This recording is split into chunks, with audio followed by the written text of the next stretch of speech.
For the last 3 days and nights, Berenger had been locked away in his study. The only thing he had to consume was tea. Since he could not easily get his hands on coffee, tea was his only stimulant to keep him from falling asleep. Now, after all his hard work, it had finally paid off.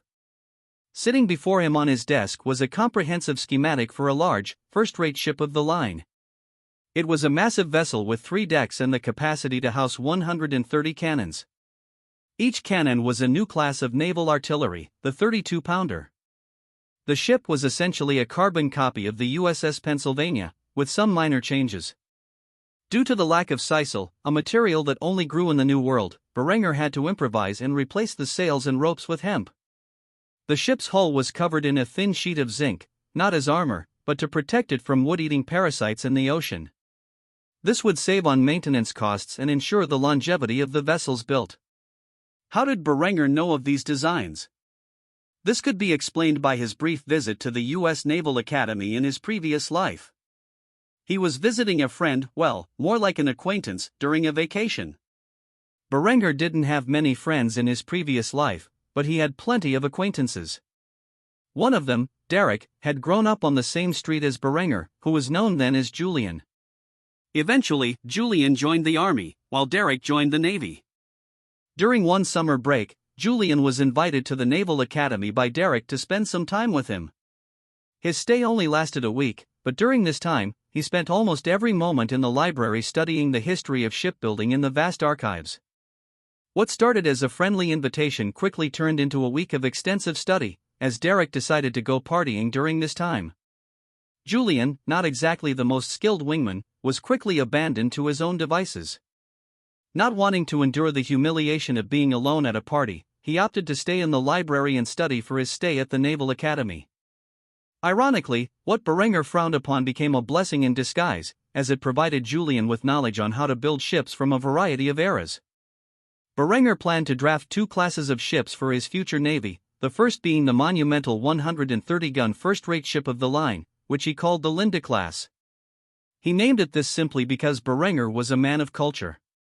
He decided to name his ship classes after 2 women, with the first of each class named after them as well.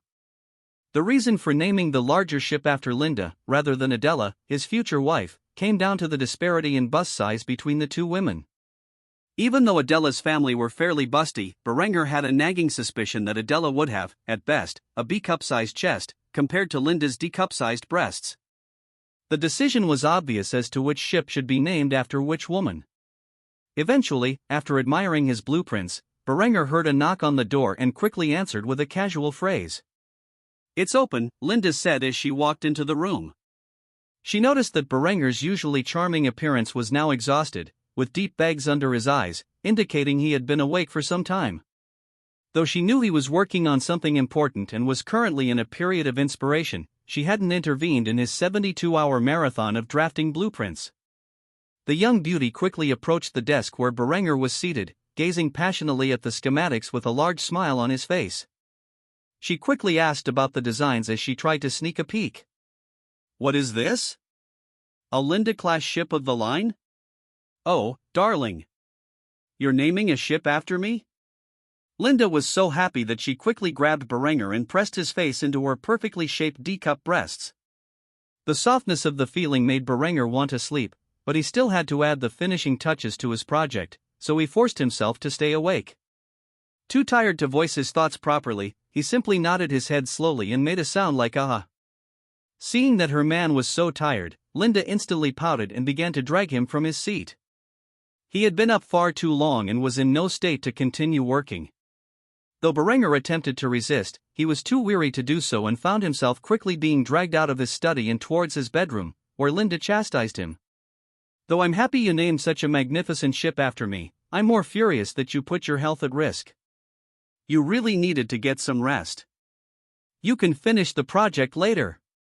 She knew Berenger well enough to understand what he was thinking at that moment, and she forced him to get some sleep.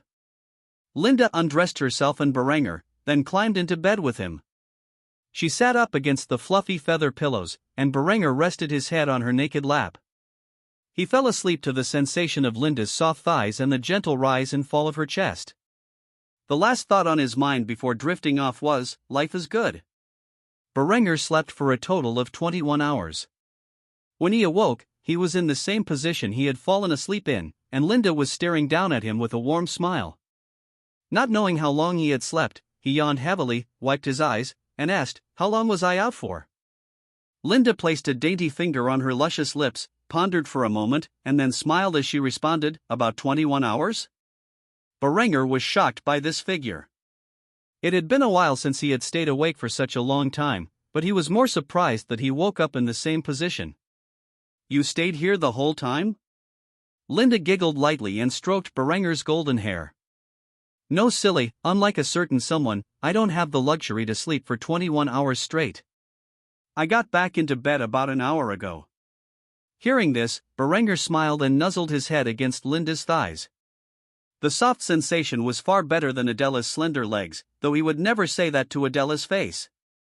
Seeing that Berenger was about to fall back to sleep, Linde decided to share some important news to garner his attention. "By the way, did you request a shipbuilder from Venice?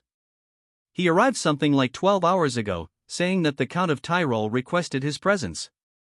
I told him you were sleeping and to wait, but he is growing rather impatient." Hearing this, Berenger's eyes immediately snapped open, and he began to groan. "Ugh! Fine, I will get up." With that, he slowly rose from Linde's lap and got out of bed, where Linde helped him get dressed. After doing so, she put on her own attire. Now that the two were fully upright for the day, Berenger walked into his great hall, where the shipbuilder known as Evio Azzopardi was waiting rather impatiently for his arrival. The man was striding around the room with a scowl on his face, and when he noticed Berenger's arrival, he instantly began to shout. "Do you have any idea how long I have been waiting? Who do you think you are to make me, the great Evio Azzopardi, wait for so long?"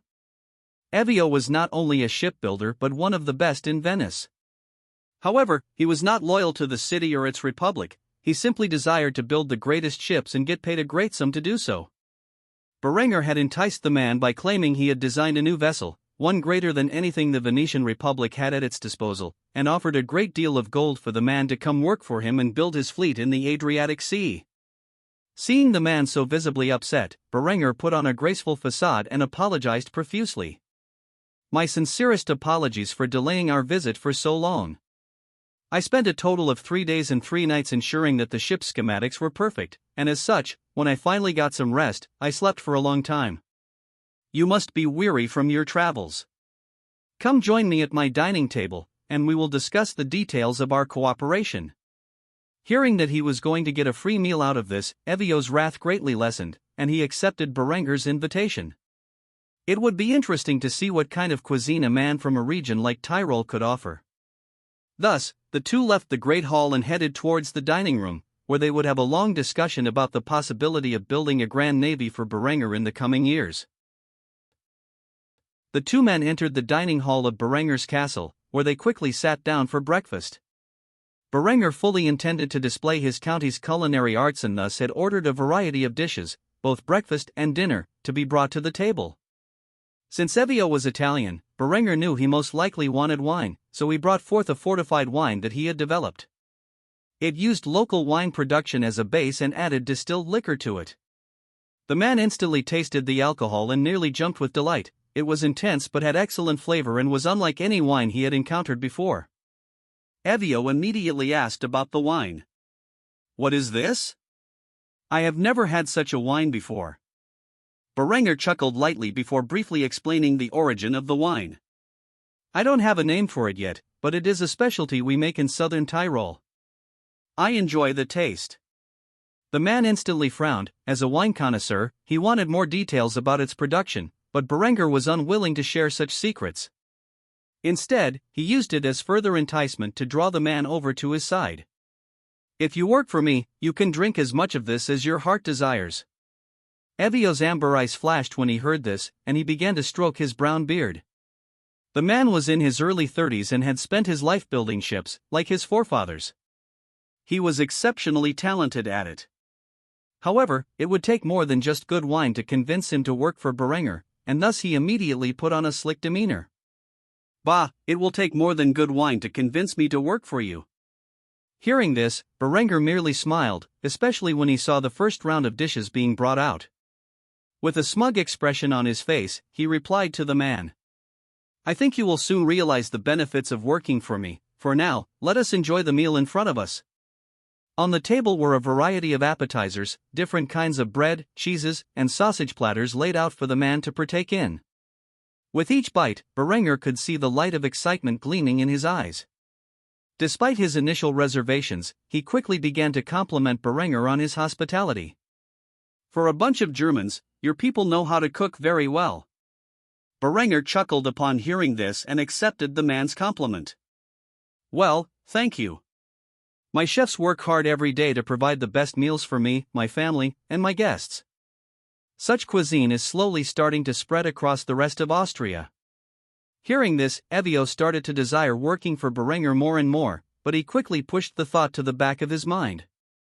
It would take more than good wine and food to convince him to work for a man. Thus, he quickly brought up the matter of compensation as the next round of food was brought out. "Though I admit the food and wine you have presented are of excellent quality, I am more concerned with two things that will determine whether or not I settle in Austria and work for you. Compensation, but more importantly, these so-called ships of the line you spoke about with such passion in your letters." Seeing that the man was eager to discuss business, Berenger decided to get it over with and began to negotiate. Berenger was bold, and he needed a competent shipbuilder who could construct his navy for many years to come. Thus, he let out an offer that nearly made the man's eyes jump out of his sockets. "I will double what the Venetians are paying you and give you a noble title, with a sizable estate in any region of Austria that you desire. As for my ship design, once we finish the meal, I will gladly show you what I have been working on." The Venetians were paying the man a large sum, and Berenger knew it. His spies had infiltrated the Venetian Republic to find out this information. However, with all his current enterprises and the new one he had recently established, he could afford such an expense. After all, the cost of building his navy was going to be astronomical, so he might as well pay a hefty price for a competent underling. When Ezio heard this, he nearly choked on the piece of schnitzel he was eating. Not only would he be presented with a large sum of money, but also a noble title and an estate. This was too good an offer to pass up. Yet, even this did not fully sway him. Most importantly, he would have to look at the ship designs Berenger had prepared. Thus, he quickly finished his meal, while Berenger still had half a plate left. Nevertheless, seeing their impatience to see his ship designs, Berenger sighed, stood up, and wiped his mouth with his napkin. After doing so, he began to convey his thoughts to Ezio. "If you would follow me, I would be more than happy to show you the design I have come up with for the first and largest class of ships I intend to build." Hearing the term largest raised the man's hopes. If it were anything bigger than the carracks he had been building, he would greatly enjoy his new work. With that, the two men left the dining room and entered Berenger's study, where he showed the blueprint to Ezio. The moment the man saw the monumental ship, he scoffed. Before he could express his thoughts that Berenger was out of his mind, he looked it over again and noticed, shockingly, that such a ship could feasibly be built. It would need a massive, dedicated shipyard and take years to construct, but it could be done. The ship was titled SMS Linde. The SMS stood for the German spelling of His Majesty's Ship. The man could not believe his eyes and stood still, in awe, for several moments, going over every detail of the complex schematics. It was only after an hour of intense study that he put down the blueprints and turned his attention to Berenger, who had been staring at him with a smug grin the entire time. "When do we get started?" Berenger's smile widened when he heard this, and he began to explain the process. "It will take roughly a year to construct the shipyard I have in mind. The first will be built in Trieste, followed by others in Pola and Fiume. During the time it takes to build these shipyards, I will mass-produce pre-manufactured parts so that once the shipyards are completed, we can immediately use an assembly line to construct the ships rapidly." Hearing this, Evio was excited. He could see that Berenger's shipyards would soon be able to produce many of these ships in quick succession if his plans came to fruition. Despite only looking at one ship's design and overhearing Berenger's plans for the future, the man was wise enough to know that Austria would quickly become the premier maritime power in the world within a decade. The idea that he would be the one to usher in such a sudden change to the world's power structure brought tingles to his spine. He was excited just thinking about it. He quickly reached out his hand and said to Berenger with a joyful expression on his face, "I look forward to it. I will move to Trieste as soon as I can and help oversee the construction of the shipyards. Rest assured, your vision for a grand Austrian navy will become a reality in just a few years." Hearing this, Berenger was filled with excitement. He had taken the first step toward establishing himself as a major naval power. He could already envision the vast fleets of his future German Empire dominating the world's major trade routes and destroying any enemy foolish enough to try to block his path to world hegemony. With an equally joyous smile on his face, he quickly latched onto the man's hand and shook it fervently. He could tell this would be a lucrative partnership and was glad to have another capable subordinate under his influence. Despite making such a monumental decision on behalf of the Duchy of Austria, Conrad was utterly unaware that Berenger intended to build a massive fleet and challenge the Venetians, Genoans, and other Mediterranean powers for maritime dominance. If the boy had known, he would have thrown a tantrum, believing Berenger to be foolish. How could they possibly construct a powerful enough navy in such a short period to counter the principal naval powers of the world? Luckily for Berenger, he was smart enough to keep the young duke out of the loop. As regent of Austria, he had full authority to enact these laws while Conrad remained a child. Luckily for Austria, Conrad had no authority, or else the boy would undoubtedly lead them to ruin. Throughout the weeks since Aretha's visit, he traveled across the Mediterranean and returned to Constantinople. At one point, he was stranded in the Adriatic Sea due to an ongoing storm and only now made his way back with the first arms shipment. At the moment, Aretha's was once more in the palace of Constantinople, informing Emperor Vetranes about his exploits. The two had gathered in the courtyard outside the palace walls, where they walked around the beautiful gardens in the area. Unbeknownst to them, Princess Honoria was nearby, playing with her pet Eastern Imperial Eagle. She had been trapped inside the palace from a young age, like a bird in a cage. Her only companion during this time was her pet eagle, which she had named Heraclius after the great emperor. At the moment, she was stroking the feathers on the majestic bird's head while it perched on her forearm. A gorgeous smile spread across the young beauty's face as she played with her pet, and she began to compliment the bird. "Oh, Heraclius, you have been such a good friend to me all these years. Despite this, our time together grows ever closer to an unjust end. For I fear I will not be able to bring you with me to France, where I will be sold off to the crown prince as if I were mere cattle. Only you care enough to listen to my complaints." The bird, by no means stupid, could tell that the pretty girl, his master, was deeply troubled by something important. In an attempt to comfort her, it nuzzled its head into hers. While Honoria was playing with her eagle, she overheard a conversation nearby. With nothing else to occupy her, she decided to eavesdrop out of curiosity. After all, any topic her father and one of his greatest generals were discussing would surely alleviate her overwhelming boredom. The Emperor Vetranes smiled as he asked Aretha's the question he had been longing to hear. "So tell me, good Aretha's, have you procured the weapons from the West?" With an excited smile, Aretha's nodded and confidently proclaimed his success. "I managed to do so, though they are not the same weapons that Berenger's forces were equipped with when they crushed the Bavarian invaders. Still, they are far more advanced than anything else in the known world." The emperor smiled and nodded in approval before addressing the issue at hand. "Good. I will set some men to the task of reverse engineering these mighty weapons. However, that may take some time to accomplish, so until then, I want you to procure as many of these arquebuses as you can. The war in Egypt depends on it." Aretha's quickly bowed his head in respect and responded to the emperor's request. "I will do so at the first opportunity." Honoria, who had been listening nearby, began to pout. She initially thought this conversation would be interesting, but it was just a discussion about a mere arms trade. How impressive could these weapons be?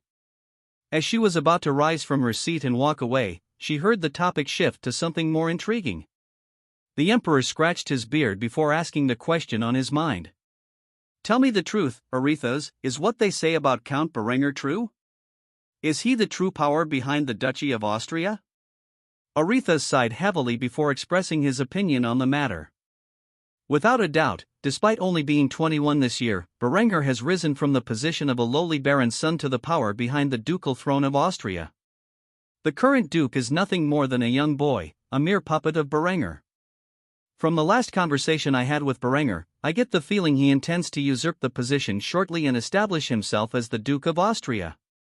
Honoria was instantly intrigued by this conversation. She had never heard of this Count Berenger, but if what the strategos said was true, he was an ambitious and clever man to be able to rise to such a prominent position despite his lowly birth and young age. Thus, she listened closely to the conversation, trying to hear every word.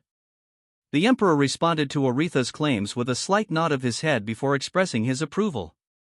Truly a talented young man. It is a shame he has made enemies out of most of Europe. The Catholic Church has declared him a heretic for his reformist ideology, which closely resembles that of Jan Hus. The situation in Bohemia has become volatile, and now Austria is following in its footsteps under Berenger's direction.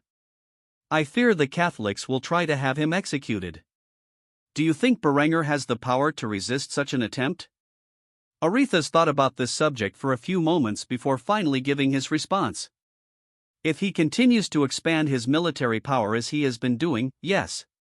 Even if the Pope calls for a new crusade against him and his adherents, he will crush any army that enters his lands. The weapons he has sold us are terrifying, and the firearms issued to all of his infantry are even more impressive. It is no wonder he routed the Bavarian forces in a little over a month. I would not be surprised if Berenger used the papal response to his actions as an excuse to annex his neighbors and create a new kingdom in Central Europe. Given a few years to consolidate the power he has gained over Austria, he will soon have an army that will be entirely unmatched, and I assure you his ambitions do not end with Austria. Mark my words, one day Berenger will be a king. Hearing these words, Honoria gasped and quickly covered her mouth, fearing her father might overhear. She did not expect the infamous strategos of Ionia to praise a stranger from the west so highly. Primarily, she had never heard of this Count Berenger until now. However, Aretha's words quickly filled Honoria's young mind with images of the young Count of Tyrol as a heroic conqueror on par with the likes of Trajan or Caesar. Honoria had never met Berenger. She had no idea what he looked like or even knew his surname. Yet from this conversation, an image of Berenger formed in her mind, and a lasting impression was built. Finally, she had found a powerful and ambitious man to pursue. Even though she was already engaged to the Crown Prince of France, she had no intention of marrying such a man and would rather chase after someone like this Count Berenger she had just heard about. If only she had a way to contact him. Thus, Honoria began to sulk when she realized that her thoughts of pursuing Berenger were impossible. As long as she was trapped in the palace, she would never be able to meet the man and see if he lived up to the hype. She quickly sat down on the nearby bench and began to speak to Heraclius, her pet eagle. The young beauty sighed heavily. "Oh, Heraclius, what am I to do? There is no way for me to contact this Berenger, but if I don't, I will be forced to marry that twink, Aubrey. Can my life get any worse?" Heraclius gazed at Honoria with a curious expression before taking off into the air and flying away. The bird had grown hungry and had gone out to hunt, leaving Honoria alone to think about the issues she faced. Honoria pouted, voicing her thoughts, "Stupid bird."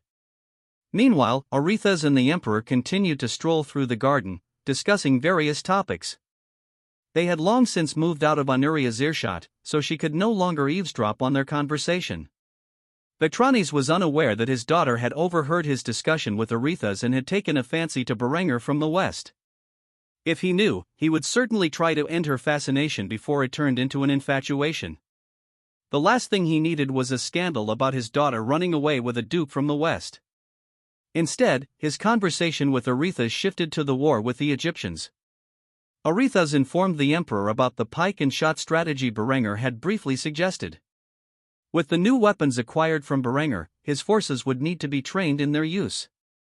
The men had to design new tactics to overwhelm the Mamluk Sultanate and reclaim the long-lost territories of North Africa, incorporating them into their mighty empire. At the moment, Berenger was sitting in his study, overseeing reports on his desk. There were several important notes he needed to go over, many focused on the procurement of resources for his vessels. To accomplish this, Berenger had sent trade representatives to the Kalmar Union in Scandinavia to secure an ample supply of oak timber. The reason was simple: Norway had a massive stockpile of this material, and there was currently little demand for it. Thus, he could acquire his shipbuilding materials at a low cost. As for the procurement of hemp for sails and rope, Beringer had been growing it alongside flax for some time. Therefore, he did not need to spend much money to acquire the additional amount he needed for his current stockpile. Beringer needed a powerful fleet of at least 3 ships if he were to send an expedition to the New World. These ships would require thousands of sailors, and he could not purchase such a vast workforce. Instead, he was officially signing into law the establishment of the Austrian Navy and had decided to purchase a few carracks from Venice to use as training vessels. They would be docked in Trieste, where he would funnel recruits to the region to train as sailors. He severely lacked sailors in his territory. Despite holding a coastline in the southern tip of Kärnten, an area that belonged to Slovenia and Croatia in his past life, the Duchy of Austria had never developed a navy. Instead, they had only trading vessels and fishing boats. Therefore, Beringer desired to hire some professionals and looked towards veterans of the Venetian navy to act as instructors for his new sailors. The expenses for constructing his navy were growing by the day, but they had to be made. Without a powerful navy, his future German Empire would never be able to maintain control over its colonies, which would be vital to the success of his dynasty. On top of this, Beringer had to design a basic training program for the Navy.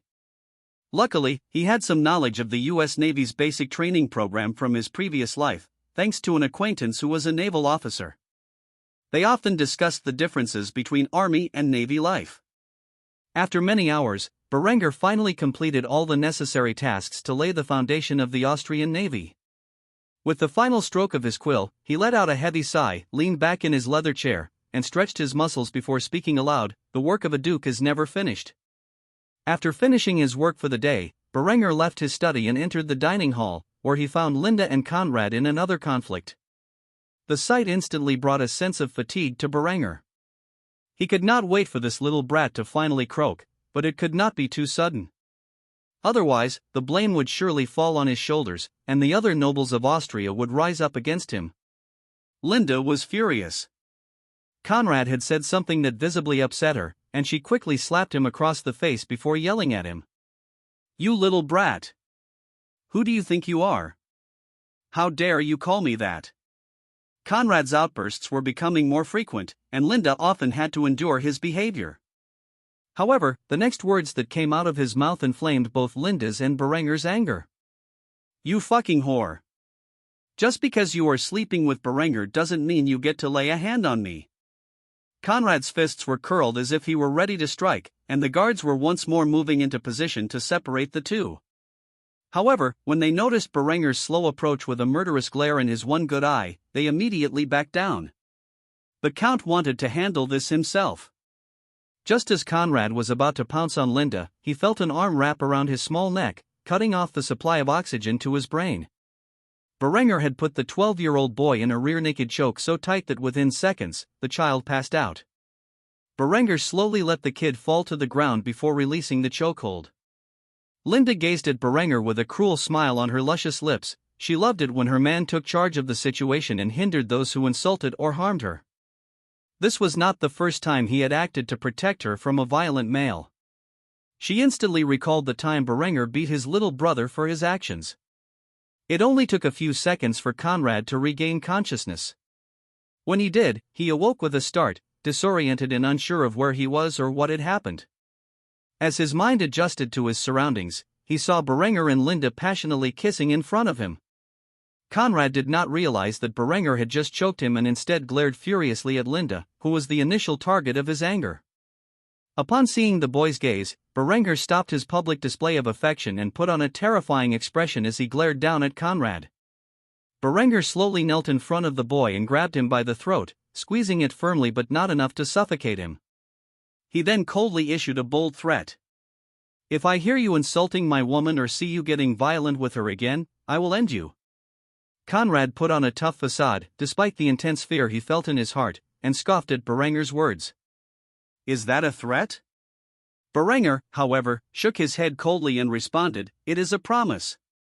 With that, Beringer stood up and walked over to the guards in the room who had witnessed the entire display. He patted the shoulder of the man who was about to help Linde before his interruption and said with a smile, "The Duke is tired, escort him to his room so he can get some much-needed rest." A pair of guards marched over to Conrad and lifted him off the floor. They responded with, "Your Grace," before escorting him to his room. All the while, Conrad threw a tantrum. "Let me go. I command you. I am not tired, God damn it." Once Conrad was out of sight and his screams could no longer be heard, Linde giggled slightly and made a snide remark. "The Duke is tired? Really? That was your best excuse?" Berenger laughed alongside his lover as he wrapped his arms around her, pulling her into his embrace. "It worked, didn't it?" After saying that, the couple resumed their passionate display of affection for a few moments, getting closer to engaging in intimate relations in the middle of the dining hall. However, Berenger noticed Henrietta sitting at her spot at the dining table with a sheepish expression on her face. The entire time, she was sitting quietly in her spot, observing the situation. Now that Berenger was passionately kissing Linda's breasts, she did not know how to react. Berenger froze in place before awkwardly addressing his little sister. "Oh, Henrietta. I didn't see you there." Hearing this, Linde immediately began to blush. She had utterly forgotten Henrietta was present and had lost herself in the moment. She quietly pulled up her dress, which had slightly slid down her body while Berenger was toying with her. After doing so, she quickly recovered and sat in her seat. Henrietta was frozen in place as if she had just seen a ghost. She had no idea how to react to the scene in front of her, so she just began to stare into her plate awkwardly. Luckily, the servants arrived shortly after, and with them, the food was prepared for Berenger and his family. This scene broke the awkward silence that had permeated the air, allowing Berenger and Linde to recover from their embarrassing display moments earlier. Berenger enjoyed a lovely meal with his family, all while dreaming about the day he could finally dine on his glorious potato pancakes and consume Bauernfrühstück for breakfast. Both of these required potatoes that could only be obtained from the New World. If not for the risks involved in hiring foreign sailors to explore that region, he would have gladly done so by now. However, the New World and its discovery were of vital strategic importance to his future empire. Thus, he would never allow it to be revealed until after he had already begun to seize the most resource-rich lands. These were the thoughts that flowed through Berenger's mind as he dined in silence with his family. After being slapped by Linde and choked by Berenger, Conrad was forced to return to his room, where he was locked in for the remainder of the night. Eventually, he fell asleep, but by morning, when he was released, he was still fuming with anger over the events of the previous night. Conrad had no say in how his duchy was being run, and Berenger did not inform him of important matters he was constantly working on. As a result, Conrad had a lot of free time. However, he was locked away in the castle of Kufstein with no way to escape. After all, Berenger did not want the boy causing trouble. Thus, with no authority and no way to entertain himself, Conrad became increasingly bitter. Over time, he found himself bored and began to act in childish ways. However, these antics were always met with a firm slap from Linde. Eventually, his childish behavior turned to thoughts of wicked acts. At the moment, Conrad was walking through the courtyard, trying to think of a way to get revenge on Linde for how she had always treated him. He then came across a peculiar sight. Linde was putting out multiple saucers filled with milk, and 3 cats rushed over to greet her. The beautiful young woman had a gorgeous smile as she happily petted the cats before letting them drink the milk. Linde was exceptionally fond of cats and had recently taken in a few strays. She made sure they were given fresh milk from the farm every day. Berenger allowed this for 3 reasons. Firstly, it made Linde happy, and seeing her happy made him happy. Secondly, he was a cat lover and enjoyed their company. Thirdly, cats were excellent at hunting pests, and the castle had more than enough rodents that needed to be taken care of. After feeding the cats, Linde said goodbye and quickly returned to her work as a spymaster. She would be back later that evening to feed the cute little creatures more milk. Seeing the gracious smile on Linde's face as she interacted with her new pets brought a wicked idea to Conrad's mind. He may not be able to harm Linde, as the guards protected Berenger and his loved ones around the clock, but he could hurt what she cared about. Thus, the devious young man vowed that later in the day, when the patrols had begun to switch shifts, he would sneak into the courtyard and kill the 3 cats. Such an act would surely upset the young woman who had so thoroughly invoked his anger. After hatching this vicious plot, Conrad returned to his room to begin making preparations. First, he needed a knife, so he headed toward the kitchen to fetch one.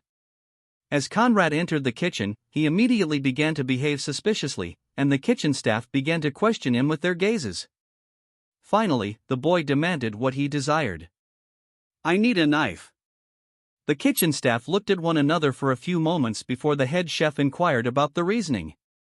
"Why do you need a knife?" The kitchen staff's questions immediately caught Conrad off guard. He was not used to having servants question his orders and instantly became outraged, rebuking the chef.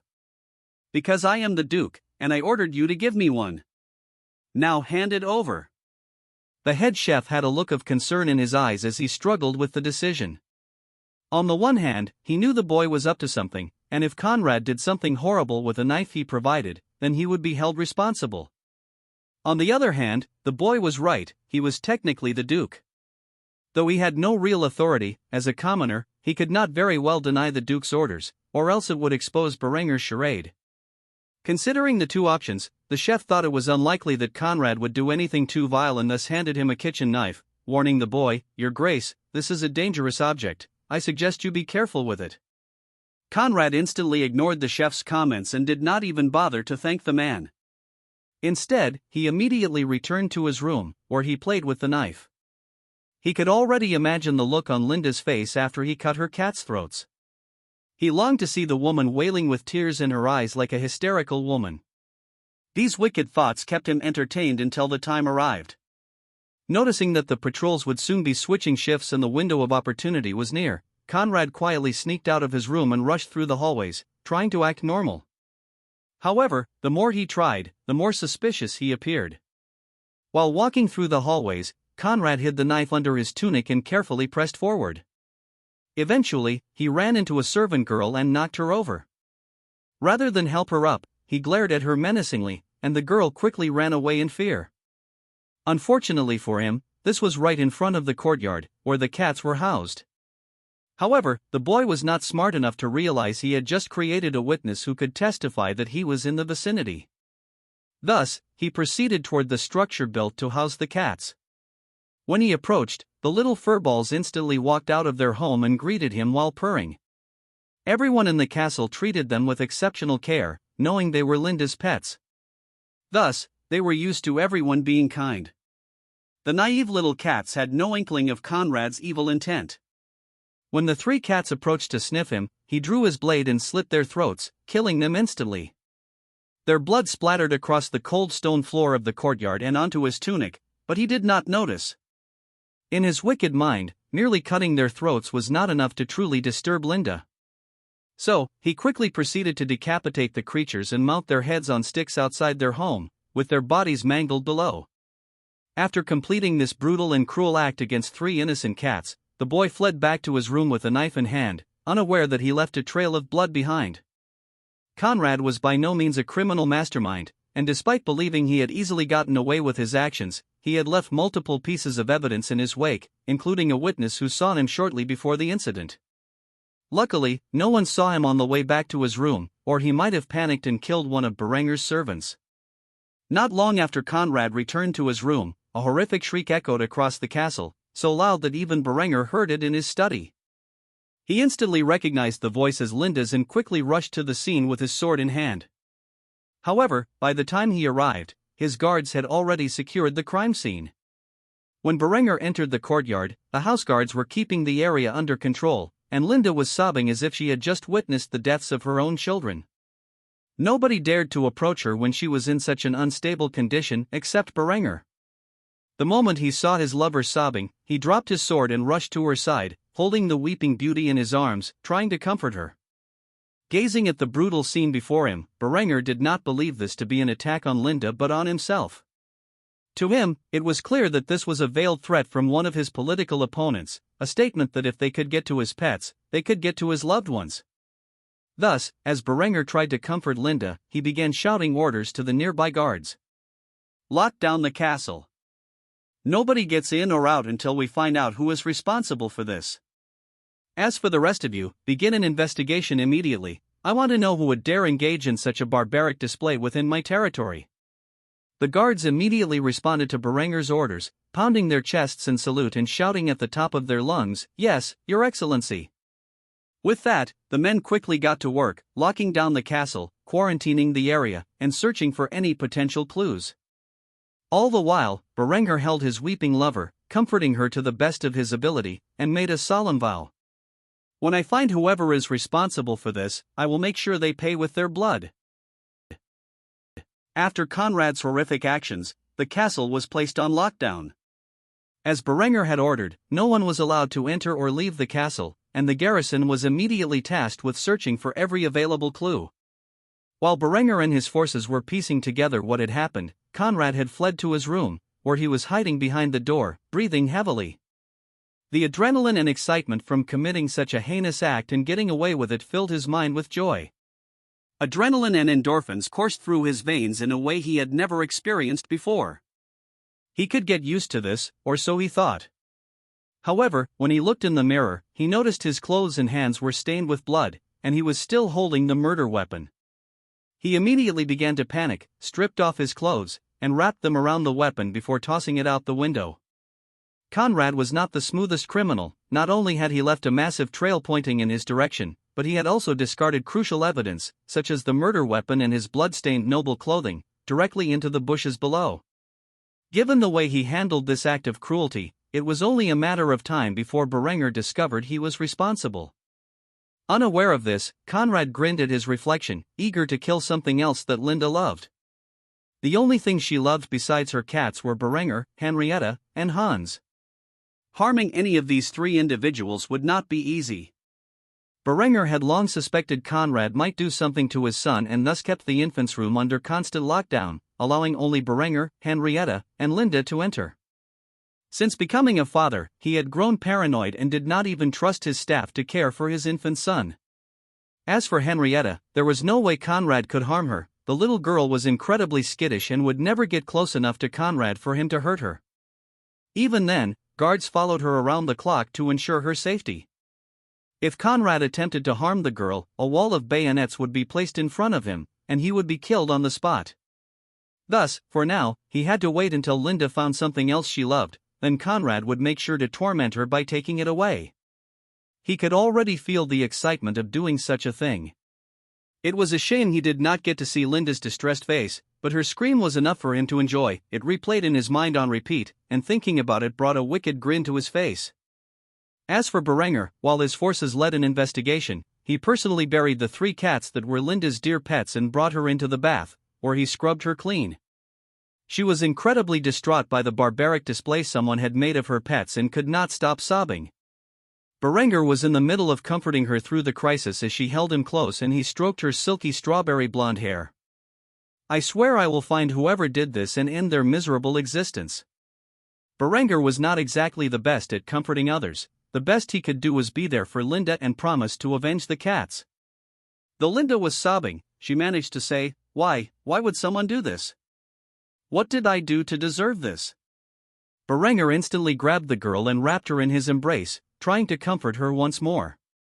"This is not your fault. If anything, it is mine. I have made too many enemies, and somehow they must have gotten to someone in the castle. This is their way of warning me. When I find out who plotted this, I will raze their castle to the ground and butcher their family in front of their eyes." Berenger was thoroughly outraged. This act had pressed three of his reverse scales. First, it challenged his authority and control over his own home. He would not sleep easily at night knowing his enemies could so easily accomplish something like this. Secondly, it was a threat to him and his loved ones, and Berenger did not tolerate threats. To do something like this meant someone was confident enough in their ability to believe Berenger could not harm them even if he found out their identity. For that degree of arrogance, he could not abide. Thirdly, and most importantly, the individual responsible for this savage act had crossed the line in the worst way possible. They had made one of his women cry, and for that, the penalty was death. Berenger did not care who was responsible for making Linde scream. They would face the full might of his wrath. After a while, the couple finally got out of the bath. Berenger sent Linde to their room and had Henrietta sleep alongside her. The room was under constant guard by his most elite and loyal units, men who had served beside him in many battles and would risk their lives to protect him and his family, men who would never betray him. After settling these affairs, Berenger sat on his seat of power, where he consumed copious amounts of alcohol. He would sit there until the perpetrator was revealed, and then he would have his vengeance. An entire night passed before all the evidence was gathered: the head chef, the maid in the hallway, the blood trail, and the blood-stained clothing wrapped around the murder weapon. All of these items were brought before Berenger, who drank from his skull chalice with an ice-cold expression on his face. The captain of his guard approached Berenger after presenting the evidence and began to make his accusation. "Your Excellency, all signs point to Conrad being the perpetrator. There is a blood trail leading to his room. We found his tunic, stained with blood and wrapped around the weapon used in the killing, hidden in a bush below his window. We even have an eyewitness reporting that they saw him enter the courtyard shortly before the crime. The head chef and his entire staff can also testify that Conrad ordered him to give up a knife earlier in the day without explaining the reason for it." At this point, Berenger was consumed with rage, but his rationality told him he couldn't very well kill the legitimate duke for murdering a few house pets. Nevertheless, something needed to be done, and so Berenger asked the question on his mind. "Where is the boy now?" The captain of the guard quickly responded to his lord's request. "He is currently contained within his room, with guards posted outside the door to ensure he does not escape." "What do you want us to do with the young duke, Your Excellency?" Berenger thought for a few moments before making a shocking declaration. "Nothing. I will speak to the boy myself. As for the rest of you, swear upon pain of death that you will not reveal the contents of this conversation." After seeing the murderous glare in Berenger's eyes, everyone in the room who had witnessed the conversation pledged a vow of eternal silence on the matter. "I swear by the pain of death that I will never reveal the contents of the conversation that has taken place here." Afterward, Berenger signaled for the people to be dismissed. He then sighed heavily, got up from his chair, and strolled toward Conrad's quarters. When he arrived, the guards saluted him, and Berenger gave his command. "Open it." The guards nodded and opened the door that led to Conrad's room. They were about to follow him in when Berenger raised his hand to halt them. "Stay outside, and make sure nobody enters." One of the guards immediately protested the decision. "Your Excellency, I don't think this is a good idea." All he received in return was a hateful glare that burned with the fury of 1,000 suns. Seeing this, he quickly shut his mouth and did as he was told. Berenger proceeded into the room and closed the door behind him, latching it in place. Upon entering, he saw Conrad staring at him with a nervous expression, clearly not realizing how he had been caught so soon. Berenger, cold as ice, slowly approached the window and opened it, allowing the cold breeze of the summer dawn to waft over him. After a few moments of silence, he leaned on the wall next to the window, crossed his arms, and broke the silence. "Conrad, enlighten me, if you will, because I am dreadfully confused. Are you so arrogant that you believed, even after figuring out who was responsible for such a heinous crime, that I would not punish you? Or are you simply the most unbelievably stupid criminal in the history of mankind? Did you really think I would not find out what you did?" Conrad immediately played dumb and looked away from Berenger. "I have no idea what you're talking about." With this, Berenger sighed, then raised his voice to an oppressive tone. "There is a blood trail that leads directly to your room. Your tunic, soaked in the victim's blood, was found wrapped around the murder weapon in the bushes below your window. There were eyewitnesses who can place you near the crime scene shortly before it happened. On top of that, my entire kitchen staff can testify that you took the murder weapon from their hands. So drop the act and answer my questions. Why on earth would you do such a thing? Are you so dissatisfied with how I managed the realm that you resorted to threatening me by killing my lover's pets?" Realizing he was caught red-handed, Conrad began to laugh until he finally posed a question Berenger did not expect. "Do you have such a glorious image of yourself that you believe I did this to threaten you? This has nothing to do with you, Berenger." Berenger was astonished. He could not think of another reason for the boy's vile behavior. "Then why?" he asked. Conrad immediately gritted his teeth, grinding them in fury, before screaming at the top of his lungs. "To teach that bitch a lesson." Hearing that the target of Conrad's attack was not himself but his lover, Berenger's mind was immediately consumed by fury. He could no longer contain his anger, which quickly overtook all rational thought. If there was one thing that could destroy his logic and reason, it was someone targeting his loved ones. He was fair game, but those he cared about were strictly off limits. Despite his raging fury, he looked at Conrad with a cold, indifferent expression, leading one to believe he was perfectly calm. In doing so, he turned his attention to the dawn light that slowly began to reveal itself, and he beckoned Conrad over to his side. "Conrad, come here. I want to show you something." Conrad was confused by Berenger's calm demeanor but, in his naivety, did not sense any danger. After all, Berenger would never kill him so abruptly. If Conrad died suddenly and unexplainably, it would cause the other lords of Austria to rise against him. So, Conrad humored Berenger and walked next to him, standing in front of the open window, gazing at the beautiful sunrise. Once Conrad was by his side, the young Count of Tyrol spoke in a chilling tone. "Conrad, tell me something. Do you know what the punishment is for harming my loved ones?" Conrad shifted his gaze from the sunrise to Berenger's calm, stoic look and put on a confident grin, certain that Berenger would not kill him. He arrogantly challenged Berenger. "No, what?" At that moment, a murderous aura erupted from Berenger, visible in his eyes. He revealed the penalty for Conrad's crimes, death. Before Conrad could react, Berenger pushed him over the window ledge, and the boy fell headfirst into the stone courtyard below. The moment his head hit the hard surface, he died on the spot. Conrad was truly and utterly dead, and with his death, the mighty Habsburg dynasty came to an end. As for Berenger, he gazed coldly at the scene of his crime for a moment before leaving Conrad's chambers with an apathetic expression on his face and a murderous glint in his eyes. Down in the courtyard below Conrad's room, the shattered body of a young boy lay lifeless. Moments earlier, this boy was the Duke of Austria. The servants of the castle of Kufstein quickly gathered around the corpse, gazing in horror. Although they knew the boy had been a puppet of Berenger, they could not fathom the events that led to his death. The guards swiftly arrived and began securing the scene. Berenger, however, was long gone. He had murdered the boy by throwing him from the window and covered his tracks well. Not a single person had seen Berenger with Conrad, and only his most loyal men were aware that he had visited the boy during the hour of his death. As the guards secured the scene, Berenger sat on his seat of power, lost in thought. His momentary lapse in judgment occurred after learning that Conrad had killed Linda's pets to inflict mental anguish on the young woman. This act had driven Berenger to throw the boy from the window, leading to his untimely demise. However, Berenger's clarity returned, and he realized his actions were both rash and foolish. With Conrad's death, he now had to expedite his plans for usurpation by several years. The boy was meant to die a slow, poisoned death that would appear natural. Instead, he now lay splattered on the stone floor of the castle courtyard. This would likely cause the nobles of Austria to view Berenger with suspicion, at best. Once Berenger announced Conrad's death to the rest of the realm, he might face open rebellion. While he could manage with his current armies, such a conflict would certainly delay his reforms.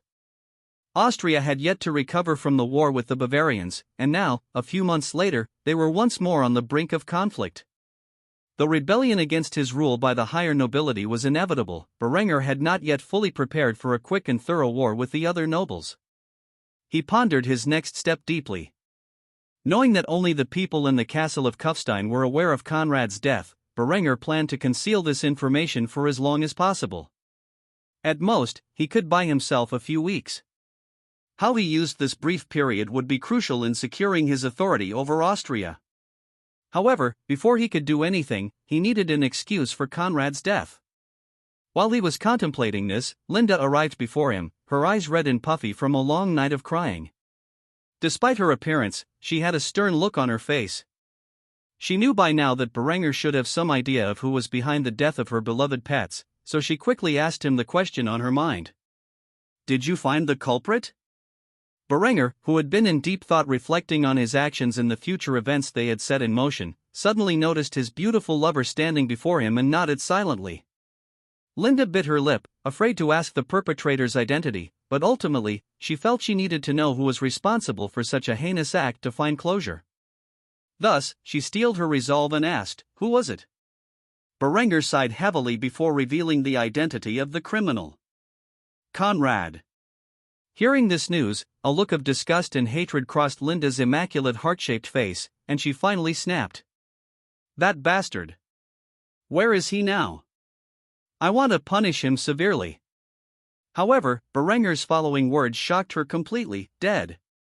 A series of complex emotions overwhelmed the heavenly beauty at that moment. She had no idea how to react to this news. On the one hand, she was glad that justice had been served for the sadistic brat and his vile actions. However, she knew the consequences such a thing could have. As such, she never actually planned to kill him when she heard that the young duke was responsible for the deaths of her pets. Without realizing it, Linda became increasingly concerned and spat out the question on her mind. What did you do?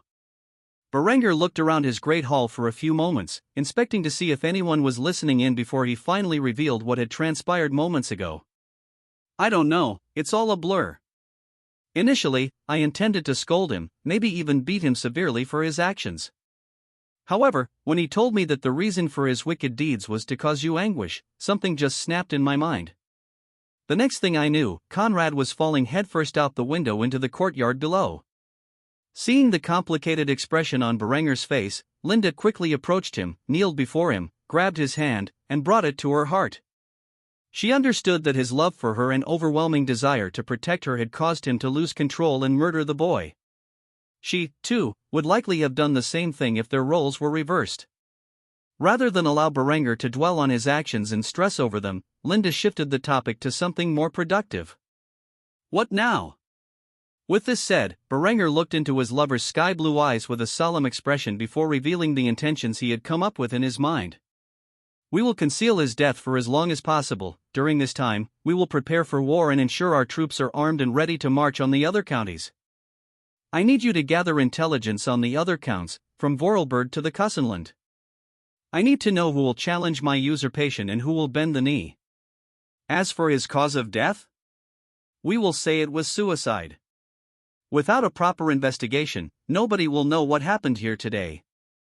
Linda quickly nodded, though her expression remained gloomy, as she was still troubled by the deaths of her furry little pets. She knew, however, that now was not the time to grieve. Work needed to be done. They were in a period of critical importance. One mistake and all of their ambitions would come crashing down. Thus, she did not have time to mourn her precious pets. After a few moments of thought, the woman spoke her mind. I will get it done as quickly as possible. By the time the news is leaked, we will know who are our enemies and who are our allies. Seeing the woman he so dearly loved put aside her emotions for the greater good put a bitter smile on Berenger's face as he caressed his lover's glossy strawberry blonde hair and hugged her tightly.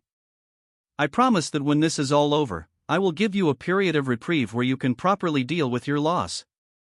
I know how much you cared for those cats. I swear I will never allow something like this to happen again. Though Berenger could not see her face, he could tell that the tears Linda had worked so hard to hold back had begun to flood down her exquisite face. She quickly latched onto Berenger and cried to her heart's content for the next few minutes.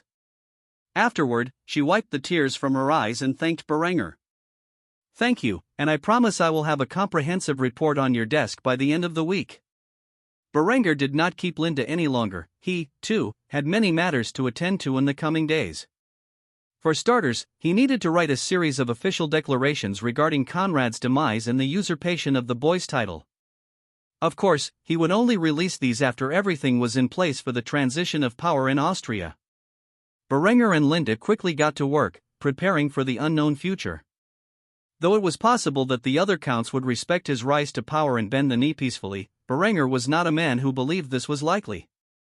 To him, it was better to be prepared for the worst outcome of war, even if it didn't happen, than to hope for the best and leave himself vulnerable. Berenger had an idea of how this war would play out, but he needed to be sure. Thus, he tasked Linda with finding out who his enemies were. However, Berenger was fairly confident that Count Otto of Steiermark, Count Oettinger of Vorarlberg, and Count Adelbrand, who, under Berenger's direction, had replaced his brother Wolfgang as the Count of Salzburg, would be aligned with him. As for the counties of Upper Austria, Lower Austria, Karten, Crane, and the Kussenland, Berenger did not know how they would react to Conrad's death or who they would side with. Therefore, he needed to prepare himself for the possibility of a civil war. While Berenger and Linda were preparing for the possibility of another war, the Byzantine princess had an important guest visit her. At the moment, Honoria was entertaining herself in the courtyard with her pet eagle, Heraclius, utterly unaware that her fiancé was about to see her. Since she was 5, Honoria had raised the Eastern Imperial Eagle as her pet, and it was quite honestly her only friend. She was the only daughter of the current Byzantine emperor, and to say her relationship with her brothers was strained would be an understatement. From a young age, she had been heavily sheltered by her parents, to the point where she had never even left the palace or its grounds. The only men she had met outside of her family were either her father's subordinates or the various suitors who had heard of her legendary beauty and traveled a long way to meet her. Despite this, she found every man who attempted to gain her hand in marriage to be genuinely insufferable. Thus, she had rejected them all ruthlessly, and by the time she was 15, she was close to the age of marriage without a fiancé. That is, until relatively recently, when her father, against her wishes, engaged her to the Crown Prince of France. Honoria wore a pretty smile and giggled as she played with her pet eagle. Its majestic wingspan was revealed as it took off into the sky and hovered in the air, like a watchful guardian of its friend and master. However, upon seeing an unknown man approach Honoria's vicinity, the eagle instantly dived down and got in the man's path. This man was Aubry de Valois, the Crown Prince of France and Honoria's fiancé. He had traveled a great distance to meet the gorgeous young princess to whom he was engaged. However, the moment Honoria saw the man in front of her, a frown instantly spread across her exquisite face, and she merely snubbed him. Aubry was by no means a masculine man, even though he was said to be a talented warrior. The young man was overtly feminine, not just in his facial features but also in the shape of his body. He was petite, slender, and lean, with skin as smooth as a woman's. His long, center-parted, dirty blonde hair fell to his waist, and his eyes were a striking emerald green. If one did not know his identity, they might mistake him for a woman at first glance. This was one of the reasons Honoria was not fond of him. Another was that he was a well-known pillow biter. Despite the Catholic Church's and society's intolerance for homosexuality, it still existed. Sometimes, men like Aubry, who were infamous for such proclivities, held high positions and were not subjected to the Church's harassment. Seeing his fiancée in front of him and an eagle blocking his path, Aubry put on a pretty smile and maintained his distance, a sight that instantly disgusted Honoria to her core. He then spoke in a voice so feminine it was virtually indistinguishable from a woman's. "Honoria, I am so happy to finally meet you.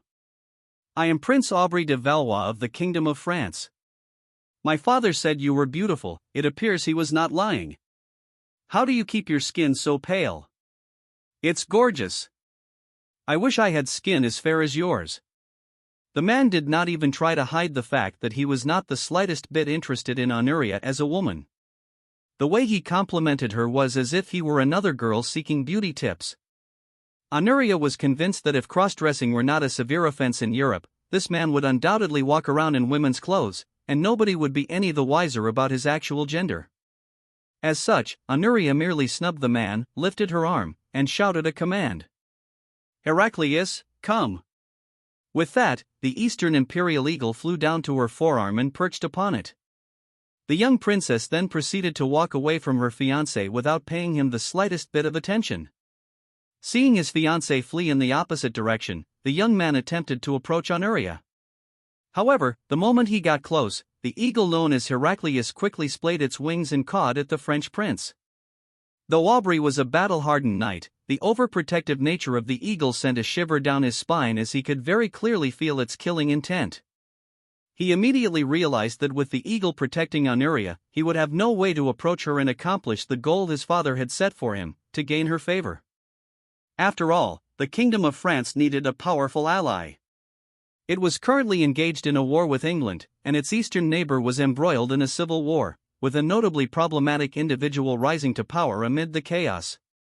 If France wanted to maintain its dominance over European affairs, it would need to cultivate an alliance with the major power of the Mediterranean, the Byzantine Empire. However, before he could even begin to accomplish such a task, the princess had snubbed him as if he were nothing more than ordinary refuse.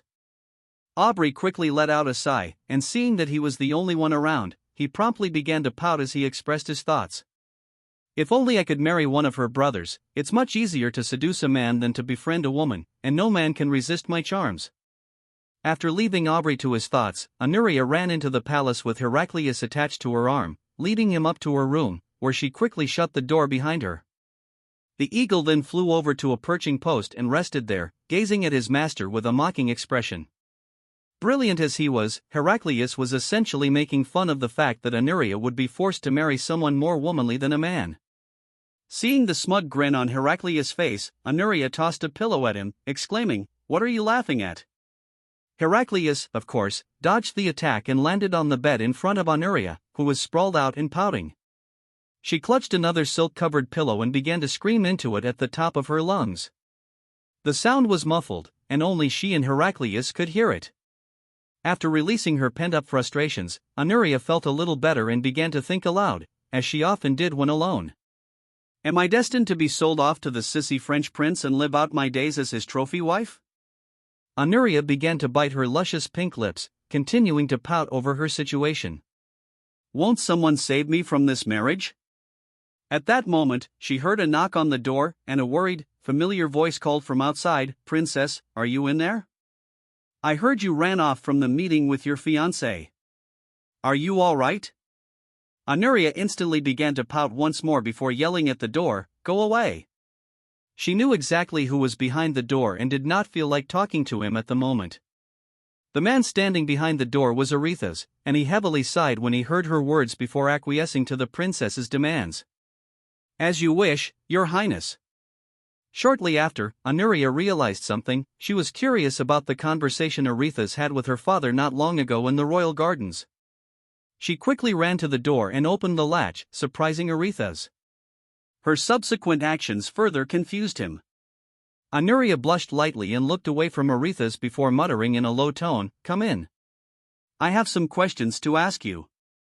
Hearing that he was welcome, Aretha's took the princess up on her offer and entered her room, quickly sitting down on one of her chairs. The princess herself sat down on the bed and stared awkwardly at the man who had acted as an uncle to her growing up. Aretha's was one of the emperor's best generals and a close personal friend of the family. Though he had been away on campaigns for the last few years, he commonly acted as a confidant for the princess during her childhood, as she did not have any friends other than her pet eagle. After a few moments of silence, Honoria finally cleared her throat and spoke the question on her mind. "I want to ask you about the man named Berenger." Aretha's was even more confused when he heard this question. Where had the girl heard that name before, and why was she interested in a lowly count from across the sea? Nevertheless, since she had asked, he had no choice but to answer to the best of his ability. "What do you want to know about him?" Hearing that Aretha's was willing to answer her questions, Honoria became quite flustered. She had not thought through the question she wanted to ask, so she took a few moments to consider before the first question came to mind. "What is he like?" Aretha's thought about this question for a few minutes before giving an honest evaluation of the man. Berenger is a ruthless and ambitious man who will do whatever it takes and offend whoever he desires, so long as he is capable of achieving his goals. Hearing this, Honoria was about to lose interest. Though she wanted to be the wife of an ambitious and capable man, she did not care for cruelty. However, before she could entirely give up on the subject, Aretha's continued his evaluation. Despite this, he is exceptionally benevolent to his friends, family, and the people under his protection. Every time I return to the city he has built, the people seem happier and wealthier than they were before. He has spent a significant amount on building walls that rival our Theodosian walls around his city to protect his people, and has even developed an enhanced system of plumbing and waste disposal to ensure the health of his citizens. From the interactions I have seen with his family, he seems to care deeply about their safety, health, and happiness. If I had to evaluate the man, I would say he is kind-hearted and charitable to his allies but ruthless and tyrannical to his enemies. He will stop at no lengths to protect his loved ones, no matter how vile the actions may be or how powerful the enemies he may make. Berenger von Kufstein is undoubtedly a formidable man, one who is destined for greatness. Assuming he lives long enough to achieve it. Hearing Aretha's, the mighty general of the Byzantine Empire, so thoroughly compliment the man further fueled Honoria's sense of wonder in Berenger. A large twinkle appeared in her mint-green eyes as she blurted out the next question on her mind. "Is he handsome?" Aretha's was taken aback by the question.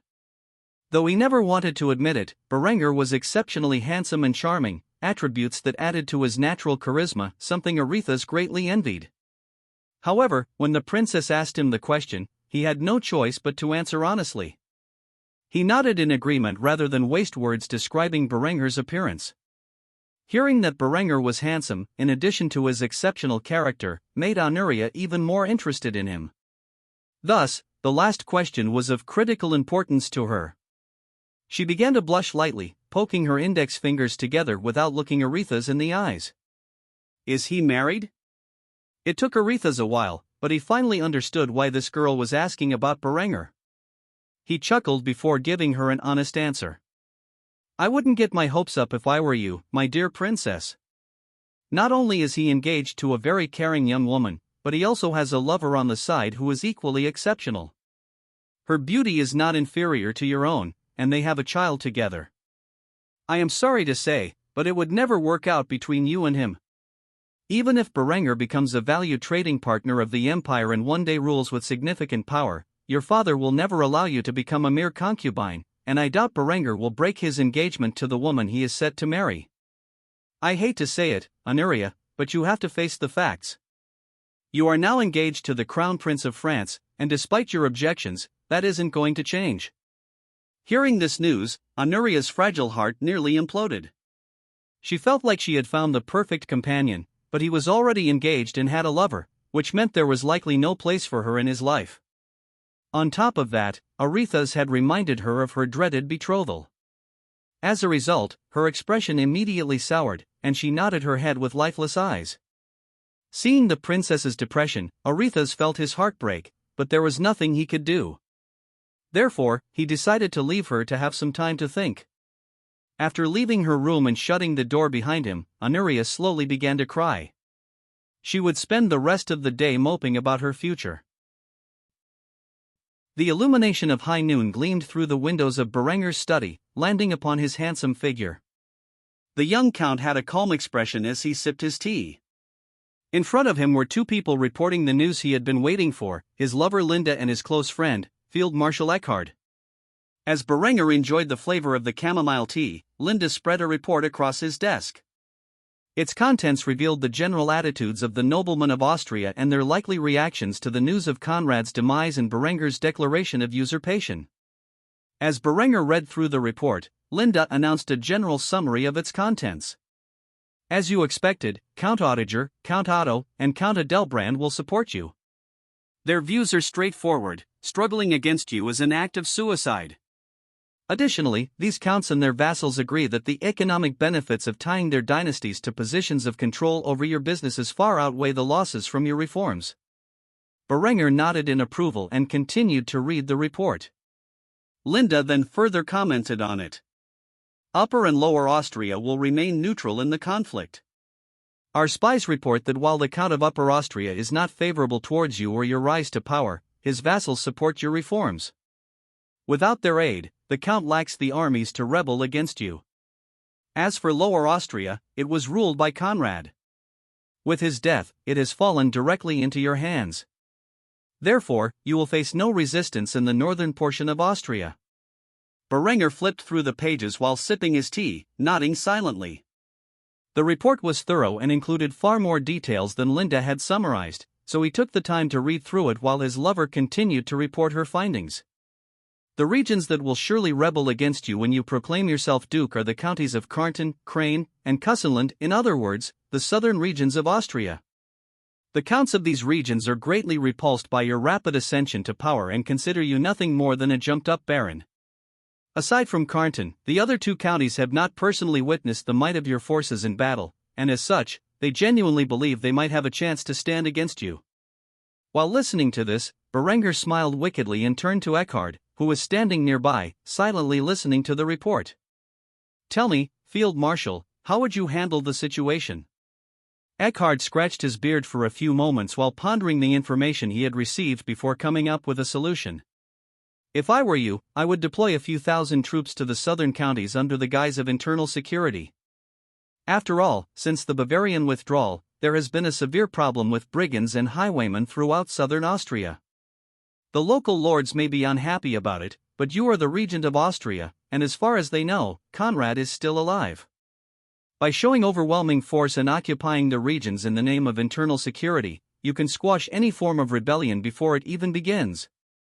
The advantage we have is that nobody outside of Kufstein Castle is aware of Conrad's death, and before you reveal this, they can do nothing to rebel. When you finally announce Conrad's death and that you will be usurping the position of Duke, they will not have the means to fight you, as you will already have occupied their cities and ports, ensuring your rule over the regions. They might try to foster an insurgency among the local population, but this can be counteracted by introducing your agricultural and industrial reforms. By doing so, the common people will see their daily lives improve and will be less likely to rebel in favor of the local nobility, who treat them as slaves. There will be some bloodshed, but it will be minimal, and your reign as Duke over all of Austria will be secured. Hearing this, Berengar began to tap his fingers on his desk for a few moments. The plan was plausible and a great way to prevent unnecessary bloodshed during his ascension to Duke. However, this action plan failed to remove the counts in power, who would surely continue to scheme against him. Thus, Berengar asked the question on his mind. If we do this, we will not be able to eliminate the disgruntled noblemen who will do their best to resist my reforms for years to come. How do you suggest we deal with them?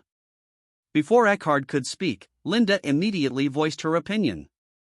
You do not need to worry about this. I have a plan in mind that would allow us to be rid of their treachery permanently while making your ascension to power seem legitimate. As you know, my family is the major cadet branch of the main Habsburg line. With Conrad's death, my brother Liutbert is the next in line to inherit the duchy. By luring the rebellious lords to Innsbruck under the guise of a mutiny against your regency, we can gather every nobleman who seeks to defy your rule in one place, where my brother will raise an army against you. After a small battle, he will concede defeat and transfer his claim to the Duchy of Austria to you. In doing so, the mutinous lords will be rounded up and executed for their treasonous activities.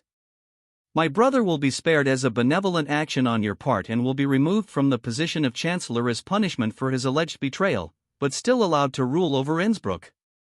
As for the rebellious lords' successors, they can be persuaded to toe the line. Linde made sure to emphasize the word persuaded. It would not be done civilly.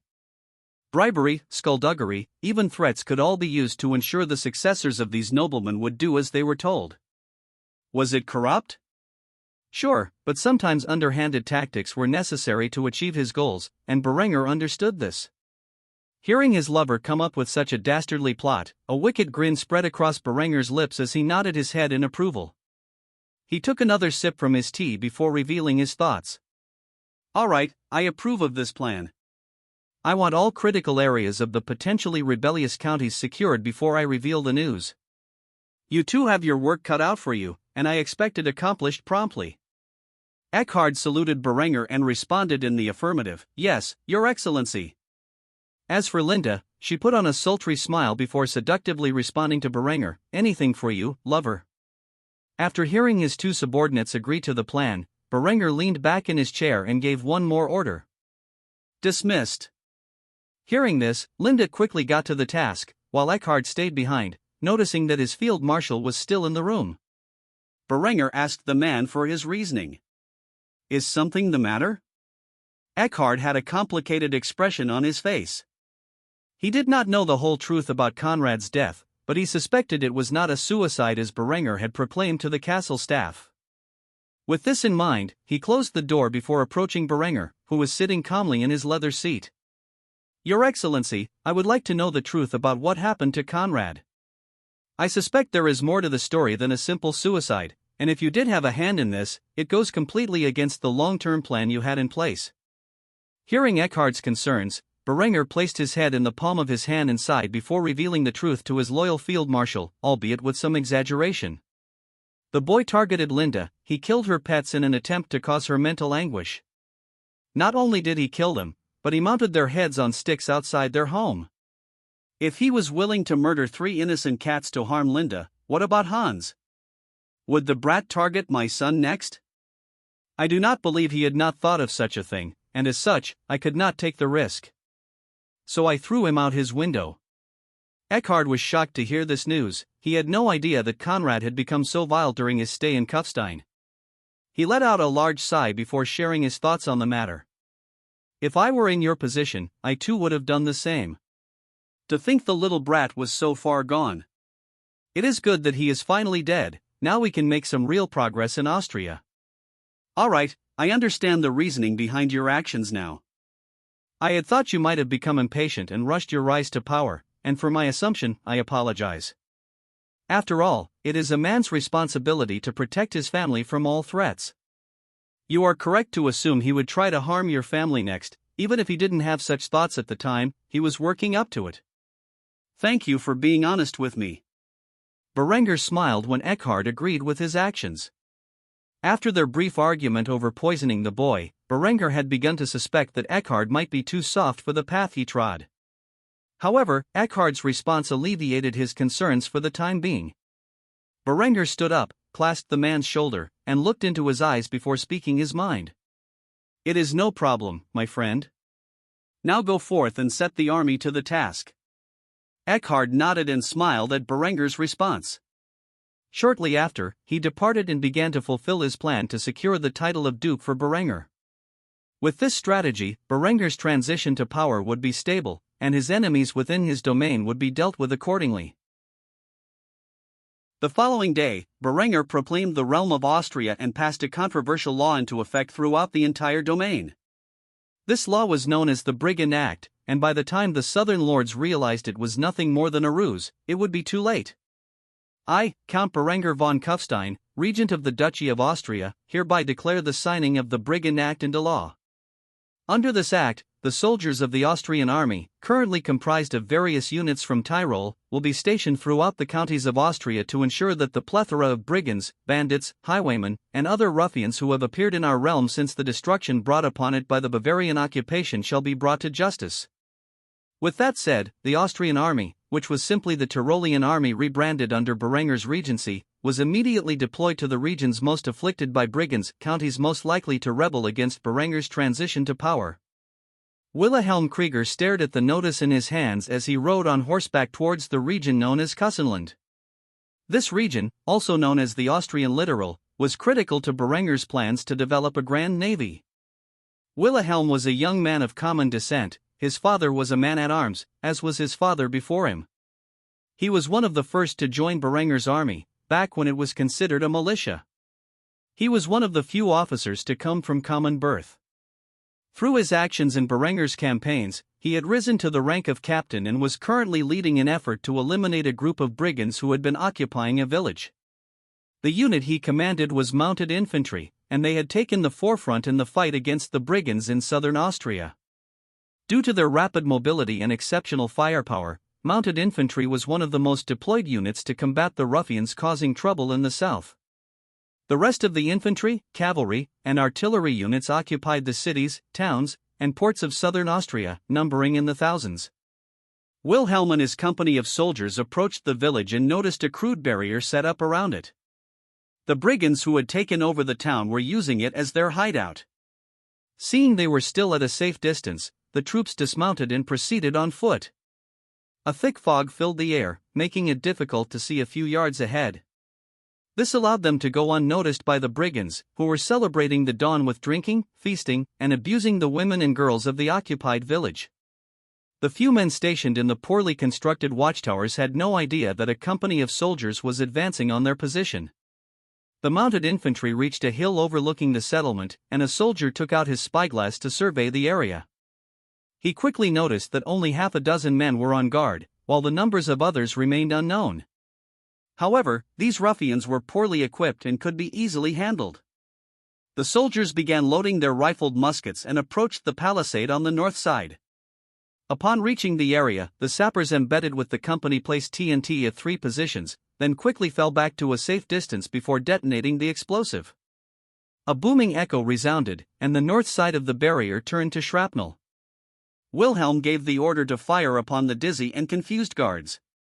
Immediately, dozens of rifled muskets fired at the 6 targets, and the mini-ball projectiles quickly penetrated the brigands' flesh. Large holes appeared in their chests and abdomens as blood sprayed into the air and onto the ground below. Those who had fired their muskets quickly began to reload, and with the quick-loading tubes they had been provided, the process was much faster than before. Within seconds, the company of soldiers was fully loaded. Hearing the explosive blast and the sound of gunfire, the brigands hiding within the settlement quickly fled from the buildings they were in. They knew their lives were in peril because the Austrian army had arrived, and they had no intention of staying to fight. However, the moment they reached the open, Wilhelm gave another order to his soldiers: pick your targets and fire at will. From their position on the hill above, the company of soldiers fired their rifled muskets into the village below, targeting any man who wielded a weapon.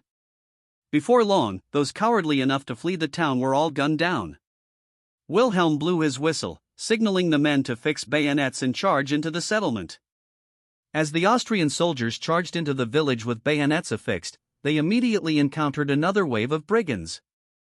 They unleashed their fire upon the bandits and then ran them through with their bayonets. After a brief and bloody scene, most of the bandits were killed, and the brigand leader revealed himself. He held a young woman as a hostage, pressing a blade to her throat as he began to make his demands to the Austrian soldiers who had encircled him.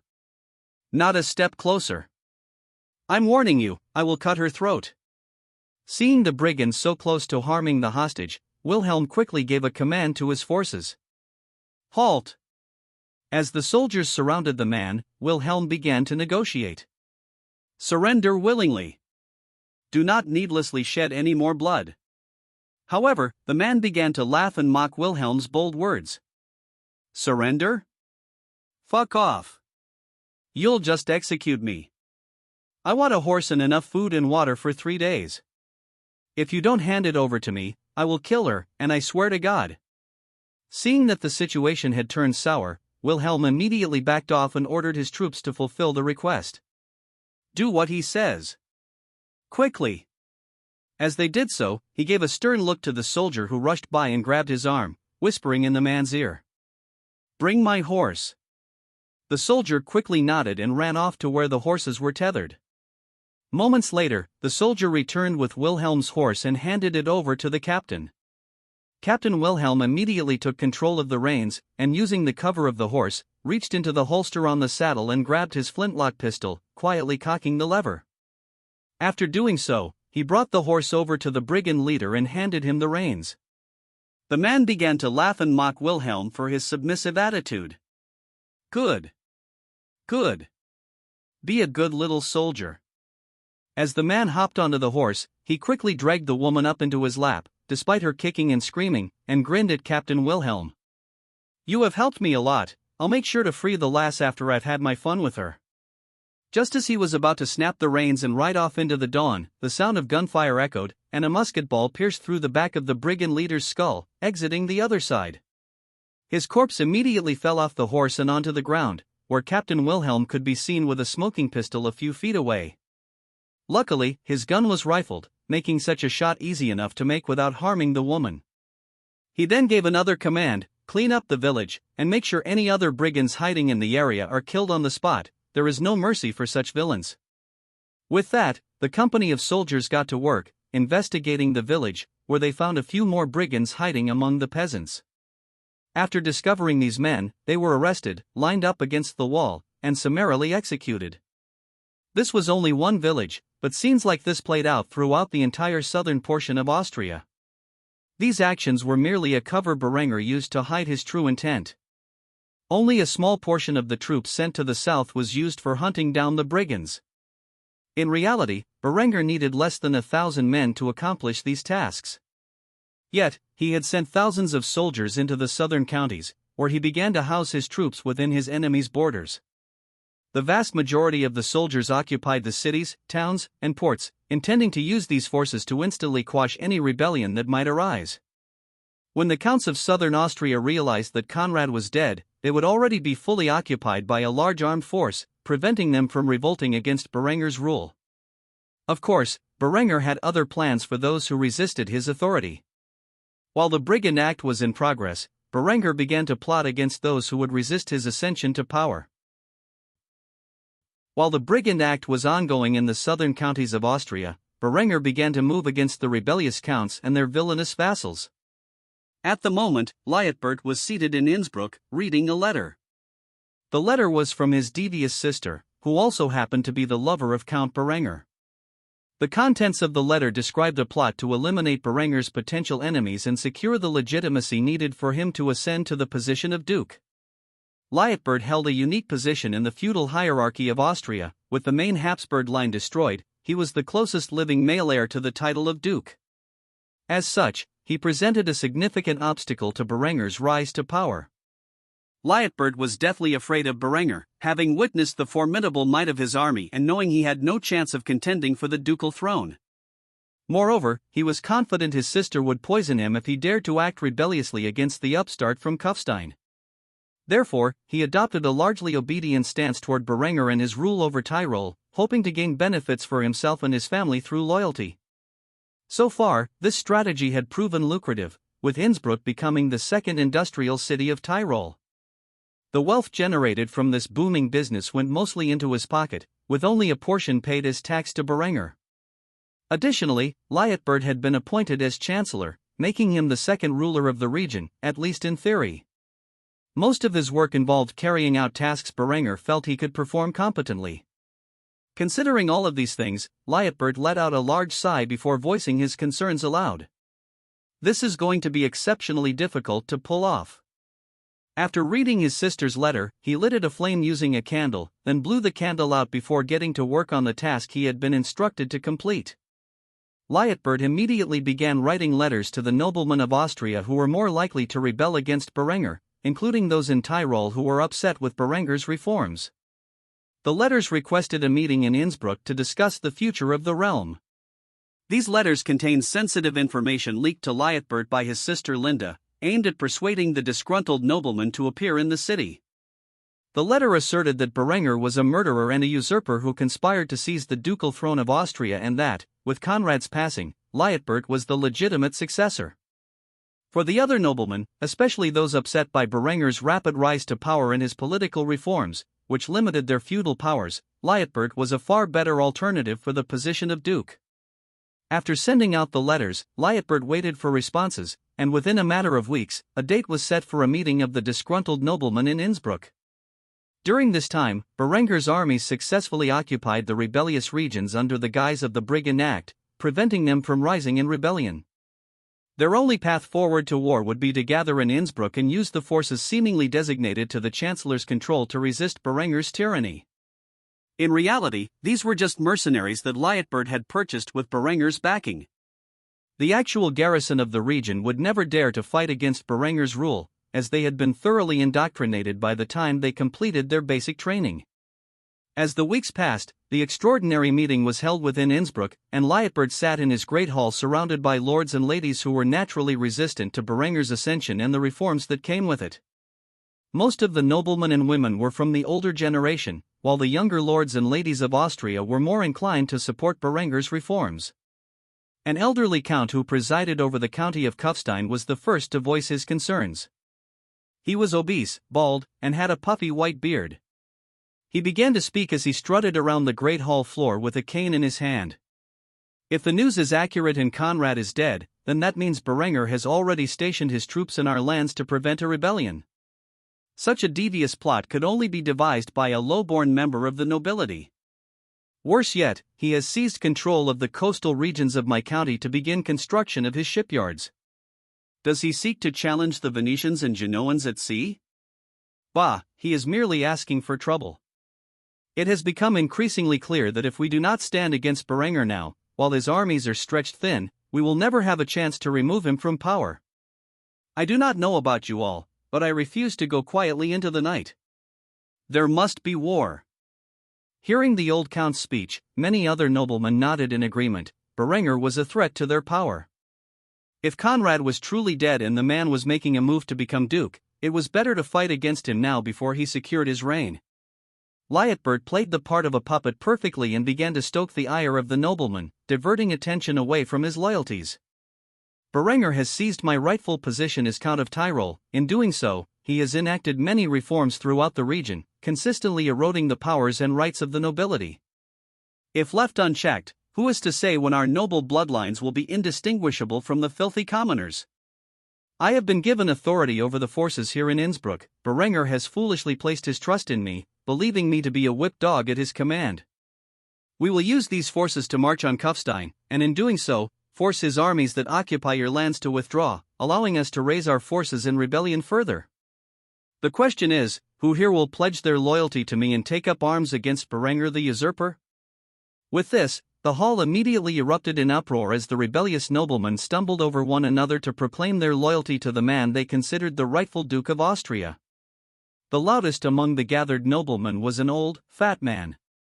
I, Count Bertolf von Trieste, hereby declare my support and loyalty to the one true Duke of Austria, Liutbert von Habsburg. This was followed by the cries of several other essential noblemen. I, Count Edelstein von Klagenfurt, hereby pledge my life and loyalty to Liutbert von Habsburg, the Duke of Austria.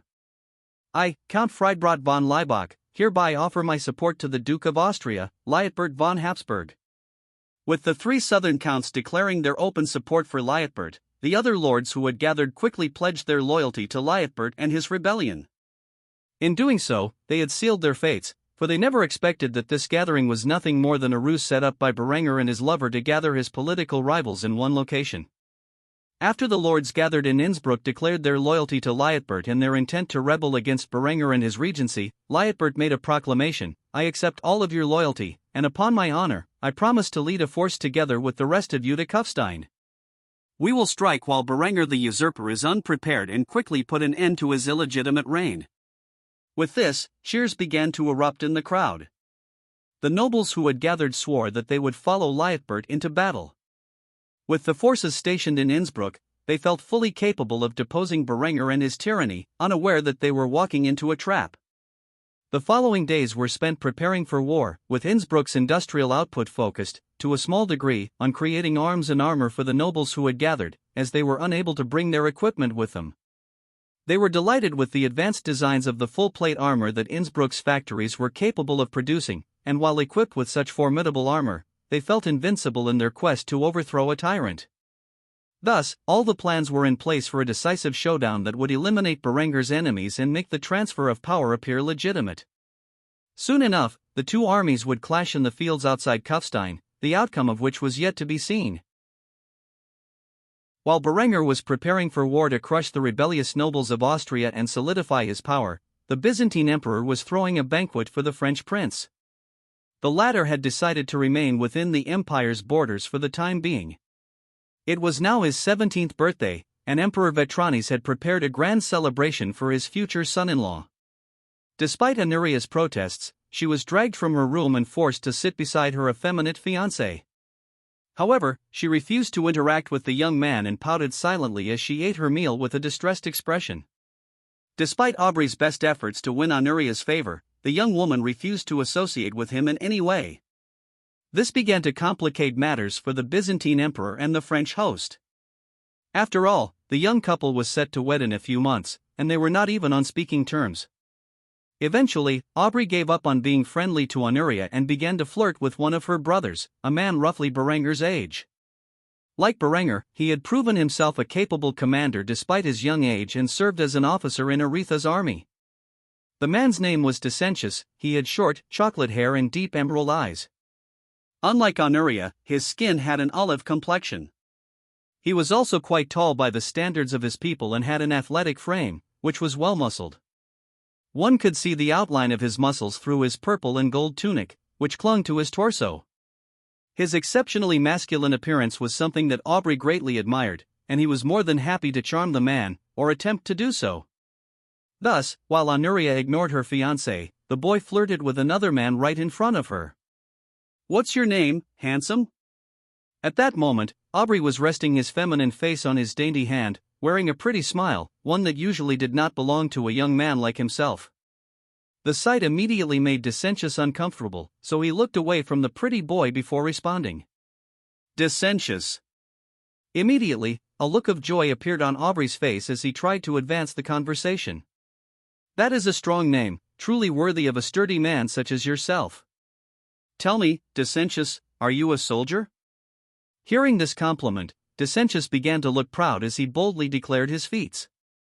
"I am not just a mere soldier, but a tour marches, second only to the great strategos Aretha's maniacs." Aubrey had no idea what a tour marches was, but he knew it was a high-ranking officer. In the army of a strategos, the Tourmarches was the next level of command directly below the Strategos. Thus, Decentius had quite a high position and had served extensively in the war for Egypt, which had reached Alexandria by this point. Aubrey pretended to care about his exploits, covering his mouth and gaping in feigned shock before complimenting Decentius further. "I had no idea you were such a strong and capable commander. Do you mind giving me some advice later, perhaps in private?" Honoria was forced to witness her elder brother openly flirting with another man, and it made her stomach churn. It was pretty obvious to her what Aubrey wanted. However, men often fell for a pretty face, even if it belonged to a boy, and Decentius was foolishly walking right into a trap. Honoria could no longer withstand the sight and instantly began to chastise Decentius. "Brother, please restrain yourself. It's fine if you want to flirt with men in private, but this is a public occasion, and I am quite embarrassed to be your sister right now." The moment Honoria made her comment, Decentius realized Aubrey's angle and immediately freed himself from the boy's charm. He coughed before saying, "It is not like that, Honoria, right, Aubrey?" Aubrey glared at Honoria and pouted. The girl just had to ruin his fun. He was beginning to understand why the previous men he had been in a relationship with preferred his company over their wives. With Honoria's attention now on him, he responded, "Are you perhaps jealous that I am giving your brother more attention than you?" However, Honoria merely scoffed and began to ignore the boy once more. The sight of Aubrey with his second oldest son, and Honoria's blatant pointing it out, greatly enraged Emperor Vetranes. Truthfully, he did not want to involve his daughter with a young man like Aubrey, but at this point, he had little choice. France would prove to be a powerful ally, and it was not as if there was a man his little princess would approve of. She was far too picky when choosing a man, and Vetranes was well aware of her extensive criteria. In his eyes, it was unrealistic to find a man who could be ambitious, strong, and domineering while also being kind, compassionate, and gentle. Not to mention the standards for physical appearance the girl had. If such a man existed, someone who could bridge the duality of overwhelming strength and benevolence, Vetranes believed he most certainly wouldn't be single. Thus, Vetranes felt Honoria was living in a fantasy if she thought she could find such a man to marry. As such, he decided to put his foot down and began to reprimand Honoria for her improper behavior. "Honoria, if you can't behave yourself at this banquet, why don't you go back to your room and reflect on your actions? As punishment for your unbecoming attitude, you will go hungry tonight." Honoria immediately protested, believing she had done nothing wrong. She pounded her small fists on the table, her face furious. "But father..." Before she could finish, Vetranes stood from his chair and pointed toward the exit. "No buts. Go to your room and stay there until you can stop acting like a spoiled brat and behave in a manner befitting your position." The harsh public scolding made Honoria's mint green eyes fill with tears, and she rushed to her room. She could not understand why she was being punished. She had merely pointed out the inappropriate behavior between her foolish brother and her queer fiancé. Why was she the bad guy? She quickly entered her room, slammed the door, and latched it shut. She cried for half an hour, then wiped her tears and gritted her teeth. If her future entailed being married to a feminine boy who engaged in carnal relations with other men while she watched in disgust, she would prefer to run away. But where could she go? She had no money, no supplies, and no allies. Hell, she had never even been outside the palace before. The girl quickly tossed aside the scrolls on her desk in a fit of fury, and in doing so, a map rolled across the surface, revealing its contents. The map of Europe was remarkably detailed, showing the duchies and the individual counties that comprised them. The moment the map sprawled open, it caught her attention. The young woman's gaze immediately fell on the Duchy of Austria, which instantly reminded her of the image of Berenger she had conjured in her mind some time ago. This gave her a brief bit of hope amid the despair that had consumed her heart. Suddenly, an idea struck her. Maybe, just maybe, if she traveled to Austria and met Count Berenger, she could prevent her horrible fate. However, she only had a vague idea of where Berenger lived, as Aretha's had not explicitly stated where Berenger was the count. Luckily, there was a hint in his full name. She quickly placed her finger on the map of Austria and spoke her thoughts aloud. If I remember correctly, the surnames of German nobles are named after the area their rule originated from. If so, that means Berenger is from Kufstein? But where is such a location? Curiosity overwhelmed the young woman, and she hurriedly went to her unique bookcases, where she promptly retrieved her atlas.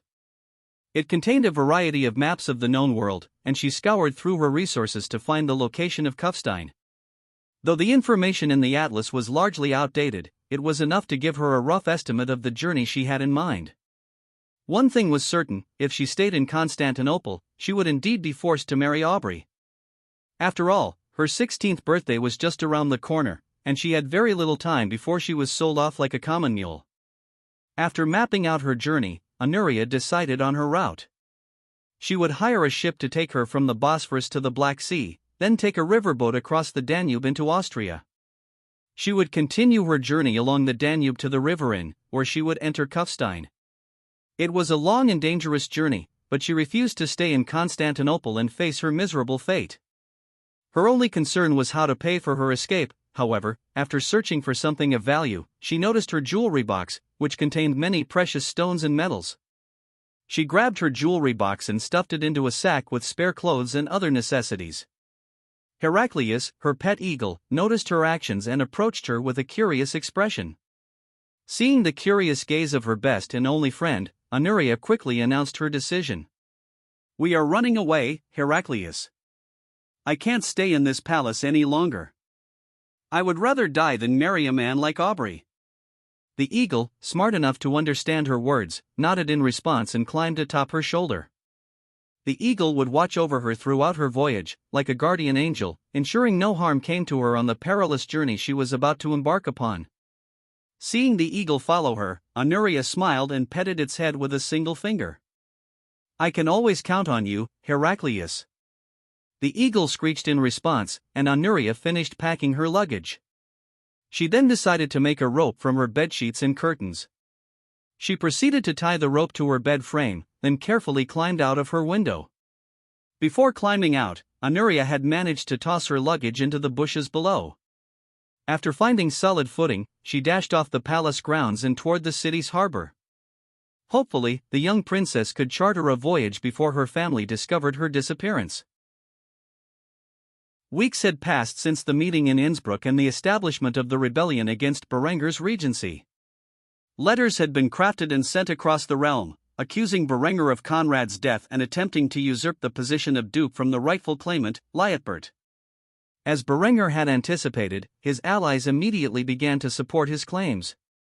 In Upper and Lower Austria, one region was technically the Crownland ruled by the deceased Conrad and thus under Berenger's control. The other was led by a count who was wise enough to stay out of the conflict, as his realm had already suffered greatly under Bavarian occupation. Thus, Austria was once more at war. However, despite the rebel army's advance into Kufstein, Berenger did not withdraw his forces from the rebellious territories. Instead, he used the troops there to establish control over the region and take hold of the successors of the rebellious noblemen. When the rebel army finally reached Kufstein, Berenger met them in the field with his own forces. The mercenaries used to fight Berenger numbered around 5,000 and had been a significant expense for Liutbert. Most came from the Swiss Confederacy and were battle-hardened warriors. They did not fear the legendary might of the Tyrolean army, mainly due to their ignorance of the weapons and tactics employed by Berenger's forces. Berenger, for his part, brought a force of 5,000 men of his own. From the enemy's perspective, there was no cavalry in sight. Instead, his force consisted of various infantry and artillery units. The artillery included a mix of his 12-pound cannons from 1417 and his Schmidt guns. Enough new weapons had been built since their invention that Berenger could field an entire battery with them. This would be the first major battle to demonstrate the effectiveness of his Schmidt guns and the quick-loading tubes his forces now carried. The moment the rebellious armies entered the fray, Berenger ordered his artillery to fire a few light barrages and for his infantry to hold their muskets until the enemy was within 100 yards. The reason for this was simple: he wanted an overwhelming victory. The best way to achieve this was to allow his 6 buckle guns to fire canister shot at the enemy and quickly decimate the army, which required them to be within 75 yards for maximum effectiveness. As such, his cannons fired shells into the enemy ranks, but they showed great resolve and discipline, marching through the artillery fire toward Berenger's army, which held its position near the Puckelgun's position between their ranks. Despite the explosive shells ravaging the enemy's lines, the Swiss mercenaries Lambert had hired prayed to God as they marched in formation into the oncoming fire. When the archers reached engagement distance, they began to fire volleys of arrows at the Tyrolean soldiers, yet the Tyroleans stood firm. Their superior armor deflected many of the oncoming arrows, and no mortal wounds were inflicted as they stood determinedly. While the Swiss mercenaries marched, the old and fat Count of Cussenland twirled his beard between his fingers, laughing at the sight of the battlefield. It appears the effectiveness of Berenger's weapons has been greatly exaggerated. I feel confident that the armies of Innsbruck will be fully capable of defeating the armies of that tyrant Berenger. Hearing this, several of the nearby lords agreed with the Count's comments. As for Lambert, he merely smiled bitterly while thinking to himself, "These fools have no idea what they have gotten themselves into." Shortly after the Count's remarks, the Swiss mercenaries advanced into engagement distance. This is where Berenger's armies displayed their full might. The moment the rebels' ranks moved beyond the 100-yard point, the Tyrolean infantry formed ranks and began to fire a volley into the formations of the Swiss mercenaries. The moment they did so, thousands of mini-balls flew forth, piercing through the mighty brigandine and plate armor of the Swiss mercenaries and tearing apart their flesh beneath it. Blood splattered the field, and limbs were scattered from the impact. Blood-curdling screams immediately filled the air, and the Swiss began to fear the results of these strange, thunderous weapons. However, before they could even think of retreating, a second volley had been fired by the Tyrolean infantrymen, who had rapidly reloaded their rifled muskets with their quick-loading tubes. Yet that was not the worst of it. The first round of shots fired from the 6 Schmidt guns instantly found their way through the iron and steel armor of the Swiss mercenaries and into their torsos and limbs, further adding to the carnage. A total of 96 musket balls were fired from the first volley of the Schmidt guns, alongside the thousands of mini-balls from the muskets. Yet that was not the end of it. The muskets were rapidly reloaded, and the Schmidt guns quickly fired their next round of shot into the enemy lines. Over 20,000 rounds had been fired downrange within a matter of minutes. This was the result of the combined use of rifled muskets, quick-firing tubes, and the Schmidt guns, thoroughly shredding the lines of the Swiss mercenaries and the archers behind them. Not a single man had survived the onslaught of the Tyrolean forces. Before the enemy could even reach melee range, they had been thoroughly shredded by Berenger's armies. Even Berenger himself was surprised by the slaughter that had unfolded. The bodies of the Swiss mercenaries looked as if they were steel sieves filled with blood, each containing multiple projectiles. It was an absolute massacre, the likes of which Berenger had not expected. The rebel lord gazed at the carnage inflicted upon their forces in such a short period with overwhelming dread. Just like that, their army had been thoroughly defeated.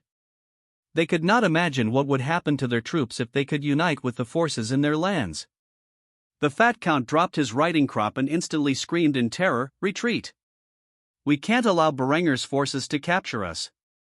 However, before any of the lords could do so, they noticed cavalry emerging from the tree line surrounding the battlefield. Berenger had kept a company of cuirassiers nearby to quickly encircle the rebellious lords the moment the battle turned in his favor. As such, the enemy lords promptly found themselves surrounded. The fat Count immediately tried to negotiate with the cavalry, however, before he could finish, the cuirassiers raised their pistols and fired into the formation of encircled lords, shredding every last rebel in the act. Their bodies quickly fell from their horses, turned into the same bloody sieves as the mercenaries in the fields below. As for Lambert, he had silently moved out of the way and merged into the ranks of the cuirassiers without the other lords being aware. Thus, he was spared their fate. Shortly after, Berenger's forces began to mop up the battlefield, and Lambert was brought to Berenger. As the official leader of the rebellion, he had to surrender, and he quickly found himself kneeling before Berenger, who gazed at him with a degree of arrogance in his sapphire eyes. Lambert promptly spoke the words he was expected to say. "I, Viscount Lambert von Habsburg, hereby declare my unconditional surrender to Count Berenger von Kufstein. In doing so, I relinquish my claims to the title of Duke of Austria in favor of His Grace Berenger von Kufstein, long may he reign." With this, Berenger smiled and tapped Lambert on the shoulder, voicing his first command as the official Duke of Austria. "Rise." Lambert rose to his feet, and Berenger quickly reprimanded him.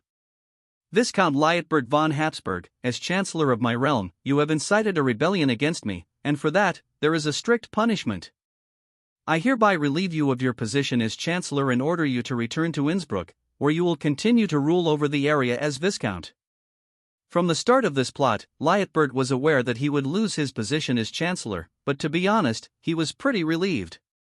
The job entailed an overwhelming amount of work delegated to him by Berenger, which had begun to pile up to an unreasonable degree. Now that Berenger was the Duke of Austria, Lietbert could not imagine the sheer amount of paperwork Berenger would be forced to handle. Thus, retiring to Innsbruck and living out the rest of his days as a pampered noble was a far better option for him. As such, he responded with a warm smile. Yes, Your Grace. With this, the most rebellious of the lords of Austria was defeated in a single battle. Their deaths allowed their successors to take charge, who were then strong-armed by Berenger's forces, which occupied their lands, into obeying his rule. Berenger was now the undisputed Duke of Austria, and with it, he had gained a considerable amount of power and prestige. Yet, for an ambitious man like Berenger, this was not enough. His immediate concern was to consolidate his power and work through diplomacy to elevate the status of Austria from a duchy to a kingdom, allowing Berenger to proclaim himself king. This would take some time to accomplish, and Berenger was in no hurry. Thus, after defeating the rebellious lords in battle, Berenger returned to Kufstein to stabilize Austria and, by extension, his rule. After absconding into the night, Honoria quickly made her way to the harbor, intent on chartering a ship through the Bosphorus and into the Black Sea. However, as she walked through the streets, it became increasingly clear that many eyes were drawn to her figure. Despite her best efforts to remain inconspicuous by wearing a mint-green face veil with golden embroidery, she failed to blend in. There were 4 reasons for this. First, she was an exceptional beauty, and the mystique of the veil only added to her allure. Second, she wore lavish mint-green clothing embroidered in gold, which was rare even among the aristocracy. Third, she had an Eastern imperial eagle perched on her shoulder. Lastly, she gazed upon every sight with a sense of wonder, as if she had been locked away her entire life, never having seen the city before. Because of these factors, she attracted a great deal of attention, making it easy to track her when her family noticed her absence. However, Honoria seemed oblivious to the attention she was gathering and continued to wander through Constantinople. As she walked, she quickly got lost and found herself in a dark alley, where a group of street toughs approached her. These men were impoverished and leered at the beautiful noblewoman. Seeing the hostile glances of the group, Honoria tried to evade them, but as she passed, one of them grabbed her arm, forcing her to stop. "Hey, pretty lady, how about you stay here with us? I promise we'll show you a good time," he said.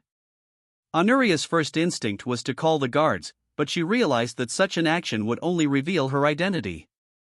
Surely, once the guards realized she was the princess, they would force her to return to the palace, a result she could not allow. As such, she began to pull her arm away, alerting Heraclius to the danger. Before she could make a sound, Heraclius jumped off her shoulder and dug his talons into the eyes of the man holding her wrist. The majestic eagle quickly discerned that these men intended to harm his master and leaped to her defense. His talons instantly sank into the thug's eyes, blinding him in the process. The man screamed in pain as he tried to wrestle the eagle off his head, but that only made it worse. Eventually, the man's eyeballs were ripped entirely from his head. His comrades immediately fled in fear, for the eagle had given them a glance that spoke volumes of its intentions. If they stayed, they too would be maimed. After pecking the man's skull a few times with his mighty beak, Heraclius left the man to wallow in pain on the ground, forever blinded due to his actions. Seeing Heraclius leap to her defense in such a heroic manner, Honoria praised her pet. "Good boy, Heraclius." Upon hearing this, the eagle screeched and cleaned his talons with his tongue before hopping back onto her shoulder. Afterward, Honoria and Heraclius quickly fled the scene, eventually finding their way down the streets. She was truly lost within the city of Constantinople. Her escape was not going as smoothly as she had planned. After walking around in circles for a while, Honoria noticed a rundown building in front of her that had a lot of people surrounding it. Realizing she needed to ask for directions, the princess quickly approached the building. When Honoria entered, she found it filled with men and women dressed in skimpy attire. One of the nearly half-naked women approached Honoria and quickly greeted her. She was rather average-looking, but due to her excessive makeup, she could pass as attractive. "Welcome to the Jewel of Constantinople, where all your fantasies can come true for a price. Tell me, do you prefer men or women?" Honoria had no idea she had walked into a brothel and was greatly confused by the question. She attempted to figure out where she was.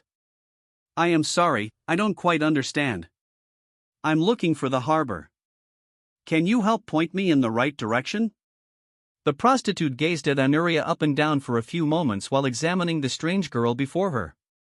The woman had a sharp sense of intuition and could almost immediately tell that Honoria was an aristocratic girl who had run away from home. Thus, the prostitute took pity and gave her some advice. "Girl, you should return home. The city of Constantinople can be a dangerous place at night. I suggest running back to your villa before your parents send a search party for you." Honoria was shocked. She could not fathom how this woman had known she ran away from home. She instantly began to plead with her to keep it a secret. "Please don't tell anyone. If father finds out I ran away from home, I will never be able to escape from the palace again." The prostitute was greatly shocked when she heard this. She had assumed that Honoria was just a regular noblewoman, but the mention of the palace revealed the young woman's true identity. In great surprise, the prostitute blurted out, "You're from the palace? Princess Honoria." The moment she said it, everyone within earshot turned their attention to Honoria. Acting on instinct, Honoria covered the prostitute's mouth with her hands. "Shoo! Quiet!" After a few moments, Honoria released her hands, and the woman let out an awkward laugh. "Oh, of course, you aren't Princess Honoria. How could the princess leave the palace? Everyone knows the emperor keeps her locked up for protection."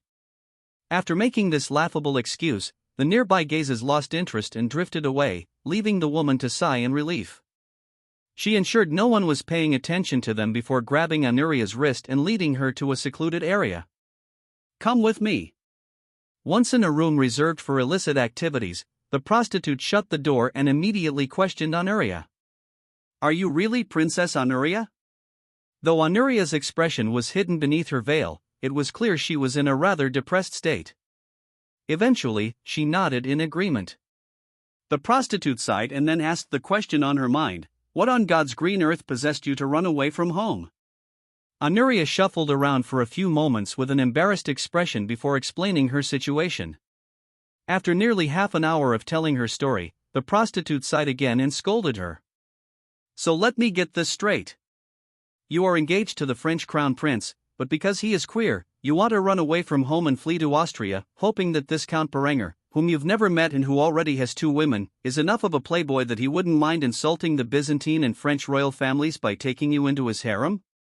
Do you have any idea how insane that is?" Honoria merely pouted when the prostitute chastised her. She did not expect the woman to question her sanity. Thus, Honoria began to pout like a small child who had been caught with her hand in the cookie jar, muttering under her breath, "It is the best option I could think of." The prostitute sighed again as she tried to understand Honoria's thoughts. Clearly, being locked up in her home with no contact with the outside world had stripped Honoria of her common sense. After a few moments of contemplation, the prostitute felt sympathy for the foolish girl and decided to give her a helping hand. "Are you sure you would rather kill yourself than marry that prince?" Honoria had not left out the lengths she would go to avoid marrying Aubrey when she spun her tale. With firm determination in her eyes, she nodded her head, which only made the prostitute feel even more pity for her. It was as if Honoria were a caged bird finally realizing she could fly, and something compelled the woman to help her. "I am probably going to regret this, but my brother owns a merchant's vessel. He has been bringing goods through the Black Sea and into the Danube for some time now. Though he has never gone as far as Austria, he will take you to your destination for the right price. We haven't talked in a while, you could say he disapproves of my line of work. However, I can lead you to him and help you secure passage. Come with me, I will make sure you make it to the harbor safely." After saying that, Honoria felt tears stream down her cheeks. This was the first time someone had helped her without wanting anything in return, and she thanked the woman from the bottom of her heart. "Thank you. You have no idea how much this means to me. The prostitute simply shook her head and patted Honoria's shoulder. Just pray that Count Berenger is foolish enough to take you in. If he has even the slightest amount of common sense, he will send you back to Constantinople the moment you arrive at his court. Hearing this, Honoria's heart nearly faltered, but she quickly regained her resolve. She had come this far, she might as well see it through. She prayed in her heart that Berenger was the man she believed him to be. Thus, the prostitute and the princess left the brothel and headed toward the harbor, where they would meet a merchant's vessel and its captain, hoping the princess could escape the cage her family had built for her. With the rebellion crushed, Berenger secured his rise to power. As the official Duke of Austria, he set his armies to protect the borders from possible incursions and assist with internal security. This established an era of peace and stability in Austria, allowing Berenger to implement his reforms with little resistance. The young duke was currently sitting in his office, reviewing expense reports drafted by his House of Lords. The greatest current matter of his military expenses was the expansion of the navy. For the army, Berenger had halted conscription and maintained its current size. In a time of peace, he allowed for voluntary recruitment only, which required far fewer funds than before. The expenses previously allocated to army conscription were now redirected to fuel his agricultural reforms across Austria. At the moment, the agricultural and educational sectors were the two most significant portions of his newly established peacetime budget. By focusing on creating a self-sustaining, mechanized agricultural system and increasing the education of the general population, Berenger aimed to drastically improve his workforce and the draftable portion of society. His immediate focus was to implement the four-field system, irrigation piping, and phosphate fertilizer across the realm. Though Tyrol had begun to develop such strategies, the rest of Austria lacked agricultural reform. Thus, Berenger started with the most basic measures, planning to implement mechanization on a larger scale in a few years. While Berenger was hard at work, he heard a knock on his door and quickly responded, "Come in." To no one's surprise, the person who visited Berenger during his work was none other than Linde. As usual, she was ravishing, and at the moment, she was wearing a sky-blue dress with white embroidery. This dress was in the typical fashion style that Berenger had introduced to the realm, primarily based on Tudor and Elizabethan-style dresses from his previous life. However, the curious part about all of this was Linde's extravagant jewelry. It was white gold with sky-blue diamonds embellished within it. White gold is not a naturally occurring material, it has to be created by mixing yellow gold with other materials like nickel, silver, or palladium. As such, Berenger had introduced this lavish substance into his jewelry industry as a way to replace silver in increased demand. After all, such luxuries could only be found in Austria at the moment. The magnificent jewels were exceptionally rare blue diamonds, and Berenger had paid a significant expense to import these precious gemstones from India via his Byzantine trade contacts to provide Linde with a set of jewels befitting an empress. The dress and the gems paired perfectly with her sky-blue eyes and strawberry blonde hair. Berenger was quite shocked by her appearance when she arrived in his room, so much so that his jaw dropped. This was the first time she had shown the new set of jewels since receiving them, and Berenger was more than impressed. He had every desire to get out of his seat and make love to her right then and there, but he was not an animal driven by pure base instinct, so he calmed himself and put such notions aside. "Love, is there something on your mind?" Linde did not answer. Instead, she slowly approached the desk and sat upon it. After enticing Berenger by showing off her cleavage, she slapped his head with a file in her hands, which he had not noticed, teasing him. "Darling, where are you looking? My eyes are up here." Seeing the girl's playful grin, Berenger chuckled, then grabbed the file and began to read. The document requested an increase in funding for foreign aid. However, both Berenger and Linde understood the true purpose of this request. Foreign aid was the cover term Berenger used for his intelligence expenditures. The reason was simple: his spy network officially did not exist, though everyone knew he had one. To fund this network, he needed a front to avoid a glaring gap in the accounting of his government spending, which would immediately draw suspicion from any onlookers. Therefore, Berenger allocated a specific portion of the duchy's budget to foreign aid. All of these resources went to funding the recruitment, training, deployment, and other needs of his intelligence agents. Berenger quickly signed the funding request and handed it back to Linde with a smile. Then, he turned to his beautiful young lover and presented her with a document of his own. "Sweetheart, I need you to do something for me. It's time to transform our crude spy network into a full-scale intelligence department. This is a list of the basic structure to be established, and you can make any changes you see fit."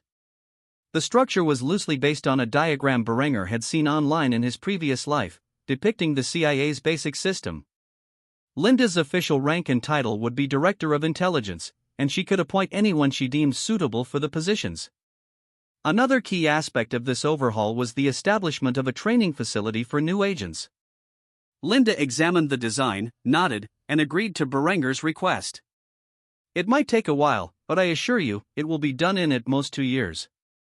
Berenger smiled and nodded. The overhaul he was asking for was to create a semi-modern intelligence agency in the medieval era. It was not an easy task. However, he trusted that Linde was competent enough to fulfill the mission. He merely pet her head before responding, "I know you can do it." Linde immediately had ideas to modify the structure to allow for 2 subdepartments, internal and external intelligence. She planned to adjust the system so these 2 groups could regularly communicate. Linde was a prodigy when it came to intrigue, and Berenger left the complete product to her imagination. After all, this area of governance was not his strong point. He had an outline from his previous life, and that was it. Just as Linde was about to leave the room and get to work, Berenger held her up. "Oh, by the way, I have a present for you." Linde quickly turned around and looked at Berenger with a hint of suspicion in her eyes. However, when she saw him grab the present from beneath the table, her sky-blue eyes grew wide with excitement, and tears instantly formed in them. In Berenger's hand was a tiny black kitten with golden eyes. It was precious, and he brought it over to Linde before placing it in her hands. "I found this little girl on the streets and figured it was about time you got yourself another pet.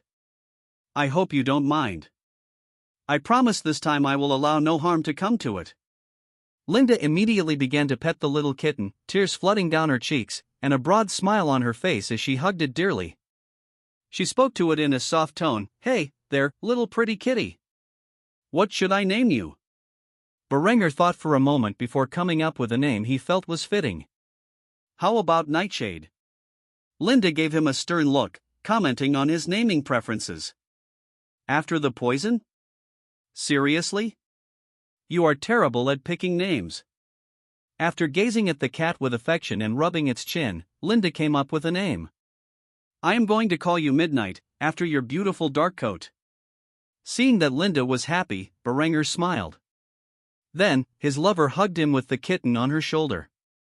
As Linde hugged Berenger tightly, she thanked him from the bottom of her heart. "Thank you." Berenger began to pet her glossy strawberry blonde hair as she thanked him and nodded. "Anything for you?"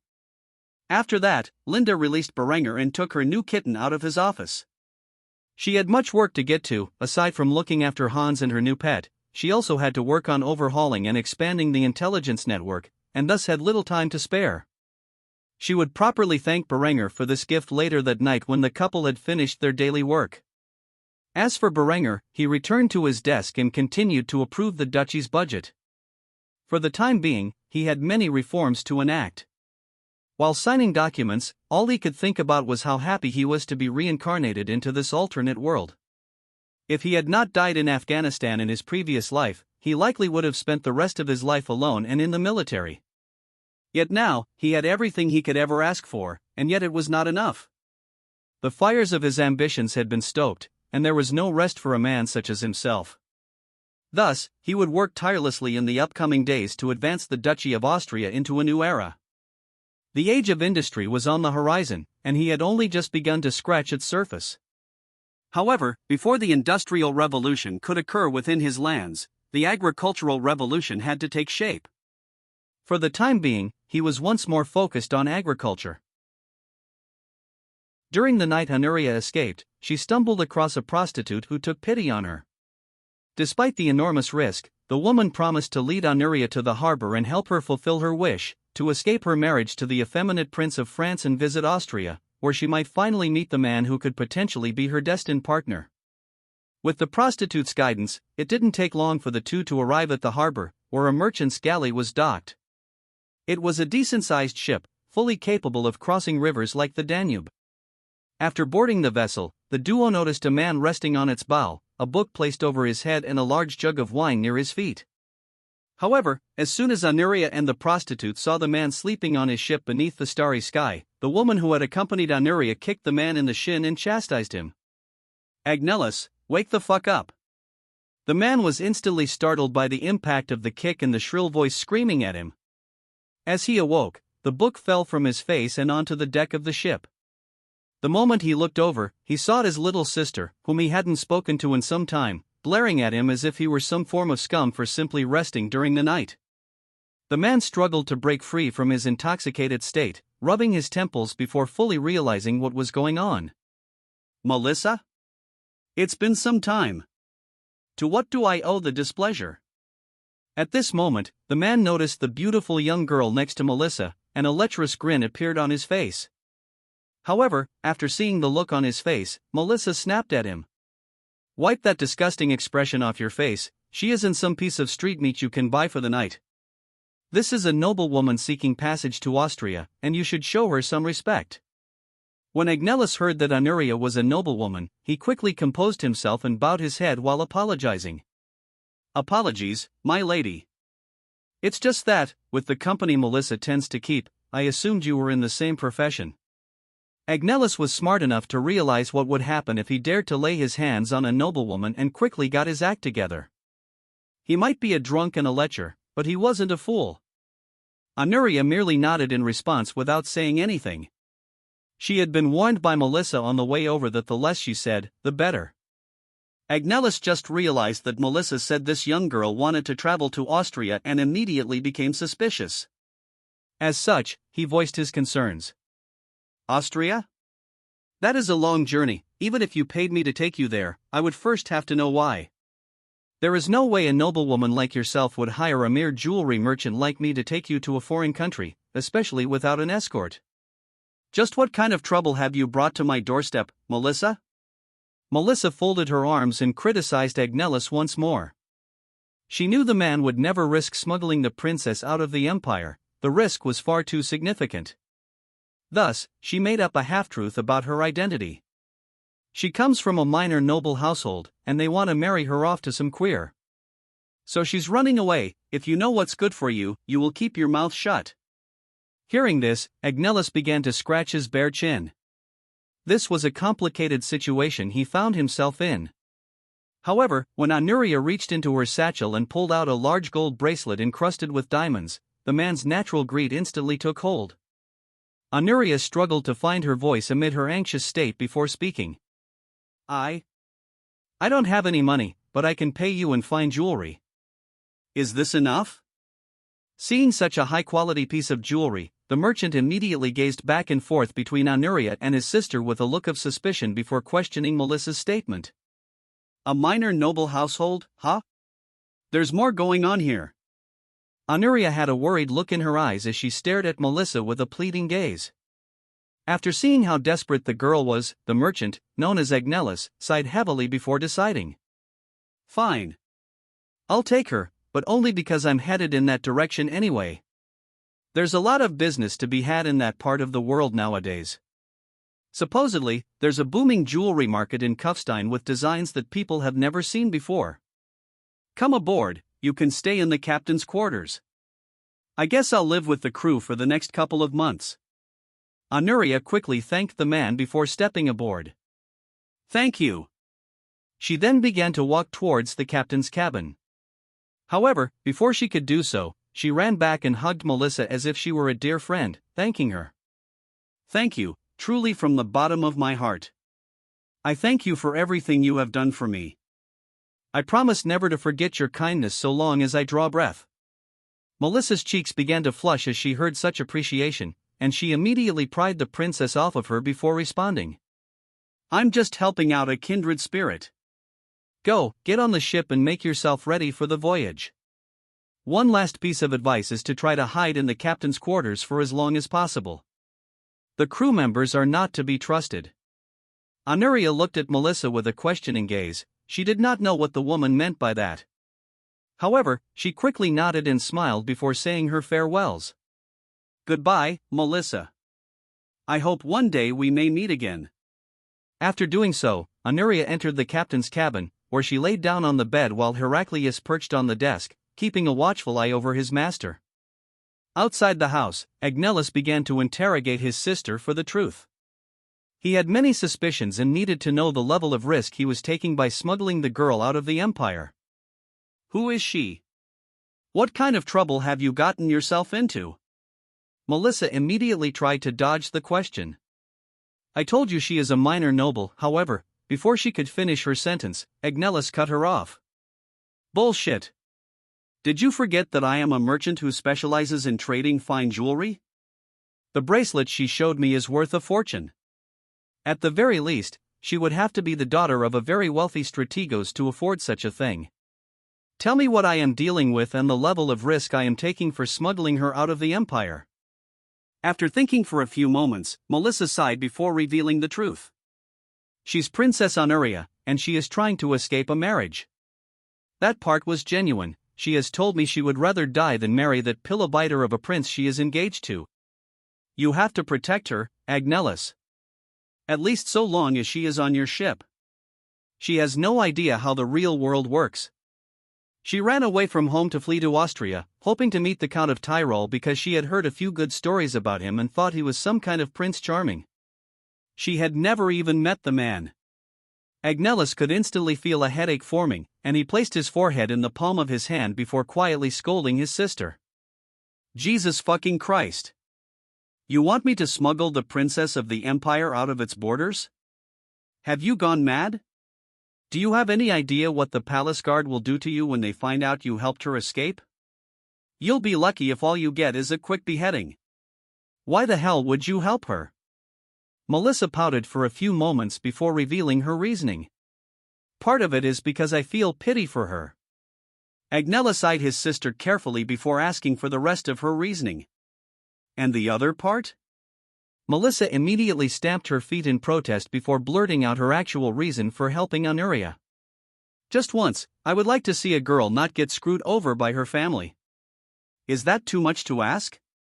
Agnellus was conflicted when he heard this. He was well aware of the reason Melissa worked as a prostitute, and it had essentially to do with their parents. He rarely spoke to his sister, not because of her profession but because he could not look her in the eye, knowing he had done nothing to stop her fate. As such, he sighed heavily before acquiescing to his sister's request. Fine, I will take her to Kufstein, and as long as she is on my ship, you have my word I will protect her. However, once she is in Kufstein, she is on her own. I suggest you get out of the city before people realize she is missing. She is not exactly inconspicuous, she must have left a trail to your doorstep. Melissa nearly jumped for joy as she latched onto her elder brother and hugged him tightly. Shortly after realizing what she had done, she let go and coughed to dispel the awkward atmosphere. Thanks. I owe you one. Agnellus, on the other hand, merely scoffed in response. You can repay me by staying safe. Seriously, get out of town. Go to Athens or Antioch, but whatever you do, don't stay in Constantinople. Melissa nodded and smiled before departing. After she left, Agnellus sighed and thought to himself, damn, I become too kind-hearted in my old age. By medieval standards, he was indeed reasonably old. He was in his mid-30s and had seen too much in life to be considered young. Despite this, he still had a good nature and agreed to help Honoria. Partly because of the wealth he would gain, but more importantly, he felt bad for the girl. Thus, Agnellus quickly gathered his crew and prepared to set sail. Realizing who he was smuggling out of the city, he had no desire to stay within its borders any longer. After an hour of preparation, the ship cast off, and for the time being, the crew was unaware that a beautiful young girl was staying in the captain's quarters. The journey to Kufstein would be long, with many stops along the way. During this time, Honoria was bound to have some adventures of her own. When she finally reached Kufstein, she would be shocked to find that Berenger had risen from the position of a count to that of a duke in such a short time. By the time the imperial family of the Byzantine Empire realized Honoria was missing, she would be long gone, and their only clue, Melissa, would have disappeared long ago. Where she ended up, nobody knew. However, one thing was certain: she would be better off there than if she had stayed in the confines of Constantinople. The sun shone through the windows of Berenger's castle, illuminating the dining room where Berenger, Linde, and Henrietta had gathered for breakfast. After sitting in their chairs and waiting for the food to arrive, Berenger noticed that Linde was rubbing her back and, out of concern for her health, he asked, "Are you all right?" Linde gazed up at Berenger and immediately responded with a forced smile. "I am fine, it is just that sometimes I get backaches." "I wonder why." Berenger immediately noticed the two prominent mounds protruding from her chest and the cleavage presented in the dress she wore. It didn't take long for him to understand his lover's plight.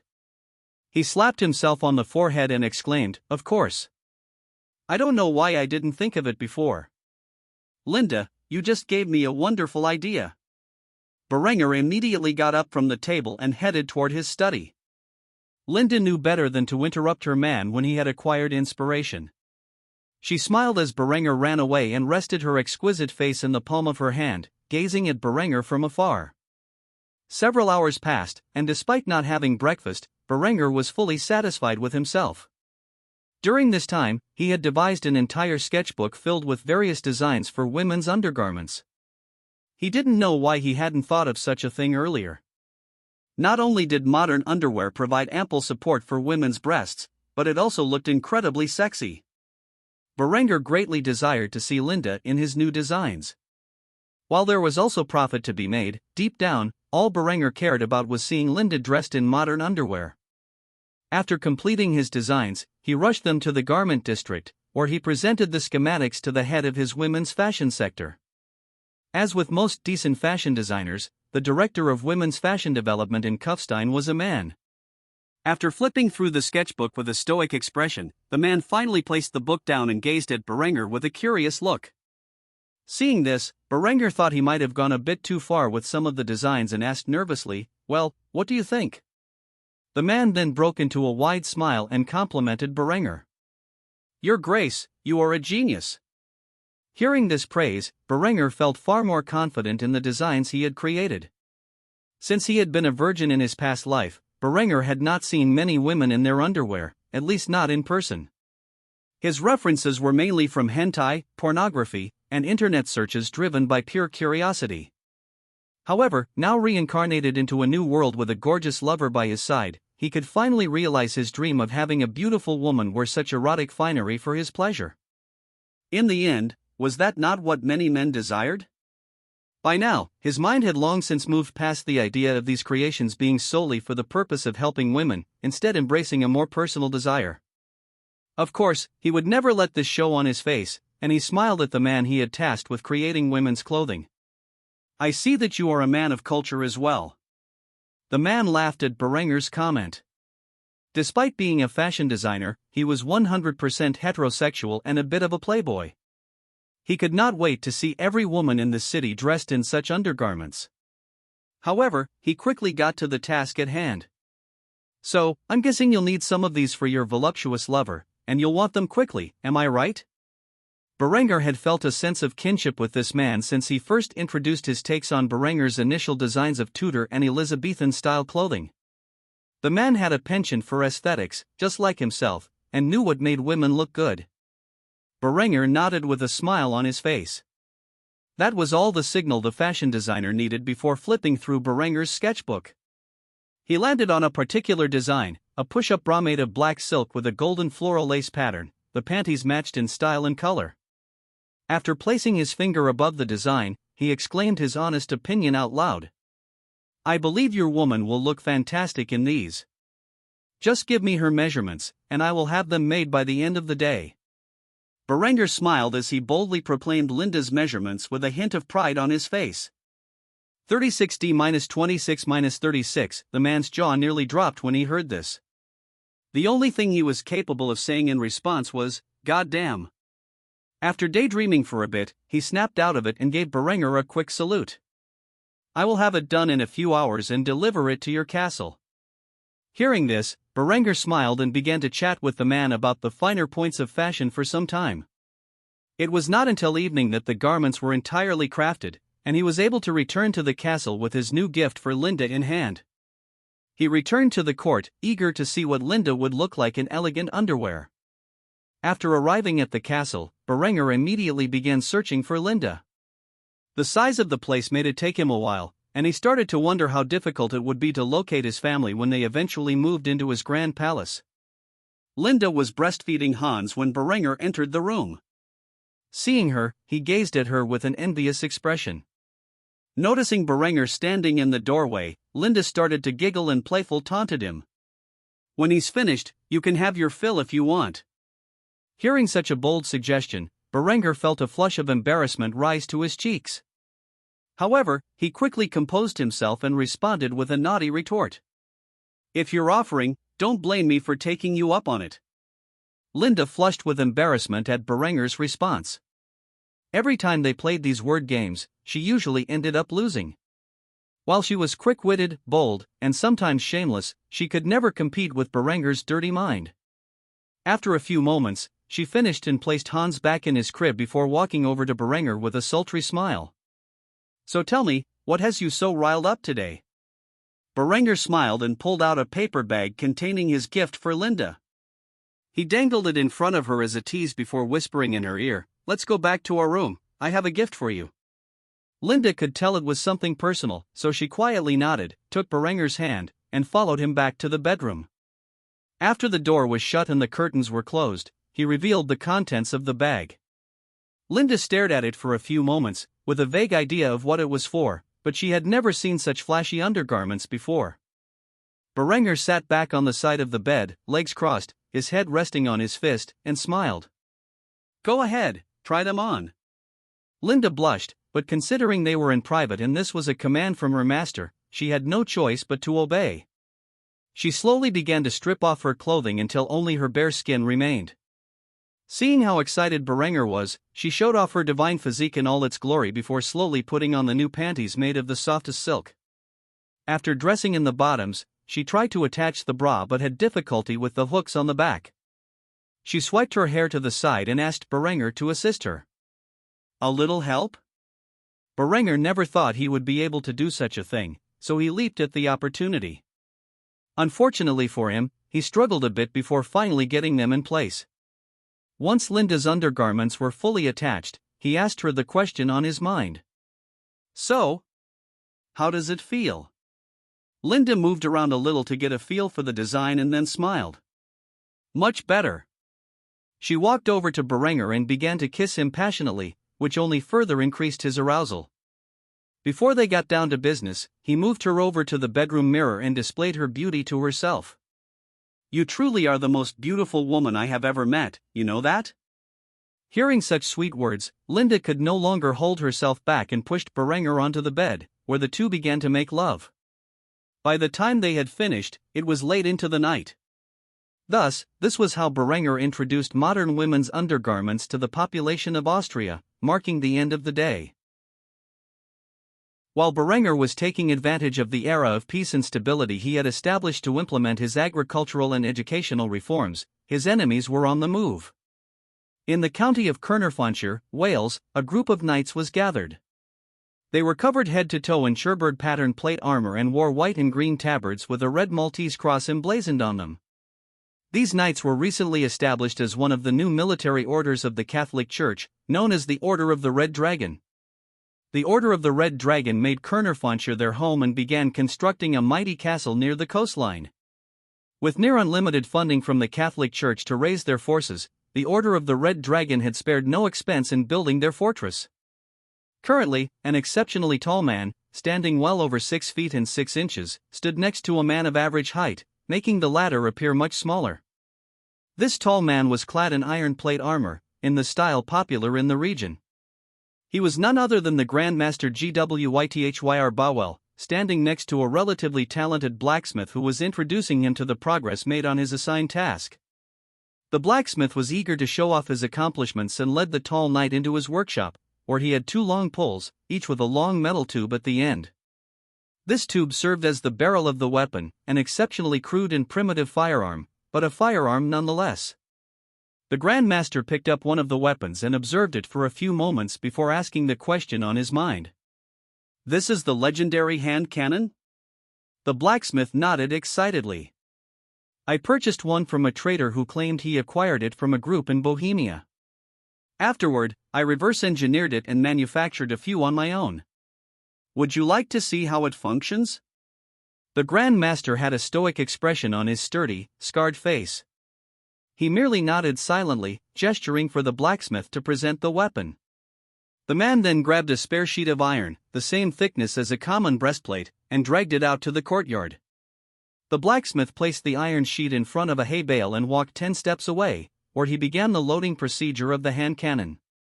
The loading process for a hand cannon was similar to any other muzzle-loading firearm, though far less streamlined. One would load the powder into the small tube at the end of the stick, which acted as the barrel, using a powder flask. They would then add the projectile, followed by a piece of cloth wadding, and pack it down with a stick, yes, a stick, not a ramrod, as these weapons had yet to develop a self-contained ramrod. The firing sequence was completely different from later designs. Similar to flintlock and earlier firearms, one would place a bit of powder in the pan. However, that is where the similarities ended. This weapon had no trigger, so the handgunner would hold the stick under their armpit and use their free hand to light the powder with a slow-burning match. This would ignite the powder in the weapon and send the projectile flying. The entire sequence took a significant amount of time, nearly a minute, to complete. The projectile used was nothing more than a small rock, rather than a lead or iron ball. Because of this, it did not achieve the accuracy the weapon was capable of, though the weapon's capabilities were limited. After firing, the projectile missed the target entirely, and the blacksmith began to curse under his breath. Motherfucker! After venting his frustrations, the blacksmith started the reloading process again, only to miss the target for the second time. It was only after firing a total of 3 times that the stone projectile finally hit its target and broke through the iron plate. The moment it did, the blacksmith began to cheer aloud. Ha ha! Witnessing the lackluster performance of the fabled hand cannon that Berenger's forces had used to defeat the Teutonic Order, the Grand Master immediately sensed something was amiss. Even in large numbers, such a poor weapon could not possibly turn the tide of war. Its reload time was too long, its accuracy was terrible, and its effective range was laughable. He immediately interrogated the blacksmith about his concerns. Are you certain this is a hand cannon? The blacksmith could tell the Grand Master was not pleased, so he nodded with a certain expression. Yes, this is a hand cannon.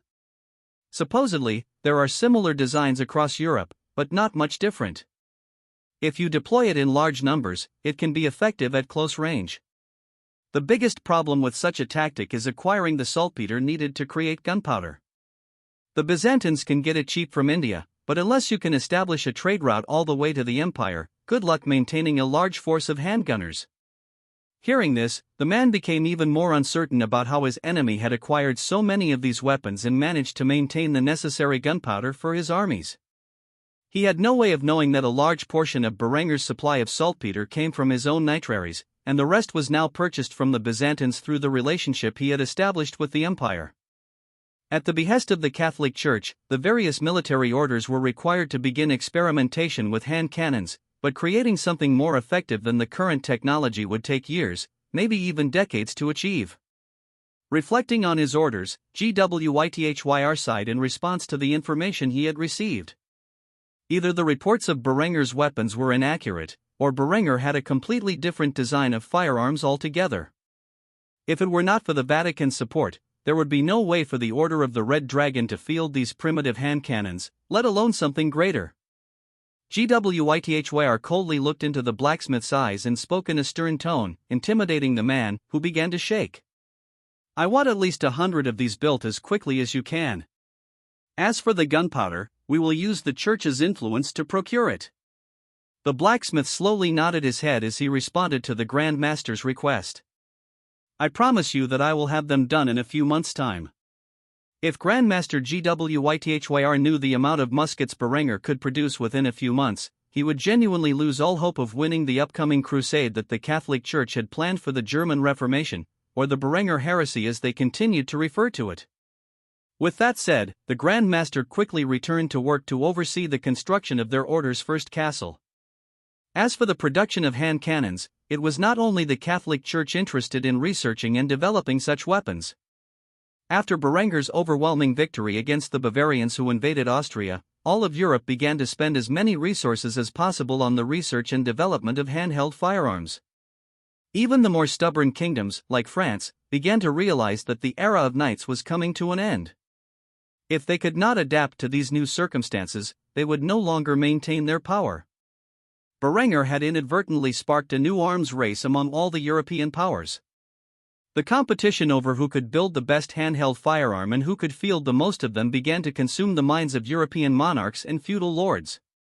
They rushed whatever designs they could develop into production in an attempt to gain the slightest advantage over their competitors.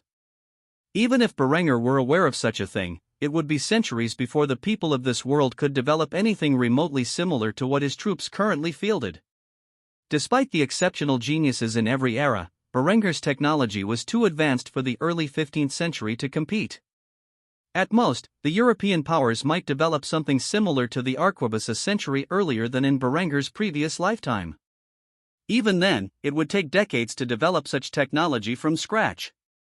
By the time Berenger's rivals created these weapons, he and his armies might be equipped with technology similar to single-shot rolling block weapons and breech-loading rifled cannons. In the chemistry department at Kufstein, the lead chemist, Aldo von Passau, had just made a significant discovery. It was something Berenger had previously hinted at but never explained in detail. Upon making this discovery, Aldo began to question how Berenger could have known about it. He started to believe that God had sent Berenger to lead humanity into a new golden age. This significant discovery was the basic germ theory. As part of Berenger's chemistry department, which the young Duke had spent a considerable sum to construct, microscopes were included among the facility's tools. In Berenger's past life, he was an engineer, not a biologist or chemist. However, to graduate from university, he had to have a fundamental knowledge of these subjects. Because of this, he had taught the men in his current chemistry department the basic knowledge pertinent to chemistry. These men, especially Aldo, were exceptionally brilliant and eager to learn. As a result, they quickly adapted to Berenger's teachings and tested them to verify if what Berenger had taught them was true. Of course, Berenger had also taught them the basics of science, such as the scientific method. While Berenger insisted on creating certain chemicals for medical production, such as disinfectant alcohol and certain antibiotics used in over-the-counter antibiotic creams in his previous life, he did not explain how these things functioned. Instead, he said with a wry smile, "You're the chemist, figure it out." The arrogant expression on the young Duke's face, as if he knew more about the subject than a man who had spent a lifetime studying the mysteries of the world, like Aldo, outraged the chemist. Determined to prove Berenger wrong, Aldo sought to use Berenger's own methods against him. In the end, Aldo made a significant discovery by using a microscope on a sample of blood from an infected cow. He found the existence of bacteria and how some could cause disease. This revelation shocked Aldo, and he immediately wanted to replicate the infection in the field mice he had gathered. Over the next few weeks, Aldo cultivated harmful bacteria and infected the field mice. He applied the antibacterial cream to one group but not the other to test its efficacy. Meanwhile, Aldo began drafting a report on his findings, which he planned to present to Berenger personally to observe his reaction. Thus, Aldo spent hours writing his conclusions into a scholarly thesis. After finishing and allowing it to dry, it was late at night, so Aldo waited until morning to report his findings. While Aldo was advancing his knowledge of chemistry and basic germ theory, Ewald, Berenger's court physician, was permitted to study basic anatomy. He was granted access to the corpses of several enemy soldiers Berenger had brought back from the battlefield. Each time Ewald dissected a cadaver, he not only examined human anatomy but also the cause of death. His discoveries often left him astonished. Ewald's research extended beyond anatomy. He also experimented with microscopes to study the blood of both living and dead humans and animals. Berenger was more than happy to guide Ewald in the areas where he was most needed. As a result, Ewald began making progress in the fields of surgery and blood transfusions. Through continued experimentation with both living and deceased human blood, and with proper guidance from Berenger and his knowledge from his past life, Ewald made a breakthrough in one of the fields he was studying. The breakthrough was the discovery of different blood types. He determined that there were 3 blood types, which he labeled A, B, and C. However, he could not rule out the possibility of a 4th type. As a result, he planned to continue his research, but for now, he wanted to report his findings to Berenger as quickly as possible. If the young Duke was impressed by his performance, he might receive more funding and staff to continue his work. After cleaning up his laboratory, Ewald hurried toward Berenger's office. Interestingly, he arrived at Berenger's study at the same time as Aldo. When Berenger's court physician and the head of his chemistry department burst into his office unannounced, Berenger knew something significant had happened. Seeing the 2 men scrambling to be the first to report their findings, Berenger raised a hand, signaling them to calm down. "Aldo, you go first." With a smug smirk at Ewald, Aldo began. "Your Grace, I believe you will be pleased to know that I finally solved the question I asked you long ago." Berenger smiled, aware of Aldo's ongoing research, and motioned for him to continue. Aldo set down his report on Berenger's desk, which pertained to his understanding of basic germ theory. As Berenger read through it, his smile grew broader. While Berenger was reading, Aldo began to speak the results of his experiments aloud. "Your Grace, I do not know how you became aware of this, but it has become clear to me that you know far more than you let on. The more I experimented with the blood of infected beings, the more I found proof of these so-called bacteria and their ability to cause sickness in humans and animals. I am currently experimenting with a few field mice to test the effectiveness of the antibacterial cream you ordered me to make, and I promise we will see results shortly. However, I have a feeling you already know how the results will turn out. Thus, I decided to report my findings before the study was completed." Berenger merely smiled at Aldo before complimenting the man. "You truly are a genius, Aldo. I am beyond impressed with your results in such a short time. Continue your good work, and I might be able to give you a few new chemical compounds soon to work with. I will also reward you for your findings. Name what you desire, and as long as it is within my ability, I will grant it to you." Aldo bowed respectfully to Berenger before making his request.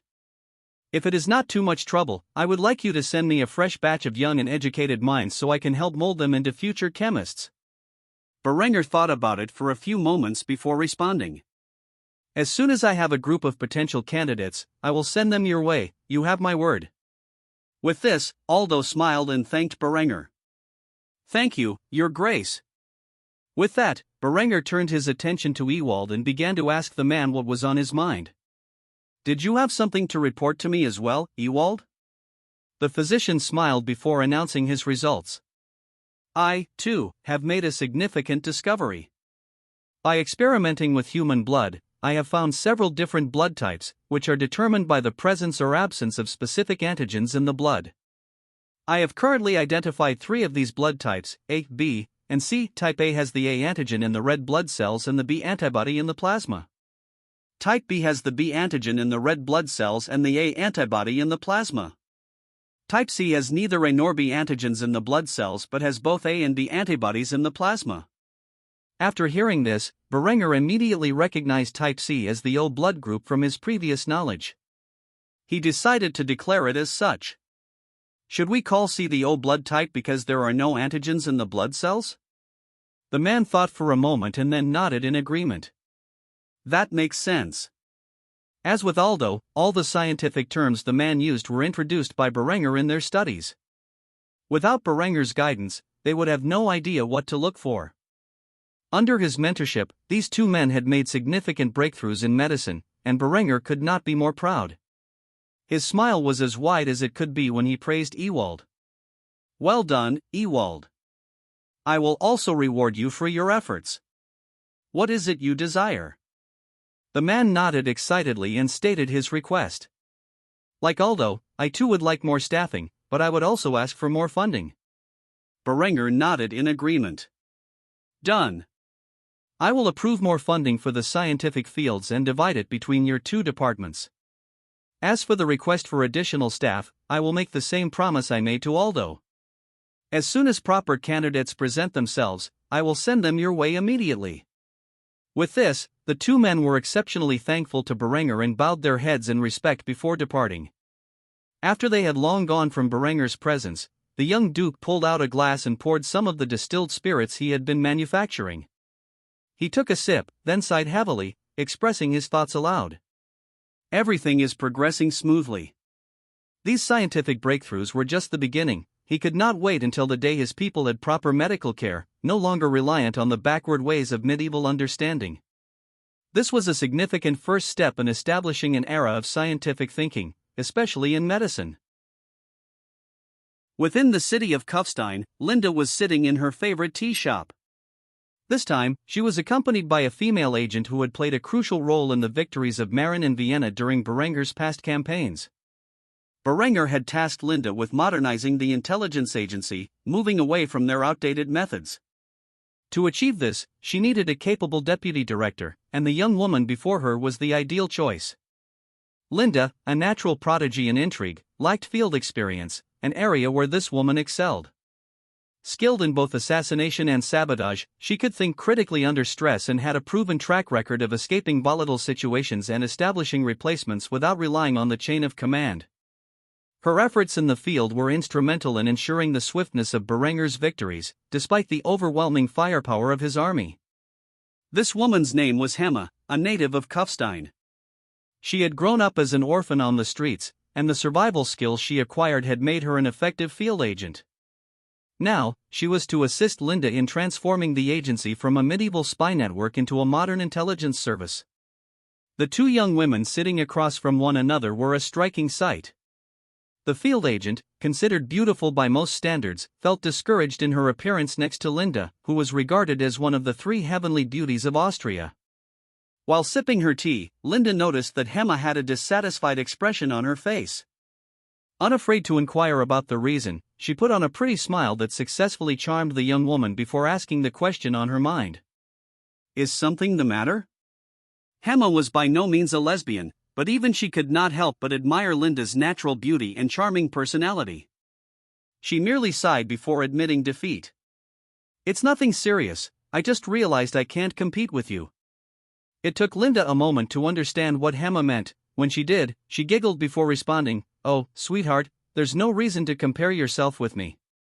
You are beautiful in your own way." Hema instantly blushed at the compliment and quickly distracted herself by throwing herself into her work, a common habit when she felt uncomfortable. "So, why am I here? Is there something you need from me?" Seeing that the young woman had moved on to the topic, Linde pulled out a luxurious purse she carried with her. The bag was made of fine black leather with gold fastenings, a heart-shaped latch studded with diamonds, and a golden chain strap. The leather purse had a delicate diamond pattern embossed on the surface. Seeing such an elegant handbag, Hema gazed upon it with envy. However, after retrieving a few documents, Linde stashed the purse away under the table before handing the papers to Hema. The woman quickly glanced at the title, which read, Austrian Intelligence Agency. Seeing these words, Hema immediately asked Linde what the documents pertained to. "What is this?" Linde merely smiled charmingly before announcing Berenger's plan. "We are restructuring to make things more efficient. These documents contain the details. I want you to read them thoroughly and then burn them." "Hema, I'll be frank, I need a talented field agent with a quick mind to act as my second in command. You've proven yourself among my best field agents, and I think it's time you received a promotion worthy of your efforts." "What do you say? Will you be my deputy director?" Hema quickly glanced through the documents, trying to understand her new role. The job was more demanding but far less dangerous, with higher pay and better accommodations. She was quickly enticed by the offer but didn't believe she was qualified for such a position. "Why me? Surely others are more qualified, with more leadership experience?" Upon hearing this, Linde raised two fingers and answered seriously. "I have two reasons. First, I need someone who is familiar with the field and can properly direct the field agents in their endeavors, an area where I am severely lacking. As for leadership experience, others are more qualified in that regard but lack your knowledge of the field conditions." After this, Linde allowed Hema to respond. "And your second reason?" Linde sighed and rested her chin in the palm of her hand, staring out the window before answering. "I needed a woman to fulfill the role. If I spent most of my day in the company of another man, Beringer is likely to have him lined up against the wall and shot out of jealousy. Hearing this, Hema assumed Linde was joking and began to giggle. However, the cold gaze Linde gave her before responding sent chills down her spine. "I'm not joking." After this, there was a long and awkward silence, until Linde began to stretch her back while yawning. After doing so, she revealed the rest of her thoughts. "Seeing as how that is the case, you are by far the most qualified to fulfill the position.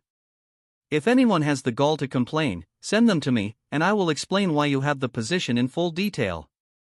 It would be entertaining to see the look on their faces when I ask them how they feel about being executed due to Beringer's jealous nature." Saying this, Linde immediately began to giggle with a charming smile on her face, which left Hema concerned about Linde's state of mind, considering she found something so horrible to be entertaining. After joking around for a few minutes, Linde asked Hema about her decision. "So what do you say? Do you want the position or not?" Hema thought about it clearly for a few moments, then nodded her head in agreement before formally declaring her intent. "I accept." With that, Linde smiled once more before taking a sip from her tea. After doing so, she responded to Hema. "Good, take those documents home and read them thoroughly. After doing so, burn them. I don't want any evidence of our department existing."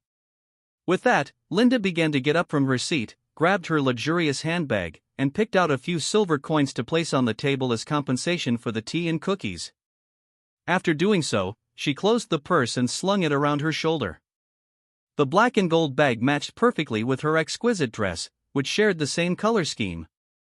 As a result, every man in the shop had his eyes on Linde throughout her entire conversation with Hema.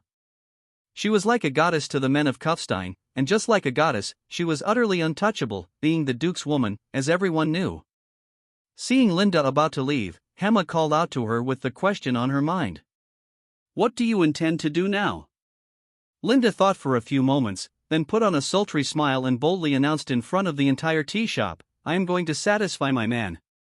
The moment Hema heard this, she nearly dropped her jaw. She could not comprehend how Linde could say something so shameless in a public setting like this. Nor could she understand how Linde managed to accomplish so much work while living in the castle with Beringer. If they spent their days like this, it was a wonder that the spy network had grown to its current extent. At that moment, Hema had a sudden realization: was this position she had just gained nothing more than a way to relieve some of the pressure on Linde, so the young enchantress could spend more time with Beringer? Hema immediately began to regret her decision, but it was too late now. She was unofficially the deputy director of the Austrian intelligence agency, which officially did not exist. With that said, Linde returned to the castle, where she made good on her promise. She immediately distracted Beringer from his ongoing work and dragged him to the bedroom for a bit of mutual stress relief. As usual, the young couple went at it like rabbits. By now, Beringer had learned his lesson and was smart enough to play it safe, ensuring he didn't get Linde pregnant again. It had been close to a week since Honoria and the galley she was on first departed from Constantinople. They quickly passed through the Bosphorus and into the Black Sea. During this time, she stayed entirely in the captain's quarters, which Agnellis had allotted to her as her personal space. The man commonly brought her and her pet eagle, Heraclius, food and water to sustain themselves. Honoria did not have much to do during this time, so she entertained herself by daydreaming about what it would be like when she finally arrived in Kufstein and met Beringer face to face. She was like a young girl with her first crush. Though she had never met the man, she could already envision what he looked like. She imagined Beringer to have blonde hair and blue eyes, as she mistakenly believed all Germans had. However, the image in her head was slightly different from the real Beringer. Her imagined version of Beringer was not scarred from battle and lacked the eye patch. He also had shoulder-length hair that was center-parted and was not quite as handsome as the actual man. She would be greatly surprised when she finally met the real Beringer and realized he was even better looking than she thought he would be. Nevertheless, in her mind, she imagined all kinds of scenarios. Maybe he would leave his two women and marry her instead. Or perhaps he would do something scandalous like add her to his harem. She began to blush as she imagined a lowly count keeping an imperial princess like her in his harem. It was simply too outrageous for her inexperienced mind to handle. She quickly shook her head and stuffed her face into her pillow. Heraclius merely gazed at the girl as if she were an idiot and screeched in response. Hearing his voice, Honoria looked out from above her pillow and glared at the bird. It was clear she had taken offense to whatever the bird had said. Whether Honoria understood the eagle's words or simply knew his intent by the pitch of his screech, it was evident she was not pleased with what Heraclius had said. As such, she chastised him. "I am not. You should mind your words, Heraclius." However, her fun was quickly interrupted by a knock on the door and the voice of Agnellus behind it. "Can I come in?" Honoria rushed over to the door and slightly cracked it open, peering outside. Seeing the friendly gaze of Agnellus, she let out a sigh of relief and asked the question on her mind. "What is it?" Agnellus instantly began to scratch his chin as he informed the princess of the journey's current progress. "We are about to pass through the Empire's borders at the Black Sea and enter the Danube. When we reach the first major town in Wallachia, we will be stopping for supplies and trade. If you wish, you can stretch your legs then and get some fresh air. If you do want to wander into the town, I suggest you stay close by my side. You never know who might be out to harm you." Agnellus's sister had reminded him to watch out for Honoria, and as such, he did not intend to let any harm befall the naive and innocent young girl. If something happened to her on his watch, the Byzantine imperial family would massacre his entire family in the act of vengeance if they ever found out. After hearing this, a pretty smile formed on Honoria's pink lips. She was excited to get out of the cabin and see the world. As such, she quickly nodded and expressed her desire to get off the ship when they arrived. "I look forward to it. I promise I won't cause any trouble." Hearing this, Agnellus sighed and muttered under his breath, "Don't make promises you can't keep." Of course, Honoria did not hear what he said, and Agnellus departed without incident. Agnellus was a practical man, and having Honoria on the ship was already a significant risk. Bringing her into a town in Wallachia would likely cause trouble. Nevertheless, he couldn't just keep her locked up for the entire journey, that would be inhumane. Honoria quickly closed the door after Agnellus left and had a broad smile on her face. She could finally see what the world looked like. She could hardly contain her excitement and instantly began to tell Heraclius the good news. As an eagle, he had excellent hearing and had already figured out the details from the conversation at the doorway. That didn't stop Honoria from repeating it, though. "Heraclius, we're finally going to set foot on solid ground. I can't wait to mingle with the local Wallachians. I wonder what they're like." Heraclius merely rolled his eyes at the naive girl. He could already feel a headache coming on. He would be forced to protect her from wicked men once more, or so the proud eagle thought to himself. An hour later, the ship docked in a medium-sized river town along the Danube in Wallachia, called Braila, the main harbor of Wallachia. After docking, Agnellus knocked on the cabin door, and Honoria quickly opened it with a wide grin on her face. Seeing the young princess was so pretty and naive, Agnellus threw a set of less luxurious clothing in her direction, which included a shawl. After doing so, he said in a severe tone, "Wear this, and keep your face covered at all times. I don't want any trouble to occur because of your appearance." Hearing this, Honoria was perplexed. After all, she was completely unaware of the degree of beauty she naturally possessed. If she were to walk around uncovered, it would surely attract attention. Despite the question in her heart, she was obedient and shut the door, where she quickly changed into something much more modest. She covered her head and face with the shawl before revealing herself outside the cabin's entrance. The shawl resembled a Catholic headscarf, and when combined with a face veil, it perfectly covered the girl's natural beauty, aside from her glimmering mint green eyes. Seeing she was covered correctly, Agnellus began to escort her off the ship. The rest of the crew gazed upon Honoria with curious expressions. They knew there was a VIP staying in the captain's cabin, but they had no idea it was a woman. Some of them had more wicked thoughts, while others were merely curious. However, the way Agnellus glared at his crew immediately halted any inappropriate ideas. As they entered the town, Heraclius took off into the air, watching Honoria from above like a guardian angel. He felt cramped within the cabin since they left Constantinople and needed to spread his wings. However, he never let Honoria out of his vigilant gaze. Agnellus made sure the young girl stayed close by so that she didn't get herself into any trouble. While his crew was out purchasing the necessary supplies for the journey and others were visiting the local brothels, Agnellus was stuck babysitting the young princess. Eventually, the young princess spotted a store that caught her interest, a local tailor. She had a great interest in seeing the local designs Wallachian women wore and was so excited she ran ahead from Agnellus. Upon seeing this, he almost called out to her but realized he did not know what to call her. He couldn't use her first name, but if he used her honorific, it would immediately alert people to her position. So all he could do was chase after Honoria as she rushed towards the tailor's shop. However, before Honoria could enter the building, she ran into a well-dressed man and fell onto her bottom. As she looked up, she saw a young man with shoulder-length jet-black hair and amber eyes glaring at her with fury. However, when he noticed Honoria's flawless mint-green eyes beneath her headdress, his furious gaze disappeared, and a wicked smile appeared on his face. This young man was a mighty boyar of Wallachia, a high-ranking nobleman, and he was quite handsome. Because of this, he was particularly lecherous and had enough experience to instantly recognize the excellent shape of Honoria's body hidden beneath her clothing. Seeing how she was dressed as a peasant woman, the boyar began to take advantage of the situation and scolded the girl in front of him. "Do you have any idea who I am? How dare you ruin my expensive coat? I demand payment." It was only then that Honoria realized the mud from the streets had splashed onto the man's coat. Seeing as she had no money, she did not know how to react. She lowered her head and apologized, "I am sorry, but I don't have any money to repay you for the damage I have caused." Hearing this, the boyar became even more confident that the girl was an impoverished peasant. He began to lick his lips, imagining the beauty hidden behind her veil.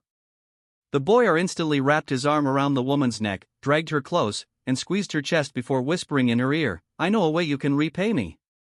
Feeling the man's grip on her chest, Honoria flinched and slapped him in the face, then quickly put some distance between herself and the mighty boyar. The moment she did, she cursed at him, "How dare you touch me?" After being slapped by the woman he believed to be a peasant, the man felt his inner fury rising. He pulled out his sword from his belt and began screaming at Honoria, "You filthy peasant whore! You dare to lay a hand on my flawless face, I will have your head."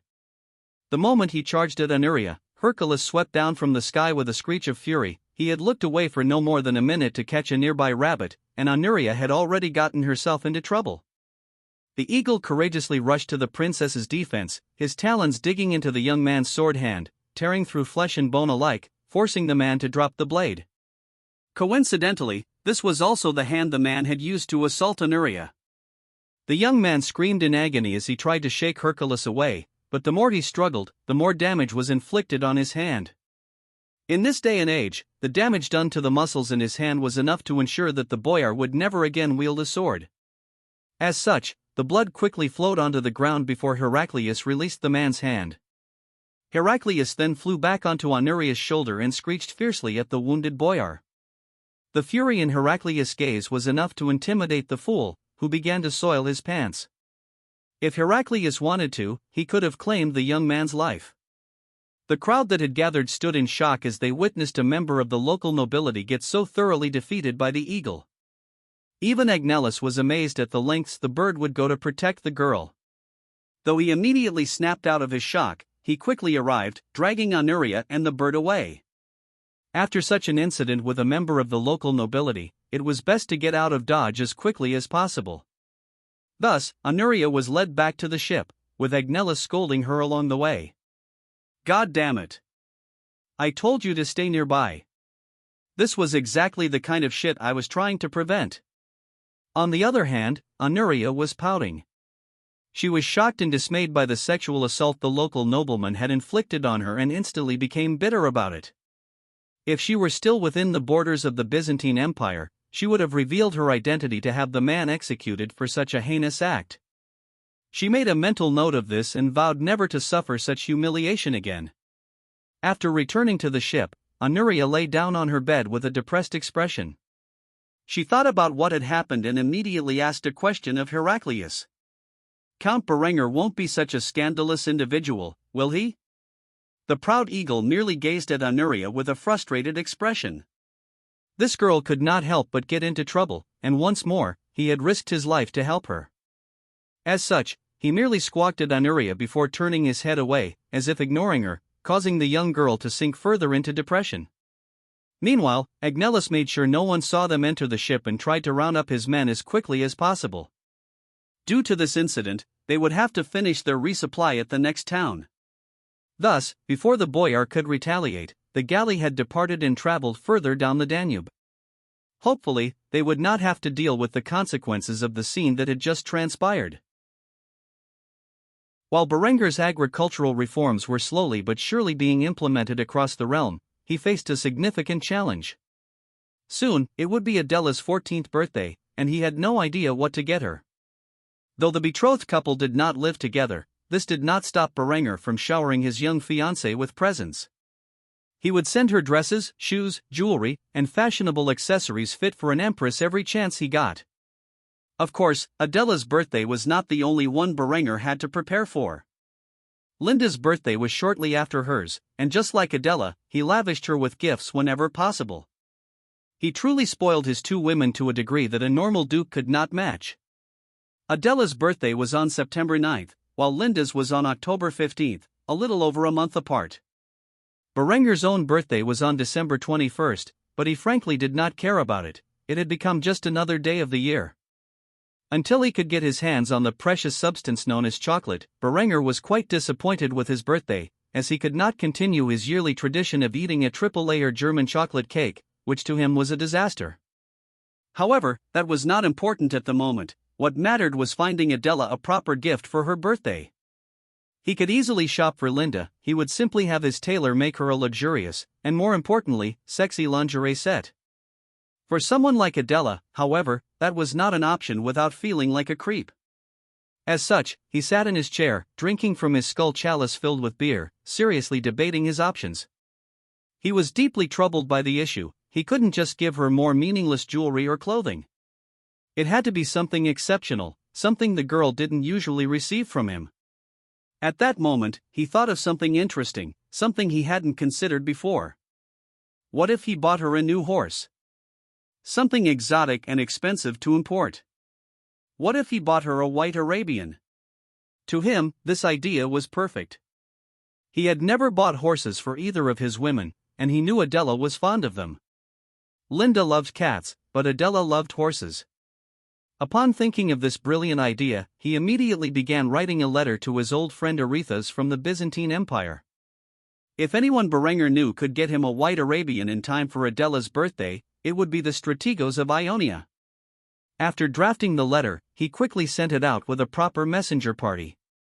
At times like this, Berenger seriously missed the modern world and its advanced communication methods. After sending out his request, Berenger returned to his office and let out a heavy sigh before breaking out the distilled spirits. When it came to hard liquor, Berenger had opted for making whiskey. Though this batch wasn't aged to any serious extent, it was enough to help calm his nerves. Berenger began to reflect on the past year and a half of his life. So much had happened in this time that he rarely had a moment like this to relax. He was fortunate to be alive, let alone to have come as far as he had. He still had no idea how he had reincarnated into this world, but he began to consider that perhaps it was the work of some deity. If that were the case, what could their motive be? These were the questions that troubled Berenger in his spare time. He was so busy thinking all day long that he didn't know how to shut it off. To calm down, he thought about things that couldn't be proven, merely speculating about them as a mental exercise. At the very least, it kept his mind healthy. Berenger had spent so much time in his study lately that it had become second nature to come to this room and sit down, even if he had nothing to do. Linda had begun to joke about how he spent more time with his study's leather-bound chair than he did with her. Speak of the devil, and he shall appear. The moment Berenger thought about his lover, he heard a knock on his door and quickly answered it. "Come in," he said. Linda appeared, dressed in another sky-blue dress. When she wasn't wearing the colors of his house, she tended to enjoy dressing in sky blue and white, as these colors brought out her beautiful eyes. Seeing his handsome lover standing in front of him with a happy smile, Berenger was confused and asked, "What has got you so happy?" Linda approached Berenger, grabbed his hands, and began to drag him away without explanation. Curious about what had gotten her so excited, he allowed her to lead him. She swiftly dragged him to Hans' room, where she opened the door to reveal the small child standing on his two legs and walking over to Henrietta, who was nearby and smiling. Berenger wasn't too surprised when he saw this. After all, it was about time for the child to walk. However, what came next greatly surprised him. The baby boy saw his father enter the room and ran over to him as fast as he could, saying, "Dada. Mama." This stunned Berenger. The child still had some way to go before they should naturally be able to form words. Yet, he clearly said the terms that are usually a child's first words around 12 months old. Seeing such a strange occurrence, Berenger could not contain his thoughts and let them slip from his tongue. Holy shit! Linde immediately glared at Berenger for using profanity in front of their infant son, and he instantly shut his mouth. Hans was close to 9 months old at this point. After all, he had been born at the very end of the previous year, and it was not yet September. Despite this, he was walking quite effortlessly and already talking to some degree. Berenger could not help but believe the kid was some form of genius, and he quickly stared at Linde with confusion. The way he looked at her made her uncomfortable, and she awkwardly inquired about his gaze. "What? Why are you staring at me like that?" Berenger did not hide what he was thinking and quickly revealed his thoughts. "What kind of super genes does your family have?" Linde, of course, had no idea what genetics was and was deeply perplexed by Berenger's question. Thus, she expressed her confusion. "Genes?" Berenger merely shook his head and dismissed the idea. "Never mind, it's not important." He knew the kid did not get the intelligence from his family. While his family was above average in intelligence, with a few just breaking the barrier to enter Mensa, there were no legitimate geniuses in his family, at least in the classical sense. Of course, the moment he thought about that, he realized this body did not have the same genetic composition as his original one. While pondering such things, Berenger had to admit that he did not know much about the von Kufstein lineage aside from the fact that they were a house of warriors. The child might have inherited his intellect from Berenger's genes, but he did not truly know the answer. However, if the signs available to him at present were any indication, Hans might be an exemplary candidate to succeed him in the future. Eventually, the child ran over to Berenger, and the young duke picked him up, tousling his strawberry blonde hair. Berenger stared lovingly at his child, then looked him in the eyes and said something profound. "My child, one day you will be a greater man than I." The way Hans looked at Berenger seemed to suggest he understood what his father meant. However, Berenger merely hugged his son before giving him back to his mother. It would still be a long time before Hans could show off his true potential, but Berenger had great faith in the child. It was reassuring to know that if nurtured properly, the empire Berenger believed he would forge one day would be in good hands after his passing. Even if one of his other children turned out to be a better fit for the monarch's position, Hans could still play a pivotal role in the advancement and development of the empire. This was something Berenger sincerely believed, and he was glad to have been blessed with such an exceptional child. Whether it was his genes or Linde's that produced such a child did not matter. After all, the two of them were bound to have several more children over the coming years. If it did turn out to be his own, then perhaps his children with Adela would inherit such traits as well. Only time would tell. After a long journey from Bohemia to Kufstein, a group of men dressed in common clothing approached the city gates. From afar, these men gazed upon the mighty, star-shaped walls of Kufstein with awe. Such fortifications proved that their leaders had made the right choice in contacting the man behind the German Reformation. Within the Kingdom of Bohemia, civil conflict was brewing, inspired by the great reformer Jan Hus. Both the nobility and common people in the region were up in arms against the Catholic Church for many of the same reasons as in southern Germany. With the unjust execution of Jan Hus in 1415, a group of his followers, known as the Hussites, began to grow violent in the wake of his death.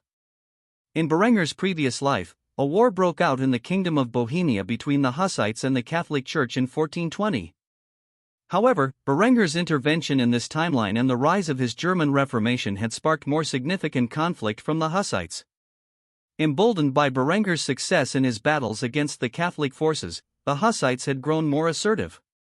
By now, Bohemia was on the verge of civil war. Thus, these men, acting as representatives of the Hussite movement, had come to Kufstein, the center of the German Reformation, seeking aid from the mighty Duke Berenger. As such, these men waited in the long line that had gathered to enter the city. Berenger had implemented strict security measures to prevent infiltration by potentially hostile groups and individuals. Because of this, every man, woman, and child seeking to enter the city had to undergo an inspection. All weapons were required to be deposited with the garrison and would only be returned once the visitors left the town. After waiting for some time, the men were hailed by the guards, signaling that they could approach. The guard observed the men, who were dressed in relatively common attire, and immediately assumed they were refugees. If you wish to seek refuge within the city of Kufstein, you must fill out an application. I can give you a pass that will allow you to enter the city, where you will be directed to the Department of Immigration. They will determine if you meet the criteria to migrate to Austria. However, the man in charge of the group of diplomats immediately shook his head upon hearing this and declared his actual intent for entering the city.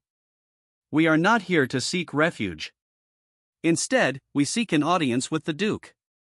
We come from the Kingdom of Bohemia and have important matters to discuss with the man known as Duke Berenger the Reformer. The city guard sighed heavily before giving the standard response to everyone who sought to meet with the Duke. There is currently a 3-month wait for an audience with the Duke. Unless you represent a powerful foreign interest, the most I can do is allow you access to the city so that you may wait your turn patiently. Due to Berenger's position and popularity, many people from all walks of life wanted to meet with him. As a result, a waiting list had been established, and at the moment, it was backlogged up to 3 months.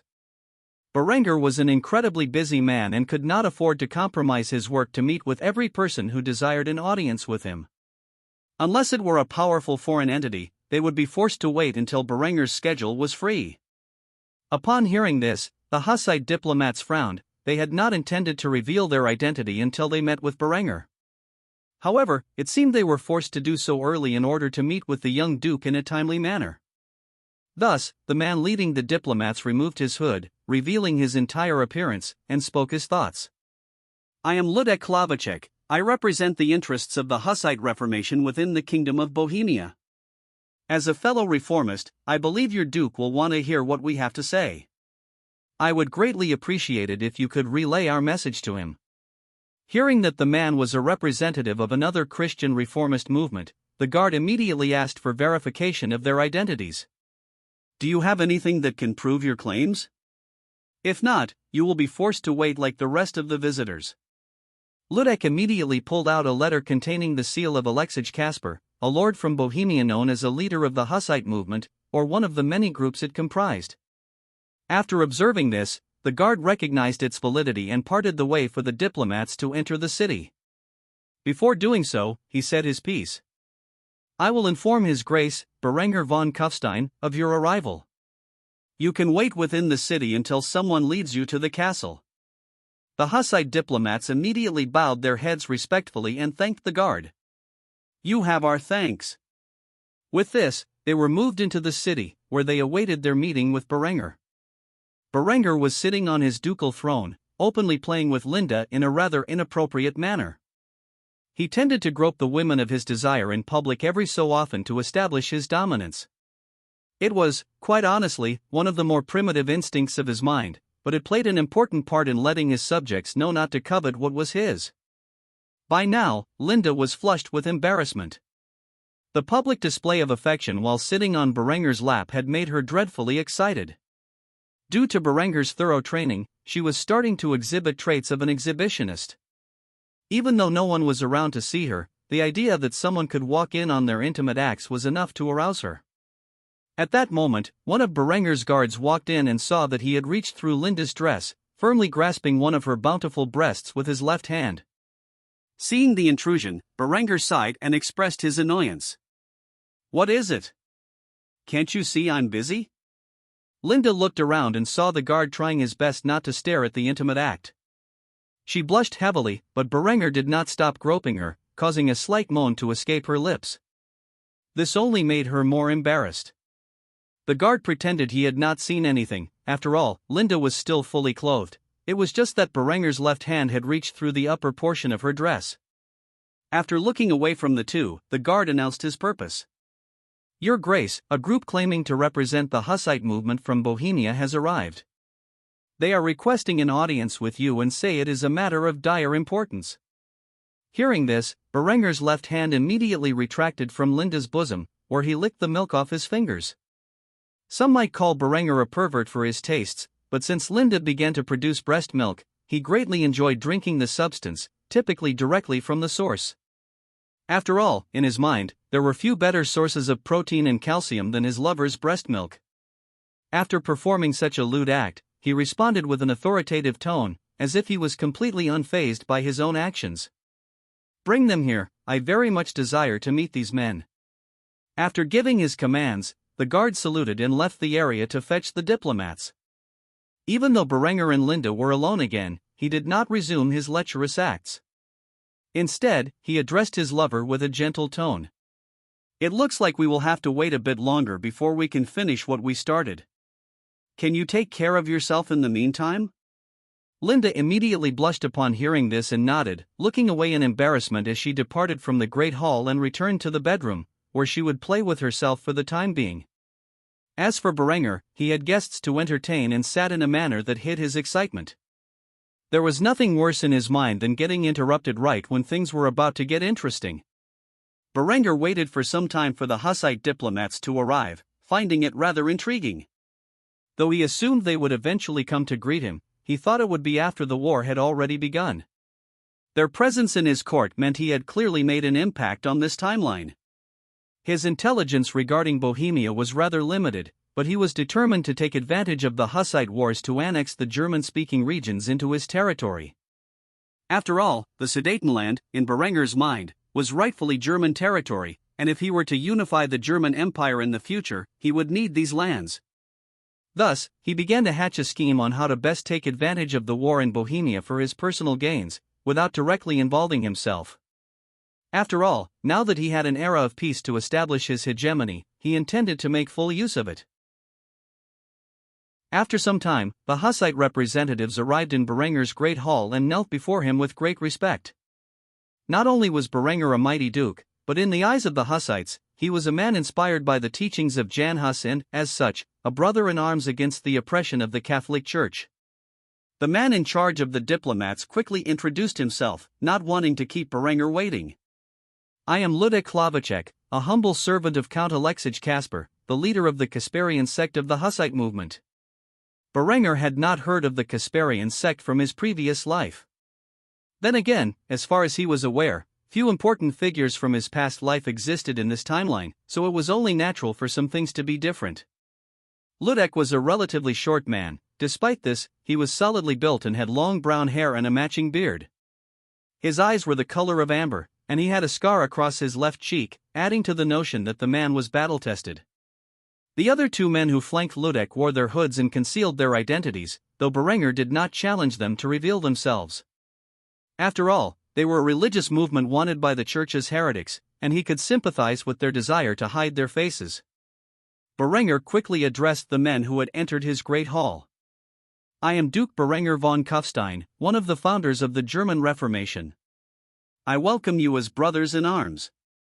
Though I am curious as to why you have made the journey from Bohemia to my humble abode." Berenger had a rough idea of what they were here for, but if what they desired was what he thought it would be, he would, unfortunately, have to decline. However, he made it appear as if he was genuinely confused, giving them the ability to explain themselves. Ludek did not shy away from the topic at hand and quickly addressed his reason for being in Kufstein. "Bohemia is on the brink of war. Just recently in Prague, 7 members of the city council were defenestrated. The King of Bohemia has sided with the Vatican and seeks to suppress our movement. We have come to ask for assistance from the man who so thoroughly defeated the mighty Teutonic Order." Berenger was slightly surprised. It was only 1418, yet Prague's first defenestration was moved up by roughly a year. This meant that what the delegate had said was likely to be true. It would not be long before Bohemia plunged into civil war, and the Hussite wars had fully begun. However, Berenger rested his head on his right fist as he made his stance clear. "If you seek for me to invade Bohemia with my forces, I am afraid I am going to have to disappoint you." After saying this, Ludek's face turned grim, and he immediately asked about the concerns on his mind. "Why not? Did you not just say we are brothers in arms? Will you truly abandon us in our time of need? Berenger knew this would be brought up, so he immediately replied with his reasoning. I have spent the last year at war with my enemies. The Bavarians have ravaged the lands now under my authority during their occupation. Now that I am Duke and have established peace and stability within Austria, I cannot afford to march off to war so quickly. During this era of peace, I need to take advantage of this time to stabilize my reign and rebuild what has been destroyed. I cannot spare the troops while there is an ongoing war just outside my borders that could invade my lands at any moment. You are like brothers to me, but my people are like my children, and thus I need to look after them first. I hope you can understand. Hearing this reasoning, Linde bowed his head. Berenger's words made sense. The rest of Germany was embroiled in a bloody civil war, with only Austria maintaining a peaceful existence, and it had cost them dearly to do so. Berenger's land lay in ruins in many areas, and he needed time and effort to rebuild after the Bavarian occupation. However, before the man could admit his defeat, Berenger's serious expression turned to a warm smile, revealing some degree of hope to the Hussite representative. However, just because I cannot spare troops does not mean I can't send you some form of military aid. After hearing this, the three men who had gathered looked up at Berenger with surprise. They did not know what form of assistance he could offer. Before they could ask, Berenger continued. I can supply you with firearms, cannons, gunpowder, and military advisors. This is the most aid I can afford to give you at the moment. Berenger's plan was simple. He would provide the weapons and training to the Hussites to help them overcome the Bohemian crown and their Catholic supporters. However, he had no intention of arming them with arquebuses or 12-pound steel cannons. Instead, he planned to open a separate production line in Vienna to manufacture primitive cast-iron cannons and supply hand cannons to the Hussites. Although Berenger had sold the far more advanced arquebus to the Byzantines, his reasoning was that his allies' interests to the east would not conflict with his own for some time. Thus, he did not have to worry about fighting a war with them. However, if he armed the Hussites with arquebus and more advanced cannons, and later needed to demand compensation in the form of the Sudetenland, and they refused, he would be facing a force of pike and shot, rather than a late medieval army, which could pose significant difficulties. Of course, the Hussites had no idea what he would demand in compensation for his military aid and were excited by the prospect of being armed by Berenger's factories. However, Linde was a cautious man and knew that such exceptional assistance would not come without a price. Thus, he asked Berenger to clarify his desires. That is more than enough to help us win this upcoming war, but I fear we will not be able to repay you adequately for your kindness. So I must ask, what is it that you desire in return for such gracious support? Berenger was a shrewd diplomat and knew that the more the Hussites owed him, the more likely they would be to willingly meet his demands. As such, he responded by essentially kicking the can down the road. Do not fret, my friend, we can discuss payment for the military aid after you win your war and are in a better position to repay me for my kindness. For now, know that you have my support, so long as it remains within the boundaries of the terms I have provided. Though Linde was not happy with this answer, he did not press the issue. Right now, the Hussites needed to secure Berenger's aid, and any form of payment that Berenger might demand could be made in installments in the future. Or so he hoped. He never would have thought that Berenger would demand the annexation of the regions known as the Sudetenland. Nevertheless, the representative accepted Berenger's terms. I thank you for your support. When can we expect your aid, if you don't mind me asking? Berenger was quick to reply, having already calculated the time needed in his head. If I wish to send aid to your forces rapidly, then I will need to establish an industrial district in one of the cities closer to the Bohemian border. For that, I will need time. Give me 3 months at the most, and I promise you shall receive your first shipment of arms. As for the military advisors, I can send them immediately to assist you in your preparations for the war. Linde smiled upon hearing this news and bowed his head in respect once more.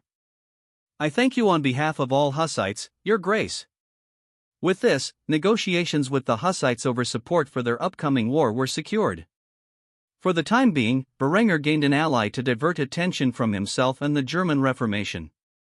By starting the Hussite wars, the Catholic Church and its military orders would have one more war to fight before calling for a crusade against the German Reformation.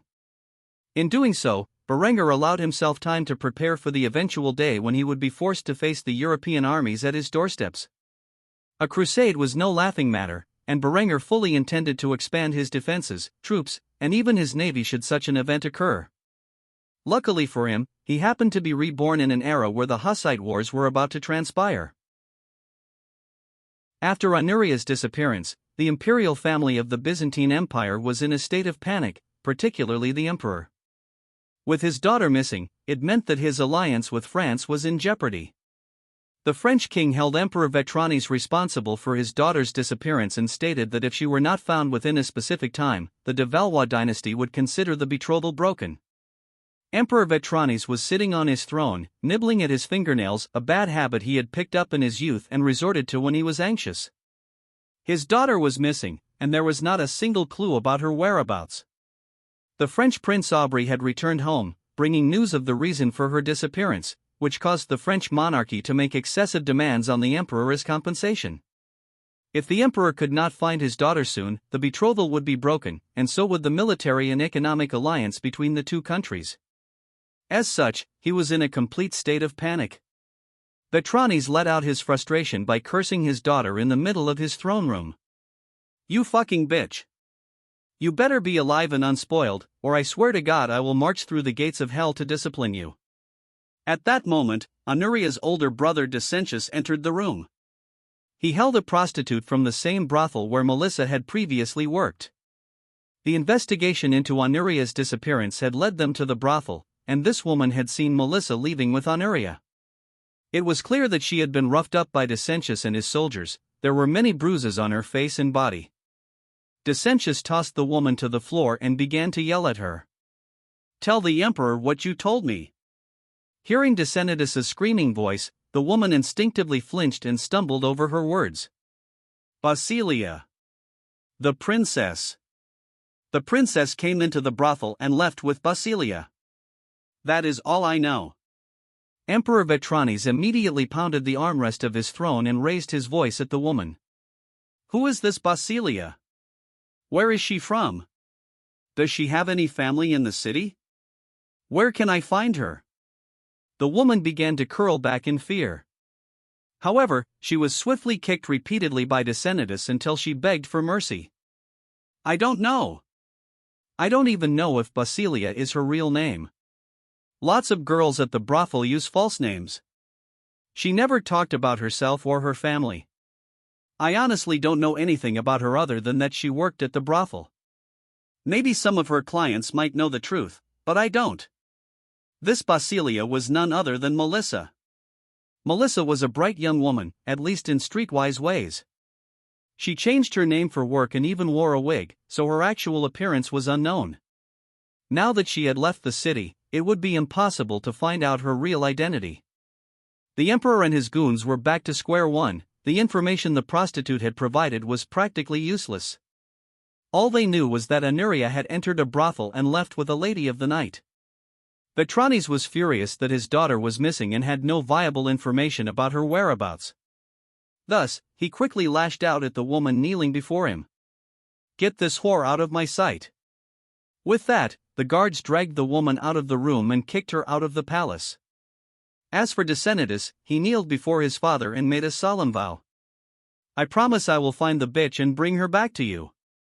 Hearing this, Emperor Vetranes tossed his goblet at his son, which smacked the young prince in the face and spilled wine all over his body. After doing so, the emperor quickly chastised his son. "Don't you talk about your sister that way. She may have run away and caused us immense trouble, but she is still your sister and a member of this imperial dynasty." Decentius had heard his father call Honoria the same term not long before, and yet he was being so thoroughly humiliated for repeating the emperor's words. Decentius gritted his teeth in rage, but, despite this, he choked back the vile words he had planned for his father and forced himself to remain calm. He realized that nobody in his family was thinking clearly at the moment. Thus, despite the emperor's outburst, the second prince of the empire accepted the punishment. While this was ongoing, Arethusa walked into the room, fully garbed in his grand armor, and knelt before the emperor next to Decentius. After doing so, he quickly announced his reason for visiting. "Your Majesty, I know these are hard times, and I do not wish to add to your concerns, but I have dire news from the city of Alexandria. The Mamluks have retaken the city and driven our forces out past the Suez. I know your daughter is missing, and you grieve for her absence. Yet, if you do not send aid to our forces in Egypt, all of our work from the past few years will go to waste." Hearing this news, Vitranes nearly chipped a tooth from the intense grinding he had begun. After listening to Aretha's words, he knew he had no choice. "Aretha, you have been a good friend, and I greatly value the assistance you have provided in the search for Honoria. I understand your desire to stay behind in Constantinople and continue the search for my missing daughter. Yet, only you and your army, now equipped with the weapons purchased from the West, can turn the tides of war. Thus, with a heavy heart, I must order you to sail your army south and crush the Mamluk Sultanate once and for all." Hearing this, Aretha was dismayed. He genuinely wanted to find Honoria as quickly as possible before something horrible happened to her. Yet, he understood the emperor's reasoning and did not protest. He merely nodded silently, stood up, and cupped his hands in silent prayer. Afterward, he began to address the emperor. "I pray to God in heaven that you find the princess before she gets into trouble. I swear on my life and honor that I will do everything in my power to retake what we have lost in North Africa and send the Saracens back to the hell from which they came." Hearing this, a bitter smile formed on Vetran's face. Without his excellent friend Aretha to aid him during this crisis, he did not know how he would manage to hold on. Yet, he knew only Aretha's army could crush the enemy in Egypt. Thus, with a heavy heart, he sent his greatest friend and ally off to war once more. "I pray for your victory, good Aretha. Go with haste and reclaim the long-lost lands of our mighty empire." After hearing this, Aretha saluted the emperor with a grim expression on his face. He then turned and walked out of the building. Seeing that his commanding officer was just ordered to war, Decentius quickly followed in pursuit but stopped at the entrance, where Aretha placed a hand on his shoulder. "Decentius, you must stay here with your father." Decentius immediately felt taken aback and began to question Aretha's orders. "What? Why? Am I not your termarches?" Aretha sighed heavily before comforting the youth. "You are, and by far the greatest of the officers beneath my command. However, you are also your father's son, and the emperor needs you and your assistance now more than ever. I fear what will become of him if he does not find your sister soon. God forbid something horrible happens to the poor girl." Decentius wanted to protest this decision, but he could see that Aretha had made up his mind. Removing the mighty stratego's hand from his shoulders, he looked him in the eye with a serious gaze and made a solemn vow. "I promise, whether my sister is alive or dead, I will find her, and I will bring her home." Hearing this, Aretha smiled. He knew that under Decentius' command, the search for Honoria would be in competent hands. This allowed him to worry less as he focused on his conquest of North Africa. After hearing this, the man turned away from the second prince and marched toward the harbor. He had a long journey ahead and a war to win. It would not be easy, but with the advantage of the arquebus and the pike and shot strategy he had devised, in large part due to Berenger's assistance, he would be able to overcome the tremendous odds before him. The search for the missing princess would continue. Despite having no leads on her whereabouts, the Byzantine imperial family would spend significant resources and effort looking for Honoria. They would never guess that she was on her way to a distant country solely because she had heard good things about a certain Austrian nobleman. Heraclius was often allowed out of the cabin so he could fly and catch prey. As such, he was in a perfect mood. After all, he flew at a speed of roughly 50 miles per hour, and no matter how long it took him to catch prey, he could easily catch up with the ship. While Heraclius was enjoying himself, Honoria had nothing to do except think about her life and daydream about what it would be like when she arrived in Kufstein. After encountering the boyar, she realized that not all people in this world were good-natured. As the princess thought about this, she realized there was a possibility that Berenger was also a wicked man.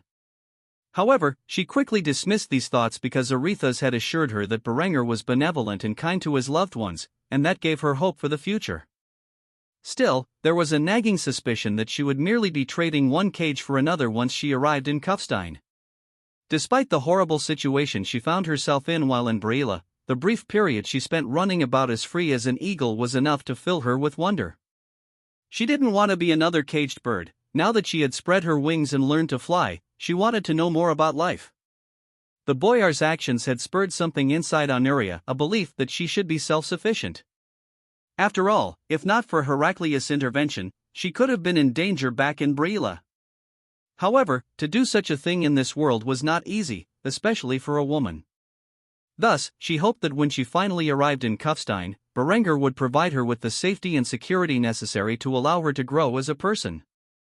She did not wish to spend her life in Kufstein the way she had in Constantinople, confined inside the royal palace as nothing more than a pretty face. Thinking about this, Honoria concluded that she could use her time aboard the ship more constructively. After all, there was much she could learn from the sailors.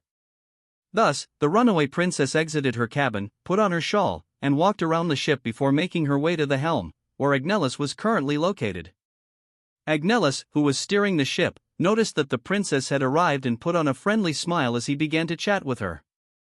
"Your Majesty, I was beginning to wonder when you would finally leave your seclusion. I hope nothing too serious happened back there in Brilla." Honoria gazed into the night sky above for a few moments in silence before voicing the concerns on her mind. "I've had a long time to think, and I've decided I don't want to be a bird in a cage anymore. I want to be an eagle that soars in the sky. So, there's something I was wondering if you could help me with?" Hearing this bold statement, Agnellus was uncertain where this was headed. However, since the princess had asked for his help, he could not very well turn her down. Thus, he inquired what she needed help with, albeit begrudgingly. "Whatever you require of me, if I can fulfill it, I swear to do so." With this, a pretty smile formed on Honoria's luscious pink lips, and she nodded her head in excitement.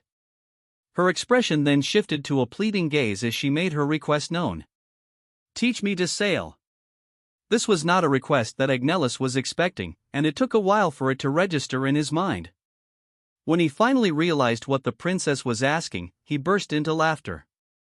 This reaction was not what Honoria expected, and she began to pout.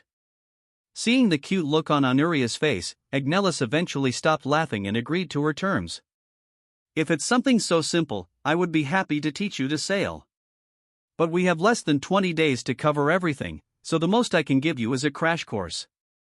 To Honoria, this was good enough, and a charming smile formed on her lips as she thanked the jewelry merchant. "Thank you." With that, Agnellus spent the remainder of the night on the Danube teaching the princess of the Byzantine Empire how to sail a galley.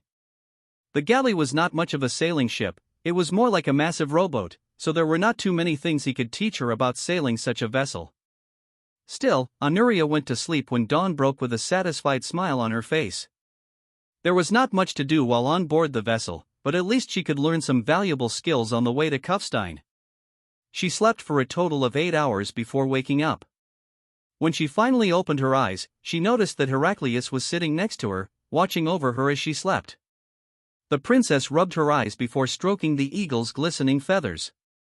"Good morning, Heraclius." The mighty eagle cawed in response to the attention. Shortly after playing with the bird, Honoria heard a knock on the door, followed by a familiar voice. "Your Majesty, are you in there? You have been asleep for some time. I have something for you to eat." When Honoria heard this, she quickly rushed to the door and opened it to see Agnellus' smiling face. In his hand was a bowl of meat porridge, and beside it was a wineskin. Honoria happily took the meal and thanked the man for his kindness. "Thank you, Agnellus, I will waste a drop." For some reason, seeing the princess happy made Agnellus happy. He didn't know it, but he was starting to get attached to the beautiful young princess from the Empire. As for Honoria, she had no lingering feelings for him, to her, he was at best a friend.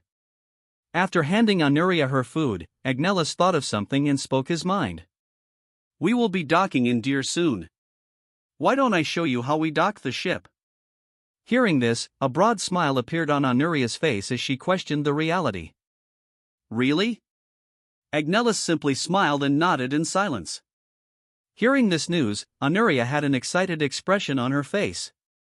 She was eager to learn more about the ship's functions and decided to devour her meal as quickly as possible so she could learn the docking procedure.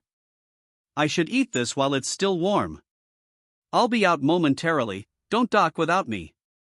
Afterwards, Honoria shut the door behind her, and Agnellus began to laugh at the girl's overeager nature. To him, it was just simple docking, there wasn't much to be excited about. However, to Honoria, the most mundane actions seemed to hold significant meaning, and she took joy in everything she learned how to do. It was refreshing to have such a level of optimism around. Honoria ate the beef porridge and drank from the wineskin. To her dismay, it was not filled with wine but with water instead. Because of this, she began to pout as she hastily ate her meal. Heraclius, noticing the food nearby, immediately jumped by Honoria's side and stole a piece of cooked beef from her fork before gulping it down. The act shocked Honoria, and she was visibly outraged by the bird's actions. She instantly began to chastise her pet eagle. "Heraclius, shoo! This is my food. Get your own." In response, Heraclius snagged another piece of meat from Honoria's bowl and quickly devoured it with a smug expression on his face. The look in his eyes seemed to ask Honoria a simple question: who is going to stop me? Thus, the gauntlet had been thrown, and a contest ensued between the princess and the eagle to see who could eat the meat in the porridge-filled bowl the quickest. If anyone else were to witness the sight, they would either be greatly entertained or deeply confused. One thing was sure, this bird was brilliant. Berenger was currently in his study, seated at his desk, drafting new blueprints for a series of vessels he wanted to construct for his navy. He had been working on this for many hours and was once again sleep-deprived. While the Linde-Class ship of the line was the pinnacle of naval vessels, at least among those powered by sail, it was, frankly, overkill and required a lot of resources, particularly oak. Such vessels were an enormous expense, and he could only build a few of them before venturing to the Americas. To put it simply, he realized that constructing such vessels was a waste of his limited resources, at least until he began colonization. As a replacement, Berenger was currently drafting plans for a 38-gun, fifth-rate frigate that would become the standard warship for his fleet in the Mediterranean. The frigate was a fast and maneuverable single-deck ship. In the Mediterranean, with its relatively light winds compared to the Atlantic, such ships would be far more effective in securing his power. They would also be fully capable of traversing to the New World and protecting Berenger's interests abroad. These 38-gun, fifth-rate frigates would be armed with a total of 38 32-pound cannons and a few Schmidt guns on swivels. With a fleet of these ships, no one would be able to challenge his authority in the Mediterranean. However, he was not only designing frigates but also a clipper for trade and transport. The clipper was a high-speed, long-range vessel. It did not even need to be armed, as no ship in the world could catch it in pursuit. Thus, they were the perfect design for merchant vessels and would allow him to rapidly exchange goods between his colonies and the fatherland in the future, when he had a massive colonial empire. For the time being, these two ship designs would enable him to rule the Mediterranean and rapidly engage in trade with the various powers in the region. Berenger had shifted the design of the zinc-plated hull to galvanized steel, making it slightly thicker to protect against enemy cannon fire. These galvanized steel-plated hulls would be properly lacquered with a base layer of black paint and a white stripe over the gun deck. Overall, the ships would be highly effective in protecting against enemy fire and wood-eating parasites, thus increasing the vessel's lifespan and decreasing maintenance costs. As for his Linde-Class ship of the line, it would be shelved until he had the means to produce such mighty vessels in large numbers. Though it may disappoint Evio, the man was practical and would indeed be convinced to focus production on frigates and clippers. After finishing the blueprints for his new ships, Berenger quickly got to work on designing naval uniforms. As per usual, he focused on Renaissance-era designs for the clothing. In particular, he was inspired by the outfits worn by the Old English privateers known as sea dogs during the Elizabethan era from his past life. The uniforms were designed in the colors of black, charcoal, and gold. Now there was only one more thing to take care of, and this was of vital importance: a naval flag to symbolize that his vessels were from the Duchy of Austria. At this point, the idea of naval and national flags was, for the most part, non-existent. Berenger had thought about this for quite some time and had a rudimentary idea in his head. Now that he was a duke, he thoroughly planned to change his coat of arms and designed it first. Previously, his coat of arms was reasonably simple. It was prebend sinister with the colors black and gold, separated by a white band in the center. As a duke, he intended to create something more elaborate. Thus, he designed a white field with a black eagle in the center. The eagle wore a gold crown, had a gold beak with a red tongue and white eyes, and a visible golden ridge on its wingspan. In the center of its body, his family's old coat of arms was featured. The eagle's feet and talons were also gold. After designing the new coat of arms, Berenger created his naval flag, which would one day serve as the basis for his national flag. It was a Prussianized flag with a white center and thin black bars on the top and bottom. Unlike the Prussian flag, there was also a thin gold layer below. In the white center, his new coat of arms was prominently displayed. In the future, every Austrian ship, whether military or merchant, would fly this flag or a variant of it, symbolizing their origin from the Duchy of Austria and their protection by its powerful navy. Any attack on an Austrian vessel would be considered an act of war by Berenger. With the ship designs completed, along with his new naval uniforms, coat of arms, and naval flag, Berenger had one primary task left: naming the frigate and its class. He thought deeply about this and decided to name the frigate after himself. The Berenger-class frigate. As for the clippers, since they were not warships, he did not feel the need to give them a class designation. After taking care of business, Berenger leaned back in his chair and stretched his upper body while yawning. He had been in this seat for quite some time and desired to stretch his legs. Thus, he rose from his seat and began sending the new designs to their respective builders. The naval uniform designs would go to the garment district in Kufstein, while the ship blueprints would be sent to Trieste, where Evia was currently working on building Berenger's mighty shipyards. Berenger had already written a letter to the shipbuilder explaining his reasoning for transitioning the work to the construction of frigates and clippers instead of the mighty ships of the line he had initially designed.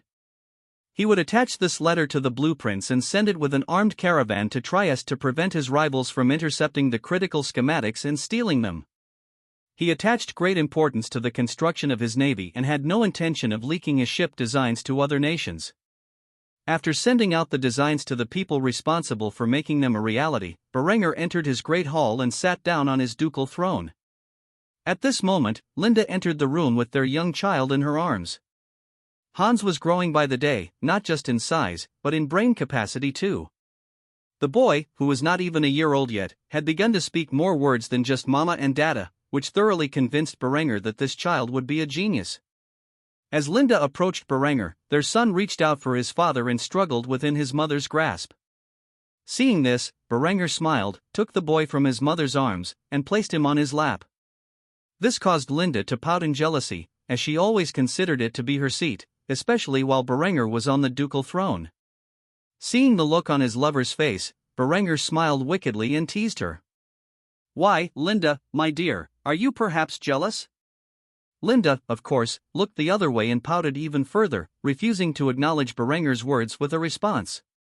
Hans looked at his mother and father and had a glimpse of understanding in his eyes.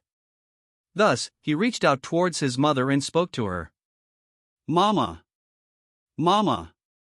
With this, Linde took Hans from Berenger's grasp and then sat on Berenger's lap herself with a satisfied expression. She petted Hans' strawberry blonde hair, which matched her own, and praised her son. "My baby boy is so caring and understanding." Berenger smirked at this but eyed the boy cautiously. This kid was too smart for his own good. Somehow, he recognized that his mother was jealous of him sitting on his father's lap and created a compromise. This degree of intelligence was terrifying when one considered that Hans was not even a year old yet. This just reinforced Berenger's belief that the boy was destined for great things. After sitting on his ducal throne for a while, Berenger grew tired. After all, he had burned the midnight oil coming up with his designs. Thus, he decided to get some rest. He made sure to kiss his lover and child on the cheek before standing up, which forced them to stand as well. "I am going to get some rest. I will see you two later." With that, Berenger departed to his bedchambers, where he fell asleep. As for Linde and Hans, they would continue their day as usual. While the galley pulled into the town of Deer, Honoria assisted in docking, helping to tie the ship to the dock. In doing so, she felt a great sense of accomplishment. It was a simple and mundane task, yet it was the first time she had done something like this. The pretty smile on her face as she helped the crew dock the ship brought an atmosphere of optimism and happiness to the people aboard the vessel, something they had not felt in some time. After docking, Agnellus approached Honoria and gave her instructions. This time, make sure to stay by my side. I don't want a repeat of what happened in Wallachia. Honoria's smile faded, and she nodded solemnly. She then followed Agnellus into the town. Heraclius was flying overhead once more, watching over the girl. This time, the eagle made a mental note not to chase after prey while the princess was wandering about. Agnellus led Honoria through the town, where they began to shop for supplies. Throughout her time locked away in the captain's cabin, Honoria had time to think. She realized that if she immediately revealed her identity to Berenger, he would likely send her back to Constantinople. While he might be a brilliant commander with a powerful army, he would not be able to face the pressure of the empire alone. Thus, she decided to look for something to disguise her appearance and identity. As they walked through the town, Honoria noticed a little shop selling beauty products to women. She thought it would be an excellent place to find something to disguise her appearance. She tugged on Agnellus's arm and spoke to him. I want to check out that store, maybe they have something useful for me. Seeing it was a woman's beauty store, Agnellus sighed before tagging along with Honoria. When Honoria entered the store, she was shocked to find the young woman selling the beauty products had sleek white hair that glistened as if it were oiled. She was pretty but in no way compared to Honoria's natural beauty. Seeing the woman's hair, brows, and lashes as white as snow, Honoria quickly asked how she managed to do it. Excuse me? I was wondering, how did you get your hair like that? Hearing a pretty young girl like Honoria ask about the fashion trend she was trying to start, the woman smiled and answered with a proud expression. It's all thanks to this product right here, she said, pulling out a can of pomade manufactured by Berenger's industry. Berenger had long decided to sell the product for extra profit, and some of his creations had made their way into Hungary via the Danube River trade. After showing off the fine wax-like substance, the woman continued. I had a brilliant idea to mix the fine white powder with the wax-like substance, and in the end, it created the snow-white hair you see on my head. It's a shame most women are not interested in this style. However, I would suggest giving it a try. With your natural pale skin and mint green eyes, I'm sure it would enhance your beauty. Hearing this, Honoria quickly decided to buy a bit of both the fine white starch powder and the pomade. She looked at Agnellus with puppy dog eyes, signaling she wanted the items, and the man had no choice but to give in. Thus, he handed the woman the coins necessary to purchase the products. After doing so, the woman made another offer. If you want your hair to be as white as mine for 5 extra coins, I can help you through the process. Upon hearing this, Honoria instantly agreed and sat down in a chair where the woman guided her through the process of treating her hair to achieve a snow-white color with a silky texture. By the time they had finished treating Honoria's hair, brow, and lashes, she looked like a different person. Though her face remained the same, the vast difference between her previous chocolate-colored hair and her now snow-white hair was substantial. With her ashen skin and mint-green eyes, the white hair complemented her natural features better than her natural hair color.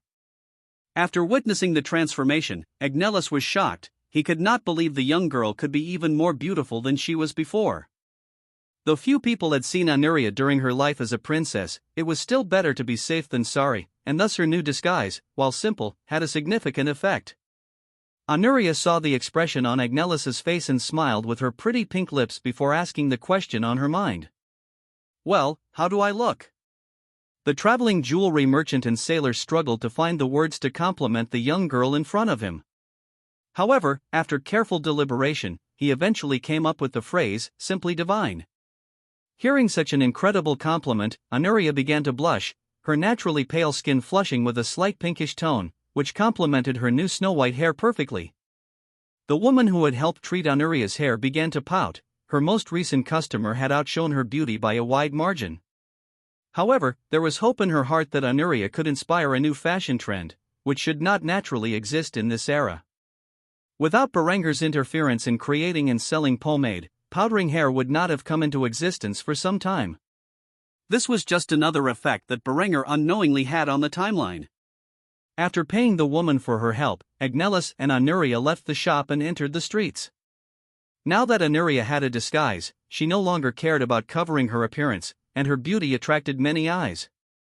Despite this, nobody would ever guess that she was the princess of the Byzantine Empire. Despite the young beauty walking through the streets showing her stunning appearance, not a single man approached her. This was due to Agnellus, who was a tall and strong man by nature and naturally intimidated anyone who thought to interact with the young beauty by his side. Thus, she walked through the crowd with a gorgeous smile on her face, attracting the glances of all men and boys alike. Of course, Honoria herself was unaware of the lustful gazes cast her way and continued without a care in the world. Throughout the rest of the day in the town, Honoria followed Agnellus around as he purchased the necessary supplies for the remainder of the journey. He even sold a few jewelry pieces to some of the local noblewomen, making a bit of a profit. Before long, he and Honoria returned to the ship, where the crew was still busy venturing through the town, going about their business. Well, aside from the many slaves who rowed the vessel, they were bound to the ship. When Honoria was alone with Agnellus, she began to thank him for paying for her disguise. "Thank you, Agnellus. Not just for paying for the products I wanted, but for everything you have done for me up until this point." Agnellus merely scratched the back of his head in embarrassment before responding to the princess. "It is no problem, after all, you are the princess of the empire. It is what I should be doing." However, to this response, Honoria simply shook her head. She had decided to hide her identity and could no longer have Agnellus referring to her by her real name or title. Therefore, she began to inform the man of her intent. "I am no longer the princess of the empire. I ran away from home and have no plans to return. From now on, you should refer to me as Valeria. I think it's best if we use a pseudonym in the future." Hearing this, Agnellus was shocked and immediately asked the question on his mind. "What about Count Berenger? Are you not going to reveal your identity when you arrive in Kufstein?" To this, Honoria responded with a wry smile on her face, revealing her plans for the future. "If I reveal my identity to Count Berenger immediately, he will most certainly ship me back to Constantinople, or at the very least inform my family that I am in Kufstein and keep me there until they arrive to transport me back to the palace. Instead, I will let him believe I am Valeria Zanara, a noblewoman from Antioch. After I have managed to make him fall head over heels for me, I will reveal my true identity. After all, a relationship built upon lies cannot stand for long." Hearing this, Agnellus was surprised at how much the young girl had thought through her future since they departed from Constantinople. He had to say that she was maturing emotionally with each passing day, and that was a good sign. He, too, feared Berenger's response when he found out the runaway princess had fled to his territory. As such, Agnellus patted the girl on the head, smiled at her, and spoke the words on his mind. "I think that's a smart idea. I pray your dreams come true." After saying that, Agnellus removed his hand and looked up at the moon in the sky before commenting again. "It's getting late, you should get some rest. We still have a long way to go before we reach Kufstein." Hearing this, Honoria smiled and nodded before leaving for the allotted quarters. As she went, she made sure to thank Agnellus once more. "Thanks again. I appreciate it." As she said this, Heraclius swooped down from the sky and landed on her shoulder, and the two of them departed for their quarters. The eagle was not the least bit surprised that Honoria had changed her hair color and merely cawed at her, nodding his head in approval. The last thing Agnellus heard the princess say before entering the cabin was the young girl talking to her pet. "Thanks, Heraclius." With this, Agnellus simply shook his head and looked up at the moon once more, speaking his thoughts aloud. "That girl is just too cute." Since Lambert's death, Berenger had hidden it from his family, afraid of the impact such news would have on his loved ones. More importantly, he did not want them to discover that he had killed his brother in battle and taken his skull as a drinking cup. This barbaric act was Berenger's final revenge on his younger brother for his wicked deeds. However, he knew he could not keep the secret forever, and had been planning how to inform his mother, father, and little sister of Lambert's death. Despite being busy until recently, Berenger realized the time had come to announce Lambert's passing and allow his family to cherish a good memory of their lost loved one. To this end, he had recently summoned his parents to Kufstein. On this day, they finally arrived, amazed by the transformation of their once humble barony. The last time they were in Kufstein, it was little more than an agricultural town. Now, it was a thriving city, protected by mighty walls of steel-reinforced concrete bricks.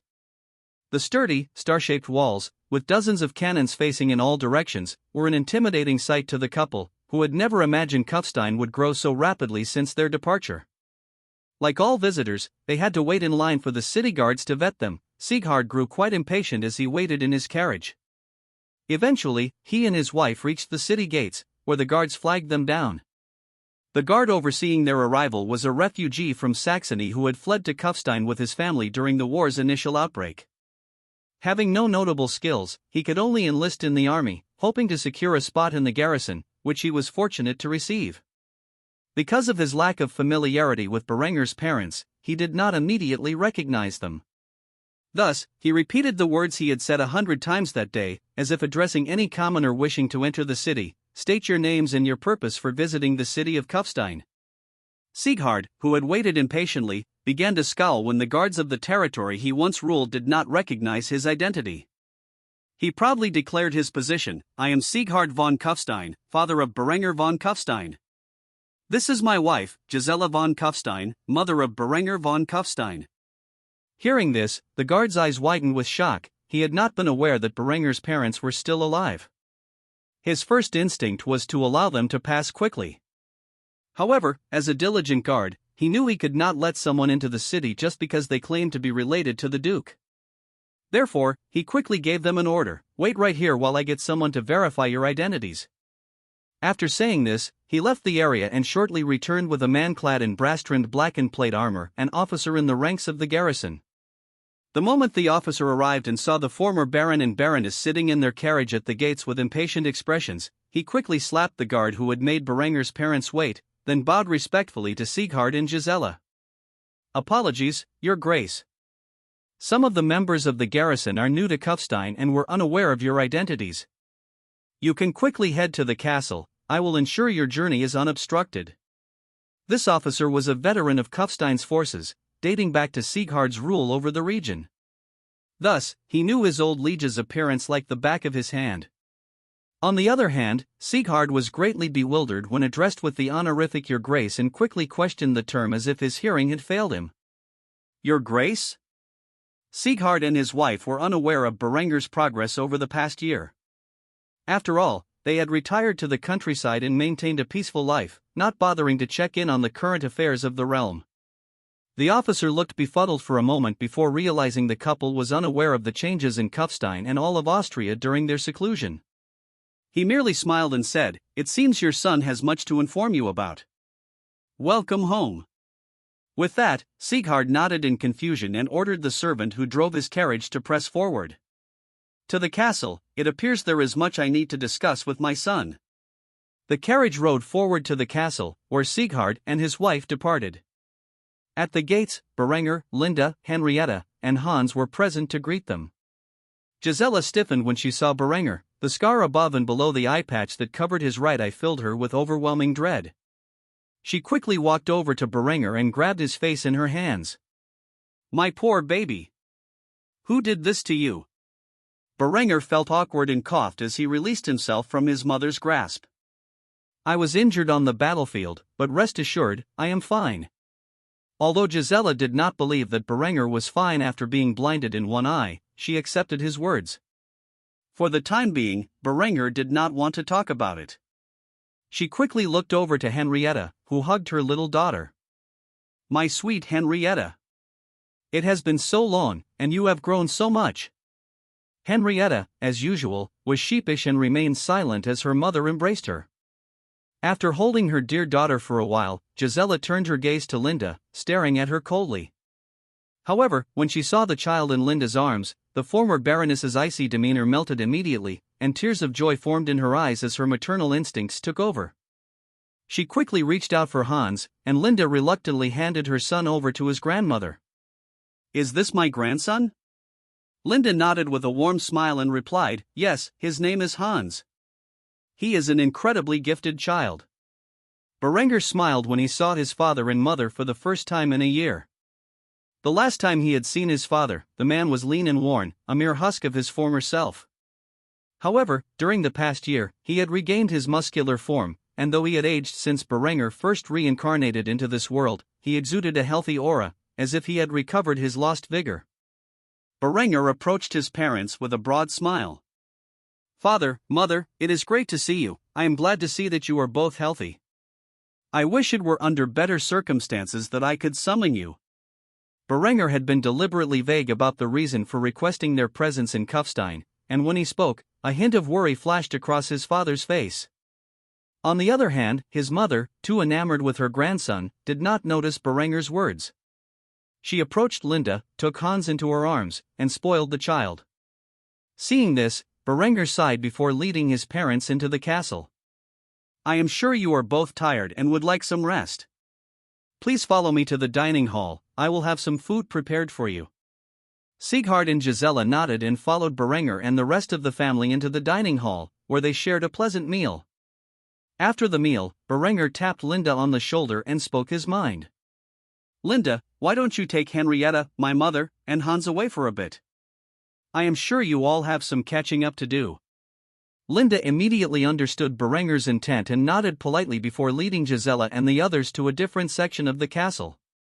"If you will follow me."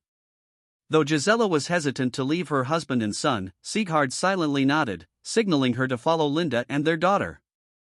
Once they had disappeared from earshot, Berenger asked his father a simple question to break the ice. "Should I get you something to drink? We have made significant progress with alcoholic beverages. I am sure you will love the whiskey." Hearing this, Sieghard nodded, and Berenger brought out a pair of glasses, poured the precious liquid into them, and handed one to his father. Berenger took a sip before expressing his thoughts to his father. "I see you have a lot of questions on your mind. You don't need to be so hesitant, ask away." Hearing this, Sieghard took a sip of the whiskey, but he immediately began to cough. He had no idea that the liquid would cause such a burning sensation. He had taken a big gulp and immediately began to regret it. His cheeks began to flush, and he could feel his head spinning. Berenger chuckled at the sight, and after a few moments, Sieghard collected his thoughts and asked the first question on his mind. "I was referred to as Your Grace when entering the city. Since when do I hold such a prestigious position?" Berenger's joyful expression faded, and he cast a solemn gaze upon his father before answering. Truthfully, it was not too long ago. To make a long story short, the Austrian armies were defeated in Bavaria, where Duke Wilmar died in battle. After crushing our armies, the Bavarian troops marched into our lands, where they raped, pillaged, and burned a large part of it. In the process, they successfully laid siege to Vienna, where they executed Wilmar's sons and married off his daughters to God knows who. Only Conrad escaped and fled to my lands. In the process, I was named regent and helped him take back the duchy from Bavarian control. However, shortly after, the boy fell into a deep depression and took his own life, leaving me to clean up the mess. Some nobles rebelled, which I put down with ease, and Lietbert, the closest male relative of the late Duke Wilmar, relinquished his claim to the duchy to me. After summarizing the recent events, Berenger took another sip of his whiskey while waiting for his father to process the news. Sieghard was in shock. All of these events had unfolded in Austria while he was living a peaceful, secluded life. He had no idea how Berenger had so adeptly climbed the feudal hierarchy from viscount to duke in such a short time. For the first time in his long life, he began to fear his son. Sieghard stared at his son in silence for a few moments, during which he slowly drank the glass of whiskey. Only after finishing its contents did he begin to speak his thoughts. "When you were a child, I did not believe you would live to adulthood. After all, you were so sickly back then. Because of this, I focused all my efforts on raising Lambert to be my successor. I left you to a life of lazy indulgence, and if I am honest, I did not care. I was sure you would die before reaching the age of majority. Despite this, you persisted for years, engaging in pointless frivolities and smearing our family name. Yet, I tolerated it because I kept telling myself that soon enough you would be dead, and Lambert would be my heir. When you fell a little over a year and a half ago, I assumed that would be it, that you would die and no longer be a black mark on our family's history. But once more, you surprised me. You clawed your way back from the brink and brought yourself back to life. In the days that followed, you became a completely different person, driven, intelligent, and capable. It was as if you were no longer my son. Within half a year, you brought great wealth and success to Kufstein, the likes of which I had never anticipated. A year later, you are now the Duke of Austria. To say that I was wrong about you is an understatement. While I thought Lambert was a worthy successor, I was blind to his shortcomings. Instead of waiting for you to die naturally, he poisoned you and made multiple other attempts on your life when you began to prove yourself a worthy member of our dynasty. The guilt I had for being a poor father to you and your brother forced me to concede my title and lands to you. I now know that decision was the best choice I have ever made in my life. With this in mind, I want you to be honest with me. No matter what you tell me, I will be able to handle it. So, allow me to ask you the question on my mind. Lambert is dead, isn't he? Having listened to this long-winded speech, Berenger felt his emotions fluctuate throughout. He had initially planned to tell his father that Lambert died gloriously in battle, defending Christendom from its enemies. But after seeing the look in his father's blue eyes, he knew he could not lie. So, he opted to drink from his glass. Once he had finished the contents and felt a mental buzz from the alcohol, he opened his mouth and revealed the truth. Lambert has been dead for some time now. The fool marched an army on our lands, attempting to end my life and that of my family. So, I marched an army of my own to meet him at Oberstdorf, where it turned into a chaotic slaughter. That knave took my eye, and in doing so, he paid the price with his life. Sieghard frowned when he heard this. However, his expression did not sink into despair, it merely showed understanding. After a heavy sigh, he signaled for Berenger to fill his glass. Berenger proceeded to pour another round for himself and his father. The two men drank in silence for a while before Sieghard spoke. "I'm sorry, Berenger." Hearing this, Berenger was stunned. He had not expected such a reaction from his father to the news of his son's death. So, Berenger decided to clarify his confusion. "About?" Sieghard's expression was grave as he continued. "For everything. If I were a better father to the two of you, you wouldn't have been forced into such a situation. It pains me to know that the grudge between you two brothers was so deep that Lambert sought to kill you even after a chance at redemption. If I were a better man, I could have prevented all the bad things that have happened to you." Berenger drank from his glass in silence for a few moments before responding. When he did, his expression was severe. "You don't need to apologize. Everything that has happened in my life has shaped who I am. Without Lambert's attempts on my life, I wouldn't be the man I am today. I'm afraid to think about the life I would have lived if I had never awakened from my naivety." Berenger then pointed to his eye patch with a stern expression. "This is a permanent reminder that I should never show mercy to my enemies. It was because I had a soft heart that I spared Lambert at my mother's request. I will never make that mistake again." Hearing this, Sieghard could tell that Berenger had been through a lot, and the extensive campaigns he had fought had hardened his resolve. The man before him was not the same son he knew a year ago, when he left Kufstein to seek a life of leisure and seclusion. Sieghard could hardly recognize his son, but he was curious about what Berenger was thinking and how grand his ambitions were. Thus, the former baron drank from his glass once more. Finishing its contents, he motioned for Berenger to fill it up, and the young duke poured more whiskey into both of their cups. After doing so, Sieghard asked the question on his mind. "Is being duke enough for you? Or do you desire to be king?" When he heard this, Berenger decided to reveal some of his plans to his father. There were a few reasons for this. First and foremost, the man was family, and if Berenger's status was elevated, so too would his be. Second, the older man had retired and given Berenger his realm. Thus, even if he was against Berenger's plans, there was nothing he could do. Thirdly, Berenger did not plan to reveal everything about his grand ambitions, only what would come next. With this in mind, Berenger responded to his father's question with a smug expression. "For now, I will consolidate the gains I have acquired over the past year. I will implement my reforms, expand the army, and establish a grand navy. When Austria is capable of standing on its own, I will declare myself King of Austria. If the Emperor refuses to elevate my status from a lowly duke to a full-fledged king, I will wage war for my independence. No matter how many soldiers the Empire brings to battle, I will be victorious. In the end, I will be king, whether it is done peacefully or through bloodshed, it is inevitable." Hearing this, Sieghard was surprised by his son's grand ambitions, to the point where he was willing to go to war to call himself king. Then again, he understood that Berenger had the means to do so.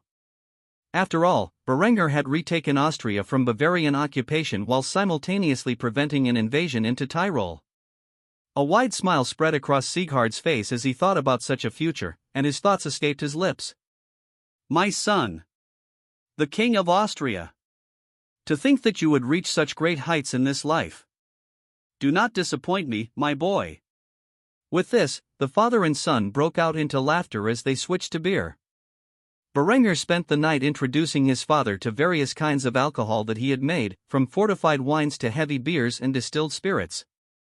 While drinking, Sieghard gave his son one final piece of advice. My son, do not tell your mother or your sister the truth about Lambert's death. It would break their fragile hearts. Berenger nodded silently in response to Sieghard's words. Had it not been for his father's forthrightness, he would have lied to him as well. With that, Berenger drank more from the chalice in his hands. This golden chalice was not the usual skull chalice he drank from. He felt it would be inappropriate to drink from Lambert's skull in front of his father, so he had prepared a different goblet. Later that night, Berenger's other family members returned. The looks on their faces suggested they had engaged in an exciting conversation, much like Berenger had with his father. However, the way Gisela and Linda were getting along was a good sign to Berenger. It seemed they had resolved their difficulties. With his family's arrival, Berenger garnered their attention by clanging a spoon against his golden chalice. Once the others had turned their attention to him, he began to speak the words he had prepared long ago. Mother, Henrietta, I have an announcement to make. There is no easy way to say this, so I will just come out and say it. Lambert is dead. I have received word from the Grand Master of the Teutonic Order that he died gloriously on the battlefield, defending the East from the heathens of the Golden Horde. Gisela dropped the cup in her hands in shock upon hearing this, and Henrietta began to tear up. Sieghard took his wife's hands to comfort her during this difficult time. The two women broke into tears as they mourned Lambert's death, leaving Berenger, Sieghard, and Linda as the only ones aware of the truth. Berenger had concocted this story so his mother and sister would still look fondly on Lambert, even though he had continued to walk the path of evil until his death. In reality, there was no redemption for Lambert. He died trying to murder his brother and ex-fiancée. If there was an afterlife, only eternal hellfire awaited him. Then again, if hell truly existed, the two brothers would surely be united one day.